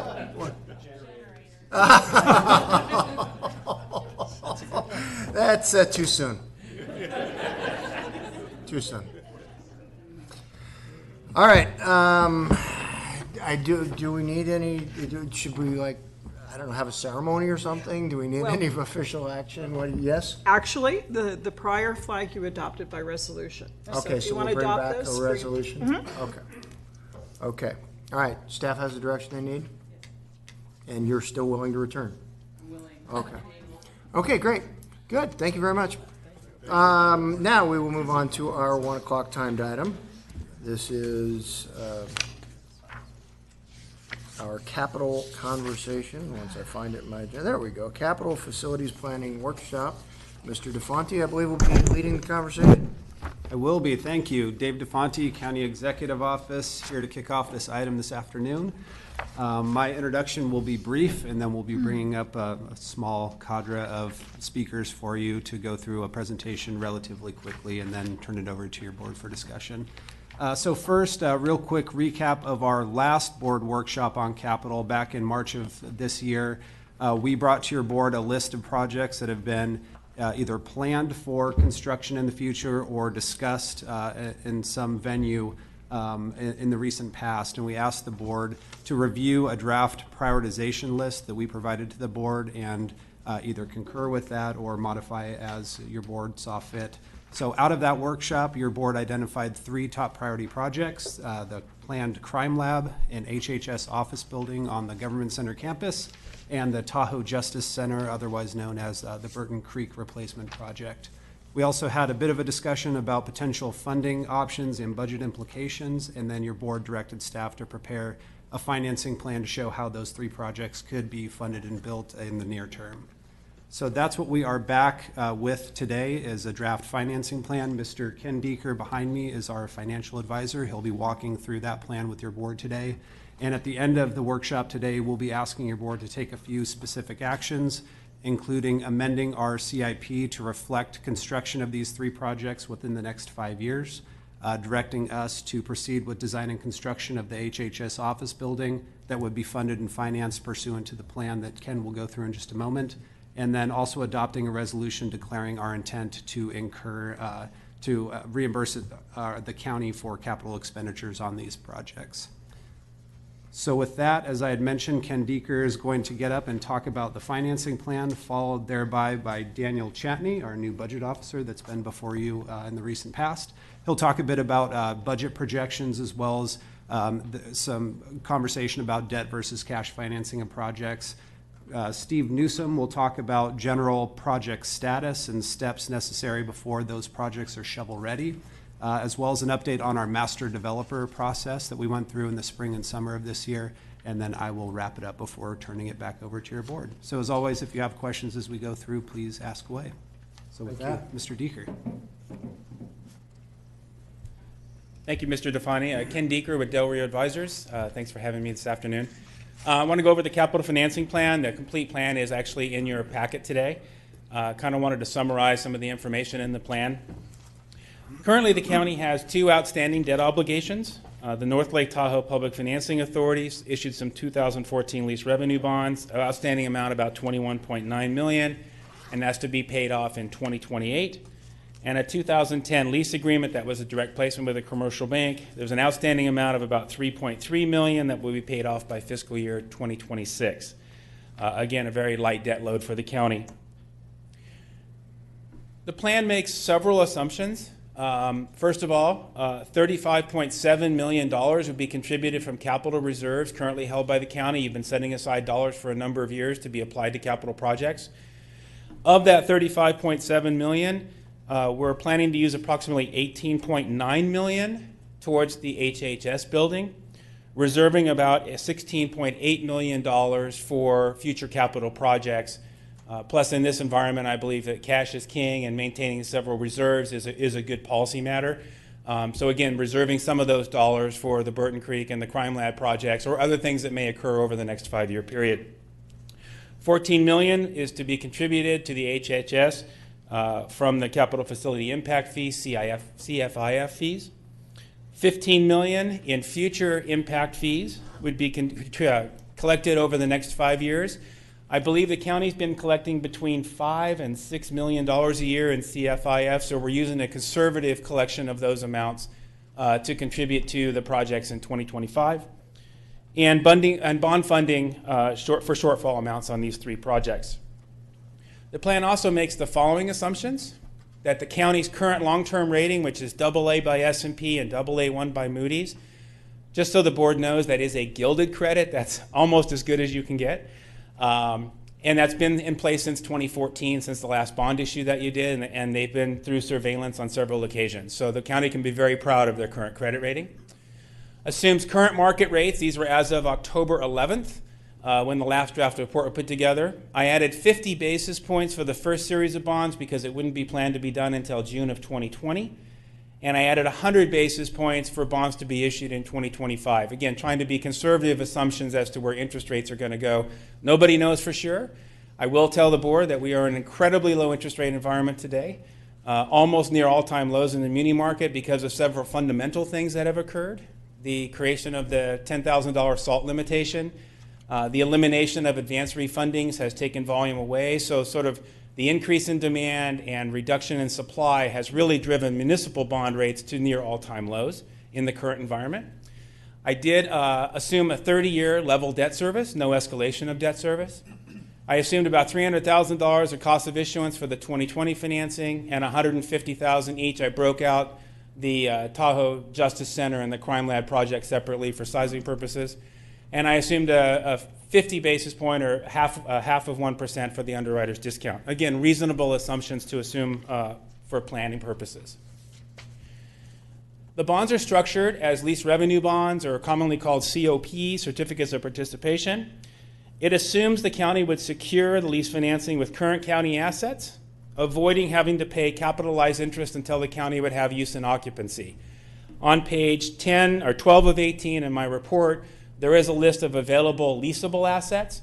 You could, for example, lease the HHS building, but until the county has use and occupancy of that building, you would have to make lease payments through capitalized interest. It means you'd have to borrow more money to make those payments.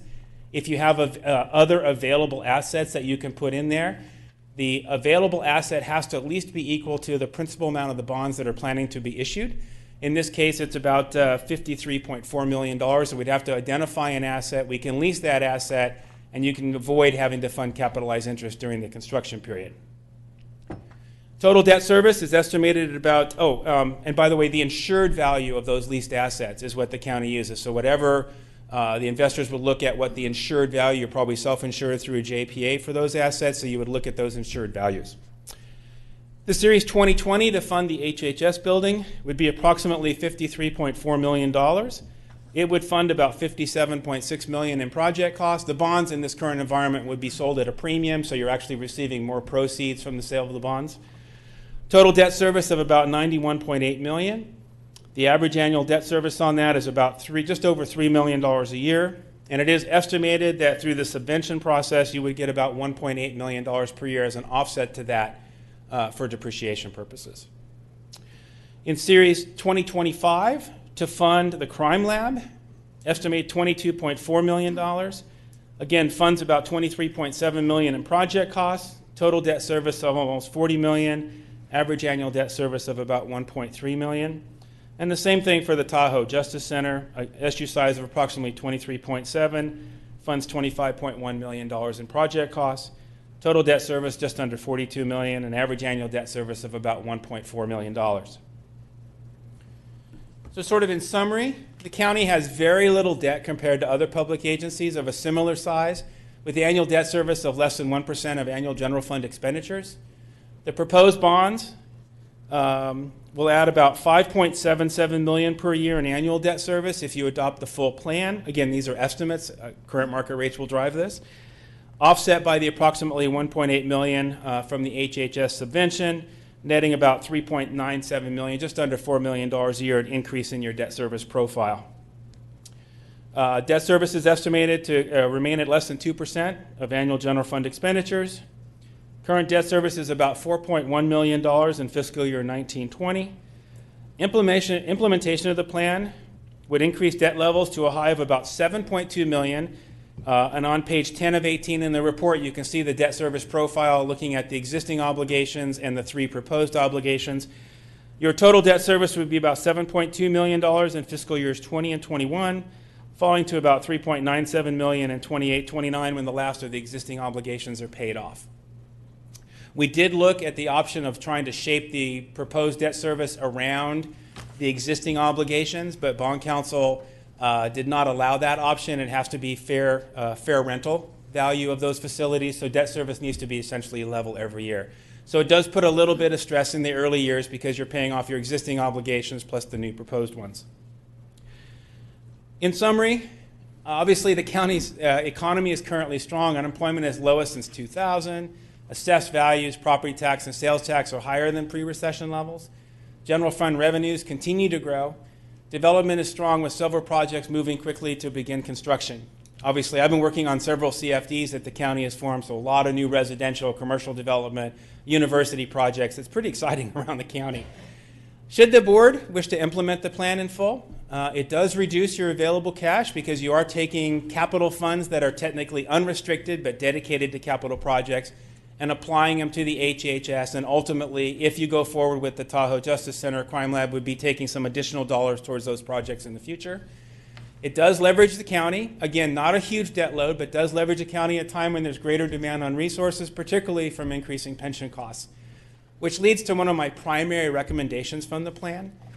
I do recommend to all of my clients that the county, in this case, develop a long-range financial forecast called the LRFP. And I'm telling all of my clients this because a lot of them are just focusing on the one-year budget process, But it's really good to take a longer-term view into the county's finances. And the decision-making that you as the policymakers make need to be plugged in through this long-range financial forecast to see the long-range implications of this. To the staff of credit, and with Daniel's help here, the county team did develop a long-range financial plan that Daniel will go over here in just a minute. A couple things that have come out of that. We did plug in the model, the proposed plan that's before you today. We do need to model, and I think what's nice about the project, this is a good what-if planning tool. But I would definitely recommend that as you go through your budget setting process, and I understand maybe later this month you'll be going through some workshops for that you use that model to look at beyond the 1 year or 2 year budget period, look out through the 10-year period and look and see and play, for example, what if scenarios with recessions. Because I can tell you that during the Great Recession, your property tax revenues dropped about $29 million a year before ultimately recovering. So if you're getting close to a minimum level of reserves and you enter into a recession period during that same period of time, it could put some stress on services and have the opportunity to pinch out those services. So again, I think it's just another tool in the board's toolbox to be able to make long-range decisions based upon what are obviously, in this case, 30-year debt obligations. So that's one of the primary recommendations that come out of that. So with that, I'm happy to answer any questions specifically about the plan, or I'll turn it over to Daniel. Board members have any questions? I have one on, I believe it was slide 9, where you break down the results of the proposed bond funding. You point out, or the bond financing, I'm sorry. You point out the subvention on the HHS building, yet I'm not seeing any reference to any state participation in the Tahoe Justice Center. We will get to that discussion when Mr. Newsom comes up, but right now the financing plan does not assume any revenue from the state to fund a portion of that, namely the courts. Right. And Mr. Chatters is here as well when we get to that. He's more than happy to engage in that discussion too. All right, thank you. All right, I don't see any other questions by board members, so we'll go ahead and continue on with the presentation.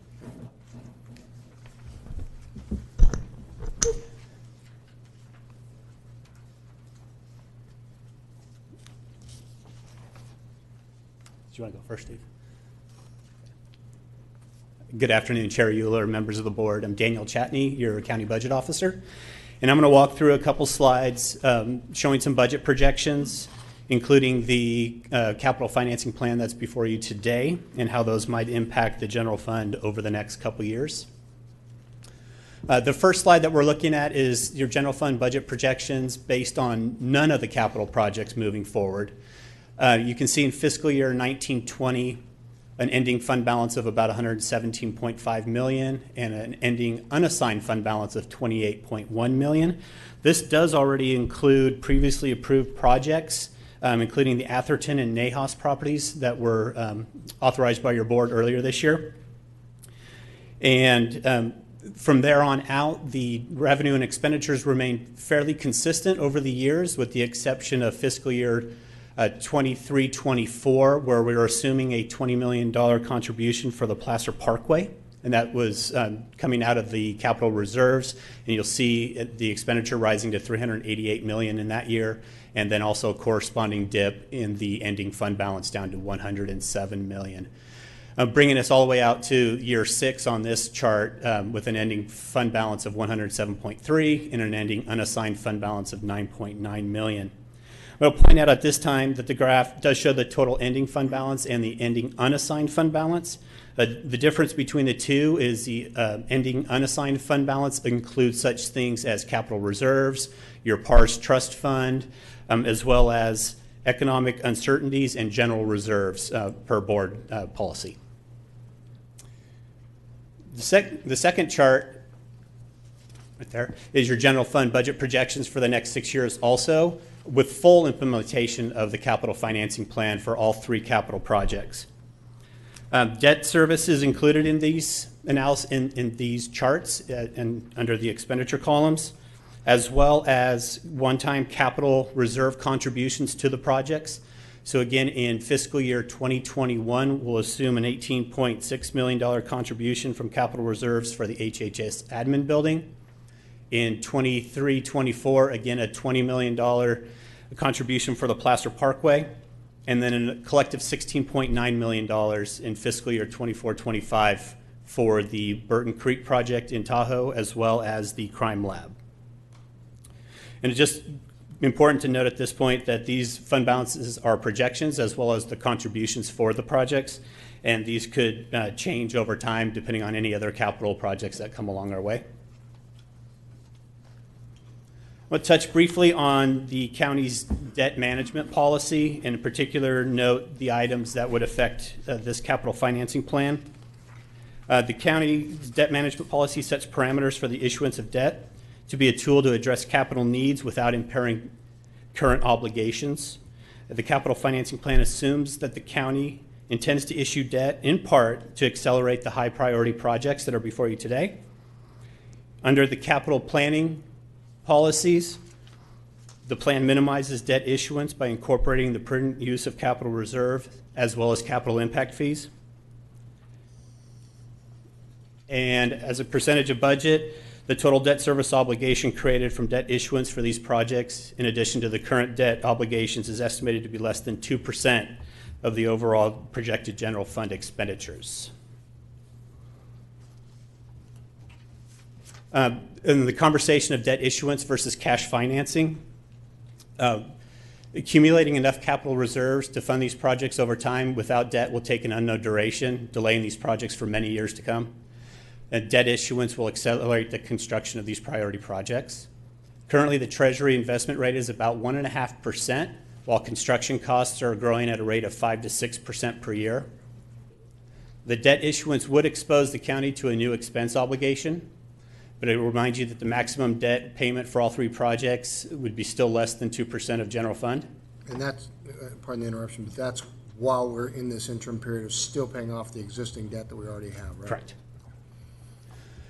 And the amount of debt issued is again mitigated by the prudent use of capital reserves and capital facility impact fees. For these reasons, staff's recommendation is to issue debt in alignment with the capital financing plan. If your board concurs, staff will return with professional services contracts and other actions necessary for the planned June 2020 bond issuance. And I just touch on the assumptions regarding the cash contributions to these projects may change depending on other capital needs that may arise before any bond issuance. And just for clarity, Daniel, we're actually where we're paying that current debt issuance is not out of the general fund.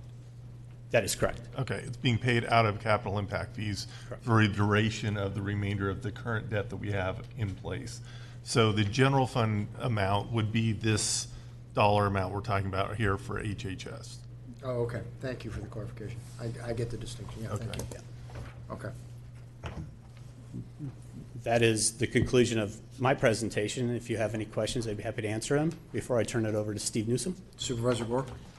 Thank you, Daniel. Appreciate it. So as we look at debt and financing, we've got a very large treasury here in our county.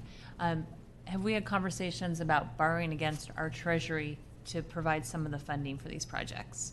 Because that could save us interest payments, et cetera. I think it's something that we should look at doing. So, Dave, so we had some conversations a year or two ago about that. I don't recall, or I haven't been involved in any recent conversations around that. It's technically a possibility to do so, and we're happy to engage in those discussions should your board desire that. I don't know what y'all think, but I think it's worth a conversation with our treasurer when we have dollars that, we're a good bet. We're going to pay the money back. And if we can save money from our taxpayers, I think it's worth some conversations with our treasurer to see if she would work with us to do that. We can reach out to Janine in the Treasury and just see what her interest would be to do that. We'd be coming back to you if you want to pursue further with this project, what the overall financing package would look like, not only the contribution from a cash standpoint. We've made some projections here that may not hold exactly true, but we'll be pretty close. But we can have some conversations with her. I think keeping all the options open right now is probably a good thing. Okay. Any other board members, any questions or comments? I don't see any, thank you. Thank you.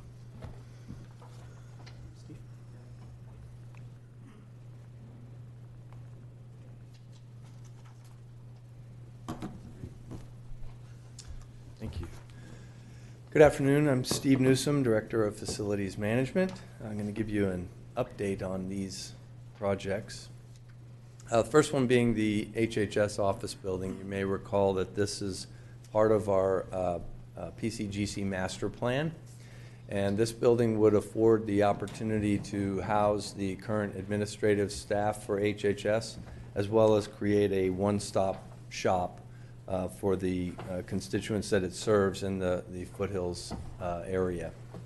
Currently, just for your information, as we would consolidate staff members into this facility, we would be eliminating some of the leases that we're currently paying that total about $437,000 a year.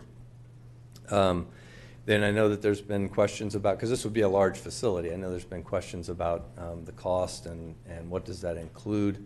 Currently, our conceptual estimate is $90 million for this, and that is an all-inclusive number. So what does that include? That means it includes the building, the site work, some infrastructure work that this building would require, particularly a larger capacity water line, as well as interior furnishings. There will be hundreds of staff members in this building.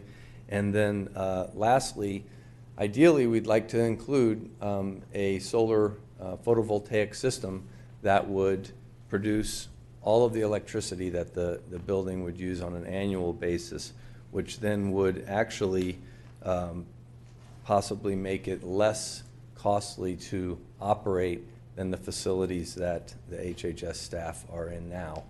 The other benefit of this is that we would be able to take all of the staff that are currently in World War II era buildings out of the World War II era buildings that are planned to retain on the campus. So, and I can answer any questions for each of these projects as we go if you like. Yeah, quick question Yes.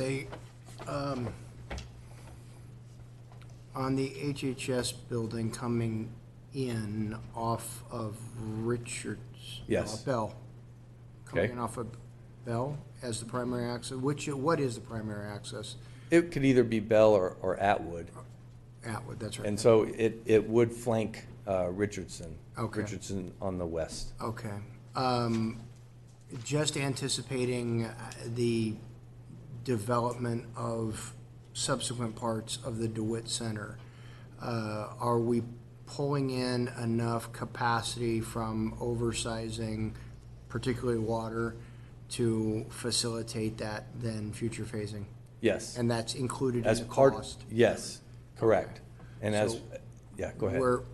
Since we have, is Jeff, yeah, Jeff's here. Since we have the unique opportunity when it comes to HHS facilities to have the state help pay us back for parts of these, whatever we can roll into this in particular is very helpful for them. Yeah, absolutely, and we're looking at that. And the master plan effort did a really comprehensive job of looking at the entire campus and the infrastructure that's needed. So one thing, we're trying to be efficient so that nothing is done and then needing to be undone as projects are implemented.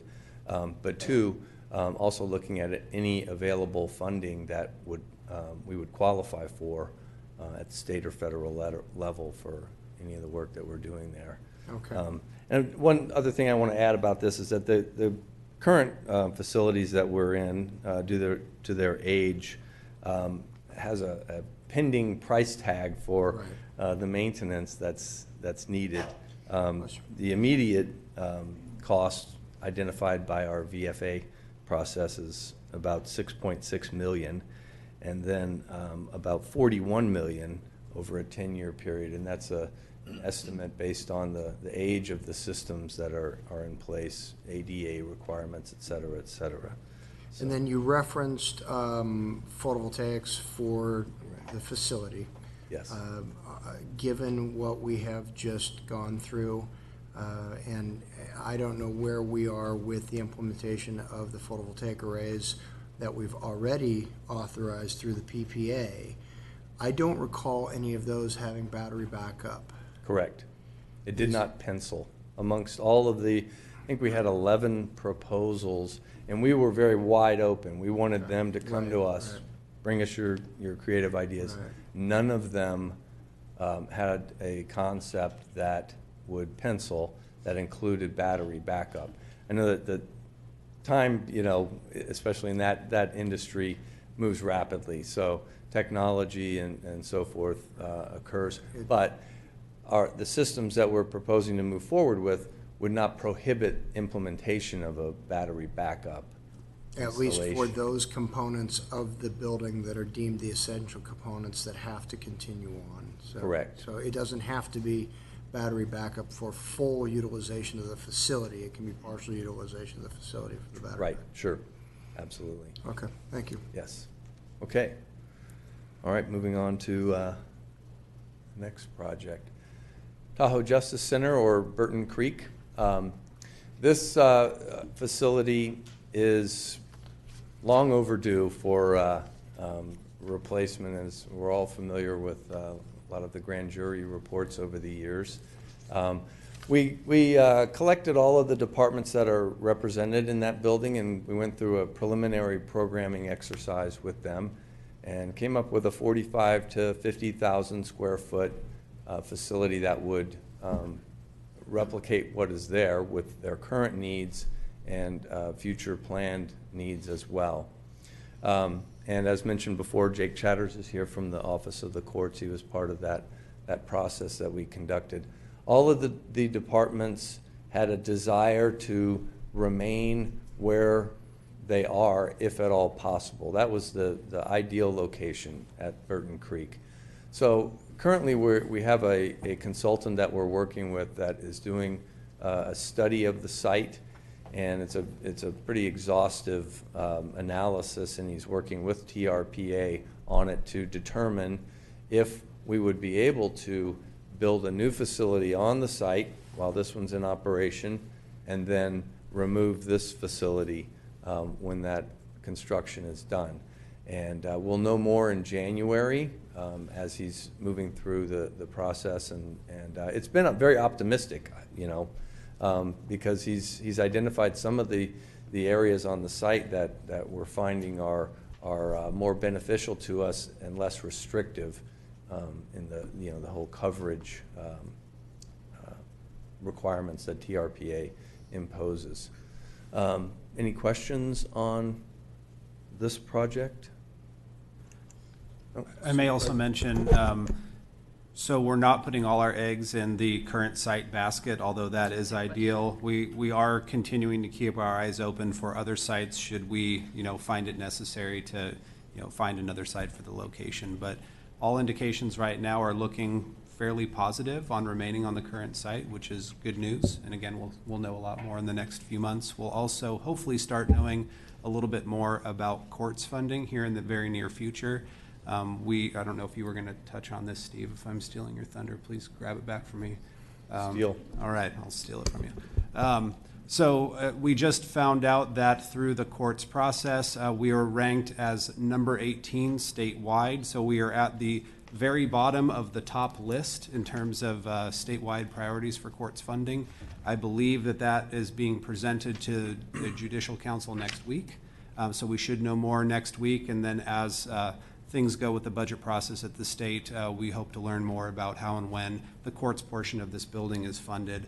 And as Supervisor Euler, Chair Euler pointed out, the financing plan does not include courts funding within it, although that is a major piece to this puzzle and something that we'll be pushing for, in the very near future here to bring resolution to that item. And I think, frankly, that identifying a site, and hopefully it's the one that we're currently on, is going to help tremendously with that process. Okay. Supervisor Gustafson, you. Being the eternal optimist, both for this project and the crime lab, they're necessary. We've said they're high priority, and waiting till 2025 was one of the issues that I brought up. It's more related to the financing, our abilities. Looking at the numbers, we're not going to pay anything off significantly before we would issue that debt anyway. And I just want to be assured that the financing that we're talking about today is not going to hold us up if we are able to move forward more quickly on either or both of those two projects. So I'm talking both with the sheriff's office as well as the district attorney to address that very issue. Obviously, both of them are anxious to get the projects moving, as we all are. There's nothing in this financing plan that would push them out to a certain date. If the projects are ready to go, we can definitely structure the financing to occur when those projects are shovel ready. There are some pretty significant steps that need to happen with each project, so we thought 5 years was a reasonable planning assumption, but it is just that. It's a planning assumption. They can occur sooner or later than that, just depending on how quickly we can tee up those projects. Thank you. All right. Yeah, the site, is really the driving force on the schedule. Same thing with this project, the crime lab, and I know you all are familiar with the crime lab process that we're talking about now, because the district attorney had a very unique approach to the problem they have. The problem, of course, is that they are using the state lab, which is very time consuming and can affect their abilities to prosecute cases. And this facility would benefit them greatly from a time standpoint, and also could be a regional facility that would serve surrounding counties. So their approach to it is based on a joint powers authority, and they're talking with CSU system to work with the county to create a facility that would also benefit the university system as a teaching facility.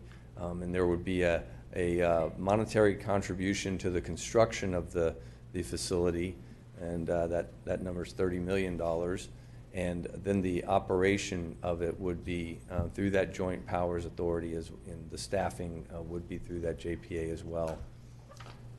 We do have a program that was developed by the Smith Group, so we have an idea of the spaces and overall size and configuration and so forth of the facility.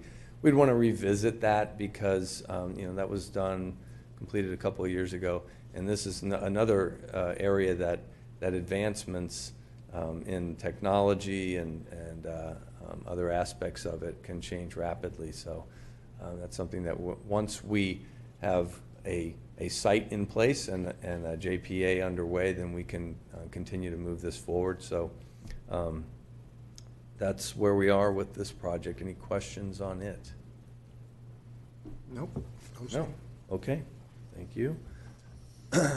Lastly, we were asked to look into working with a master developer for the PCGC campus. We have a 200-acre campus, and we have, basically it was a World War II era site as a hospital. And now we have a variety of buildings as well as some of the original buildings on that site. So we issued an RFQ out to the private community, and we received a couple of responses from very highly qualified teams. And through our negotiation process with them, our interviews and so forth, we were very impressed with and would like to continue our discussions and potential agreement with the Griffin Swinnerton team. They had a really deep bench. They understood, they had done a lot of homework on our site, our goals for it, and the county as a whole. And while at this time, based on a lot of the information that had been developed and where we are with the HHS building, we didn't see a benefit in moving forward with more of a P3 type approach for that building, working with them. And we've had that discussion with Griffin Swinnerton. They're still very, very interested in working with us. And absolutely any and all private development that could occur on our site, we would want to work with them. We have a great deal of confidence with them. And even beyond that site, including this building and the annex as well, that was something that we mentioned in the RFQ to say, hey, look and see what you think of this. And they've come back with some very preliminary but great ideas for us to chew on. We'll see where that can go in conjunction with some of the private development that might pencil out on our site. Just so we're aware, this facility here that we're in now has another laundry list of needs, and I know you've all experienced those firsthand. Yeah, it's no. We over 10 years, it needs almost $10 million worth of work, as well as the fact that as again you all know, you're at capacity. The configuration of the building is really poor for the current needs today. It was designed during what I call a dark period in architecture. So with that said, I have issued an RFQ based on Supervisor Euler's recommendation for some air yes, some air strikes to come in. So, with that, if there are any questions, we're continuing our dialogue with the Griffin Swinnerton team, and our research for what could be feasible on the private sector side, as well as the ability to implement even some of the infrastructure on our PCGC campus. So, are there any questions on that? I don't see any. None? Okay. Thank you. There you go. He worked a joke in for you. All right, so quickly wrapping up here. Get to the end slides. So if you are amenable to the capital financing plan and what you've heard today, what we'd be asking for is that your board direct us to amend our capital facilities or capital improvement plan for facilities to include the HHS project as essentially a year one project to be constructed in fiscal year 2021, and then to show the other two projects, Crime Lab and Burton Creek, as year 5 projects beginning construction in 24-25, with the understanding again that the timing of those two projects and really all three will be dictated really based on how and when we can get them shovel ready, not by the dates that you're seeing today. These are just planning dates.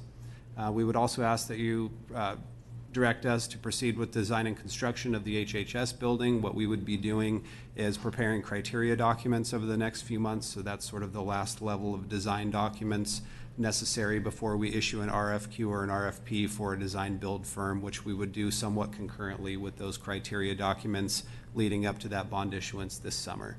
And then lastly, we would ask that you adopt a resolution declaring the county's intent to reimburse itself for capital expenditures on these projects from proceeds of tax-exempt bonds.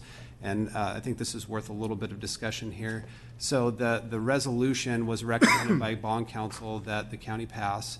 And what it does is allow you, should you choose to in the future, pay yourself back for expenditures that you make on a capital project. For instance, we're going to be expending somewhere in the neighborhood of $600,000 to $800,000 on these criteria documents leading up to construction of the HHS building. If we issue bonds after those expenditures are made, passing this resolution would allow the county to pay ourselves back for that expenditure with bond proceeds. It doesn't require us to. It's sort of like folding in your closing costs to your mortgage. It's great because it's less out of pocket, but it means more debt. So that's a choice for the county to make at a future date, but passing this resolution at least allows you to make that choice if and when you're ready to do so. So are there any questions on those before I quickly hit next steps? Don't think so. Okay, so with that, again, if we receive this direction, what we'd be doing is amending our capital improvement plan. We'd be working on those criteria documents for the HHS building and working towards an RFQ or an RFP for a design build team. The crime lab, we'd be continuing to work towards construction in 24, 25 or sooner if possible. We have the major tasks outstanding listed there on the slide. Similar with the Tahoe Justice Center, we're going to be continuing to work with our consultant to evaluate the current site, continue to work with the courts to identify funding for the court's portion of the facility and the rest of the tasks outlined there. And then we would also be having a conversation with Griffin Swinnerton, as Mr. Newsom just outlined. So with that, I'll turn it over to the board. Okay. Board members have any thoughts before we open it up? Supervisor Holmes. Well, I just want to thank staff and all the consultants for this long overdue, as far as I'm concerned, project description. All three of these items have been kind of hovering around us for the last several years. I think now is the perfect time to move forward with those, and so particularly with the HHS office building. So anyhow, I'm in agreement with the staff recommendations. Okay. Other thoughts from my colleagues? So, any members of the public want to address the board on this item prior to us taking any kind of action or providing any direction? So, yes, sir, please. Good afternoon, Jake Chatters with the Placer County Superior Court. Thank you, Chair Euler and members of the board. Just to clarify one point and to reinforce where the Judicial Council stands in terms of replacement for the Tahoe Courthouse portion of that facility. Thanks to Supervisor Gustafson and Sheriff Bell, we had support of our position. Initially, it was in the critical need category. Thankfully, after they did additional review, we got an additional half a point to bump it into the immediate need category. So, thank you. Where that stands now is the council will review that information next week and adopt their final set of priorities. They will then use that to start negotiating with the state for funding of courthouse construction projects. This project, given the location in Tahoe, as we all know, is very complicated. The action you're considering today is important in that it helps to define a location, and the more defined that location is, the more likely the state will move forward. The concern around TRPA and approving a site and Department of Finance often requiring a site before they will approve plans creates a complication for us. So to the extent we have a site already identified, it will be helpful in us arguing for funding on the state side for the actual facility. So I appreciate you considering it, appreciate the support, and we are here to help however we can. Thank you. Supervisor Gore? More public comment. You know, we need these facilities. As I was thinking about it, right, the old HHS buildings are 70 years old, and then you've got buildings that are, the sheriff's substation is 60 years old, and it's really cool. Actually, it's, yeah, we've got some really old buildings. We have some issues to address. So I'm certainly in favor of moving forward. One of the things I just have to be concerned about. As we look at the general fund budget projections that you've provided here, you get to 2024-25, and the ending unassigned fund balance is about $2 million, if I read that correctly, right? And to your point, to the bond council's point about if things change in our economy and we lose the property tax revenue, those revenues go down, that $2 million will be taken up very quickly in operating expenses, et cetera. And so it's just, we need these projects, but it is concerning when there's not a lot of extra dollars or a whole lot of cushion. Now, we do have reserves, right? We do have county reserves, and maybe, or is that part of that? I want to pull that comment out because it makes me a little uncomfortable, right? We're talking about financing a lot of money. And however we can reduce the cost of the buildings, however we can find ways to maybe borrow from our own treasury, I think it's really important. Let me just touch on that one a quick second. The first thing is, I think we've done a really good job of looking out into the out years, and as Ken attested to, I think looking at a 10-year financial plan is important. There were conservative aspects on both sides of the house, both on the revenue side as well as on the expense side. And I'll just give an example. You're showing part of the reason why the fund balance goes down in one of the out years is basically a $20 million contribution towards that Placer Parkway. It does not show the repayment of the $20 million, which is going to take place as a part of those Tier 2 fees to pay for that project. That's not built in. Somewhat attributed to the fact that we don't know the exact time when those revenues will come in. It kind of is correlated to growth that takes place in that area. So I want to acknowledge your concern. I will say, I think we've done a really good job financially to shore this up and take a long-term look. We're also going to be obviously having a workshop on the 13th. I want to talk about 2021, but we're going to be looking at all the funds in their very nature. And but I do think we have a solid game plan going forward here. And as you look at it, the piece that we didn't spend much time on to, but I think as Steve attested to a little bit, significant deferred maintenance on the buildings that we're currently in. So this there is a cost or an expense that's going to incur whether we move forward with this project or not. It's really about how to finance it appropriately, and I think we have some great opportunities, specifically on the HHS side, because of the state subvention dollars that are coming into this project. We have dollars that we are able to accumulate and keep that building in a manner that I think the condition will be, very, very good for not only our employees, but really for those that are coming in providing services. And we do significant maintenance right now in our existing facilities. So hopefully we can shift some of those maintenance costs and put towards some of the debt component that we can. Thanks, I appreciate that. Yeah. So Cindy.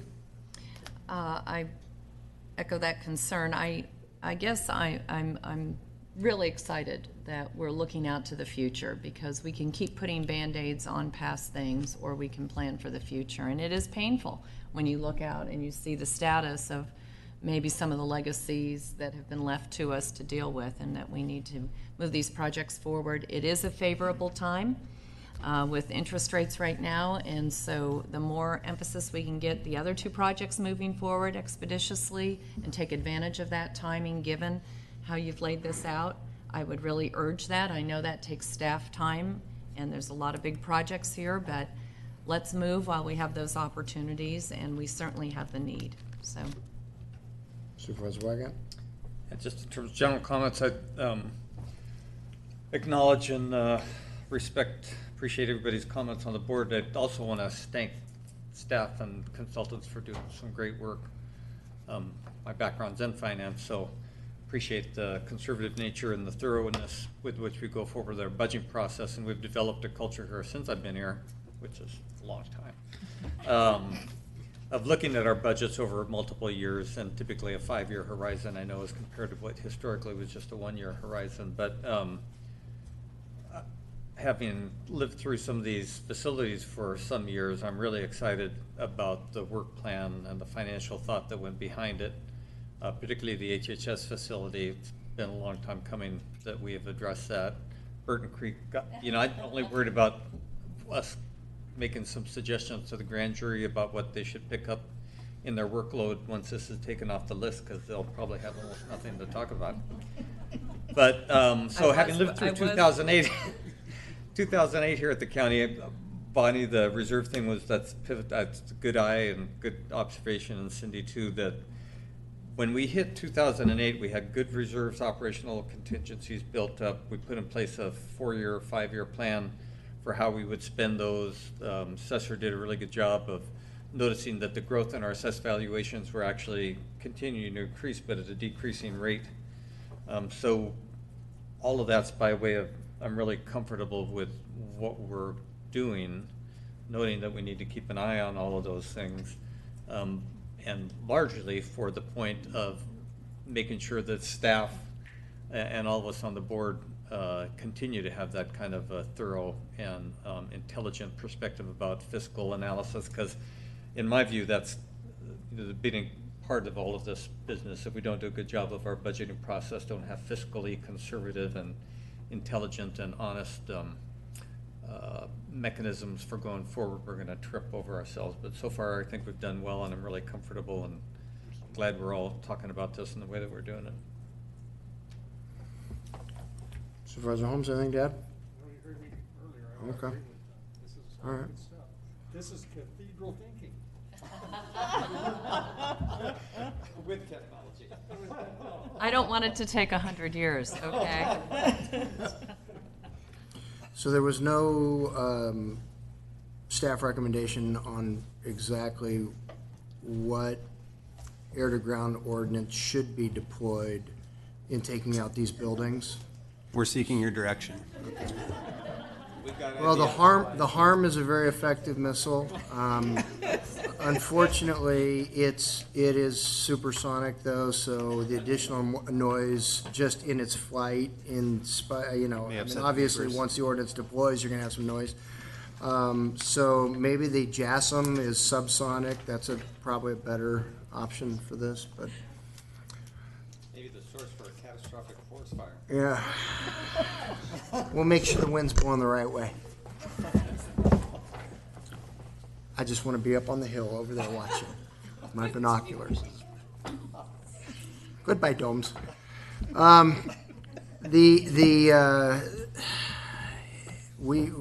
board is in an envious position that we're sitting here having a conversation about how we get to move forward and improve our capital facilities, because there are an awful lot of jurisdictions that are wondering, frankly, how they're going to keep their doors open over the next 5 years. And so I want to thank past boards and their wisdom for making sure that we continued to, starting with a capital facilities fee that we adopted in 1996. That actually originally put us in the position of setting dollars aside that we charge to development projects for general county service delivery, for the capital needs that were associated with general county service delivery. And that was an interesting discussion that we had back in '96 about that fee. We were one of the first ones. We kind of got kicked in the teeth over it, but I think it was a prudent move. And to be where we are today with our local economy doing as well as it is, and the cost of funds, as Supervisor Gore alluded, and Gustafson, the cost of funds being as low as they are, shame on us if we don't take advantage of the opportunity right now to solve some of these problems that we know are just going to get worse with our existing facilities. Very excited that the Burton Creek project, we might have the opportunity to not have to go and do a facility search or a location search and just build right there. And Jake, thank you. Your support and the support of the courts moving forward, I think will help elevate us up that list very dramatically once we've identified that site and hopefully answered the TRPA questions. So thank you all for putting us in this position at this point. I know that we are being asked to direct staff to amend the 5 years capital facilities improvement plan to add the Health and Human Services building as a project anticipated to begin in 2021 and identifying, as you said, Crime Lab and Tahoe Justice Center's projects anticipated construction 24, 25. I think what you're hearing here is that if there is an opportunity to move forward, particularly with the Tahoe Justice Center sooner. I know that obviously with the Crime Lab, while I'd like it to be the day after tomorrow, we've got to get infrastructure out there, and we all know the challenges that we're facing with that as we move forward, but we're committed to it. So if the possibility presents itself to move the Tahoe Justice Center forward sooner, that would be I would encourage that. I don't think any of my colleagues have said otherwise. So on the first item, do we have a motion? Second. We have a motion, Holmes, and a second, Wygant. All in favor, please say aye. Aye. Opposed? None. Secondly, we're being asked to direct staff to proceed with design and construction of the HHS building and its financing pursuant to the capital financing plan. Second. Motion, Holmes, second, Wygant. All in favor, please say aye. Aye. Opposed? None. Thank you. And finally, we're being asked to adopt a resolution declaring the county's intent to reimburse itself for capital expenditures on capital facility projects from proceeds of tax-exempt obligations. Move approval. Second. Okay, motion Gore, second Gustafson, all in favor? Aye. Opposed? None. And then you specifically referenced the private partners that we've been working with. You'd indicated a desire to continue working with them more, I guess, in a consultant capacity, since we're not seeing today the opportunity to work with them in the public-private partnership capacity. Correct.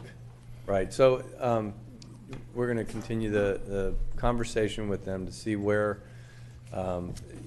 they can benefit us with their talent and so forth. Okay. So it may start out as a consultant. That would be something you'd be bringing back to us in the future? Correct. Okay. Staff or board members have any concerns with staff pursuing that? No? Okay. Thank you so much. Great. Thank you. All right. You get everything you need out of that? We're good. Mm-hmm. Okay, good. And there being no other items before the board today, right? We've knocked everything out? Okay.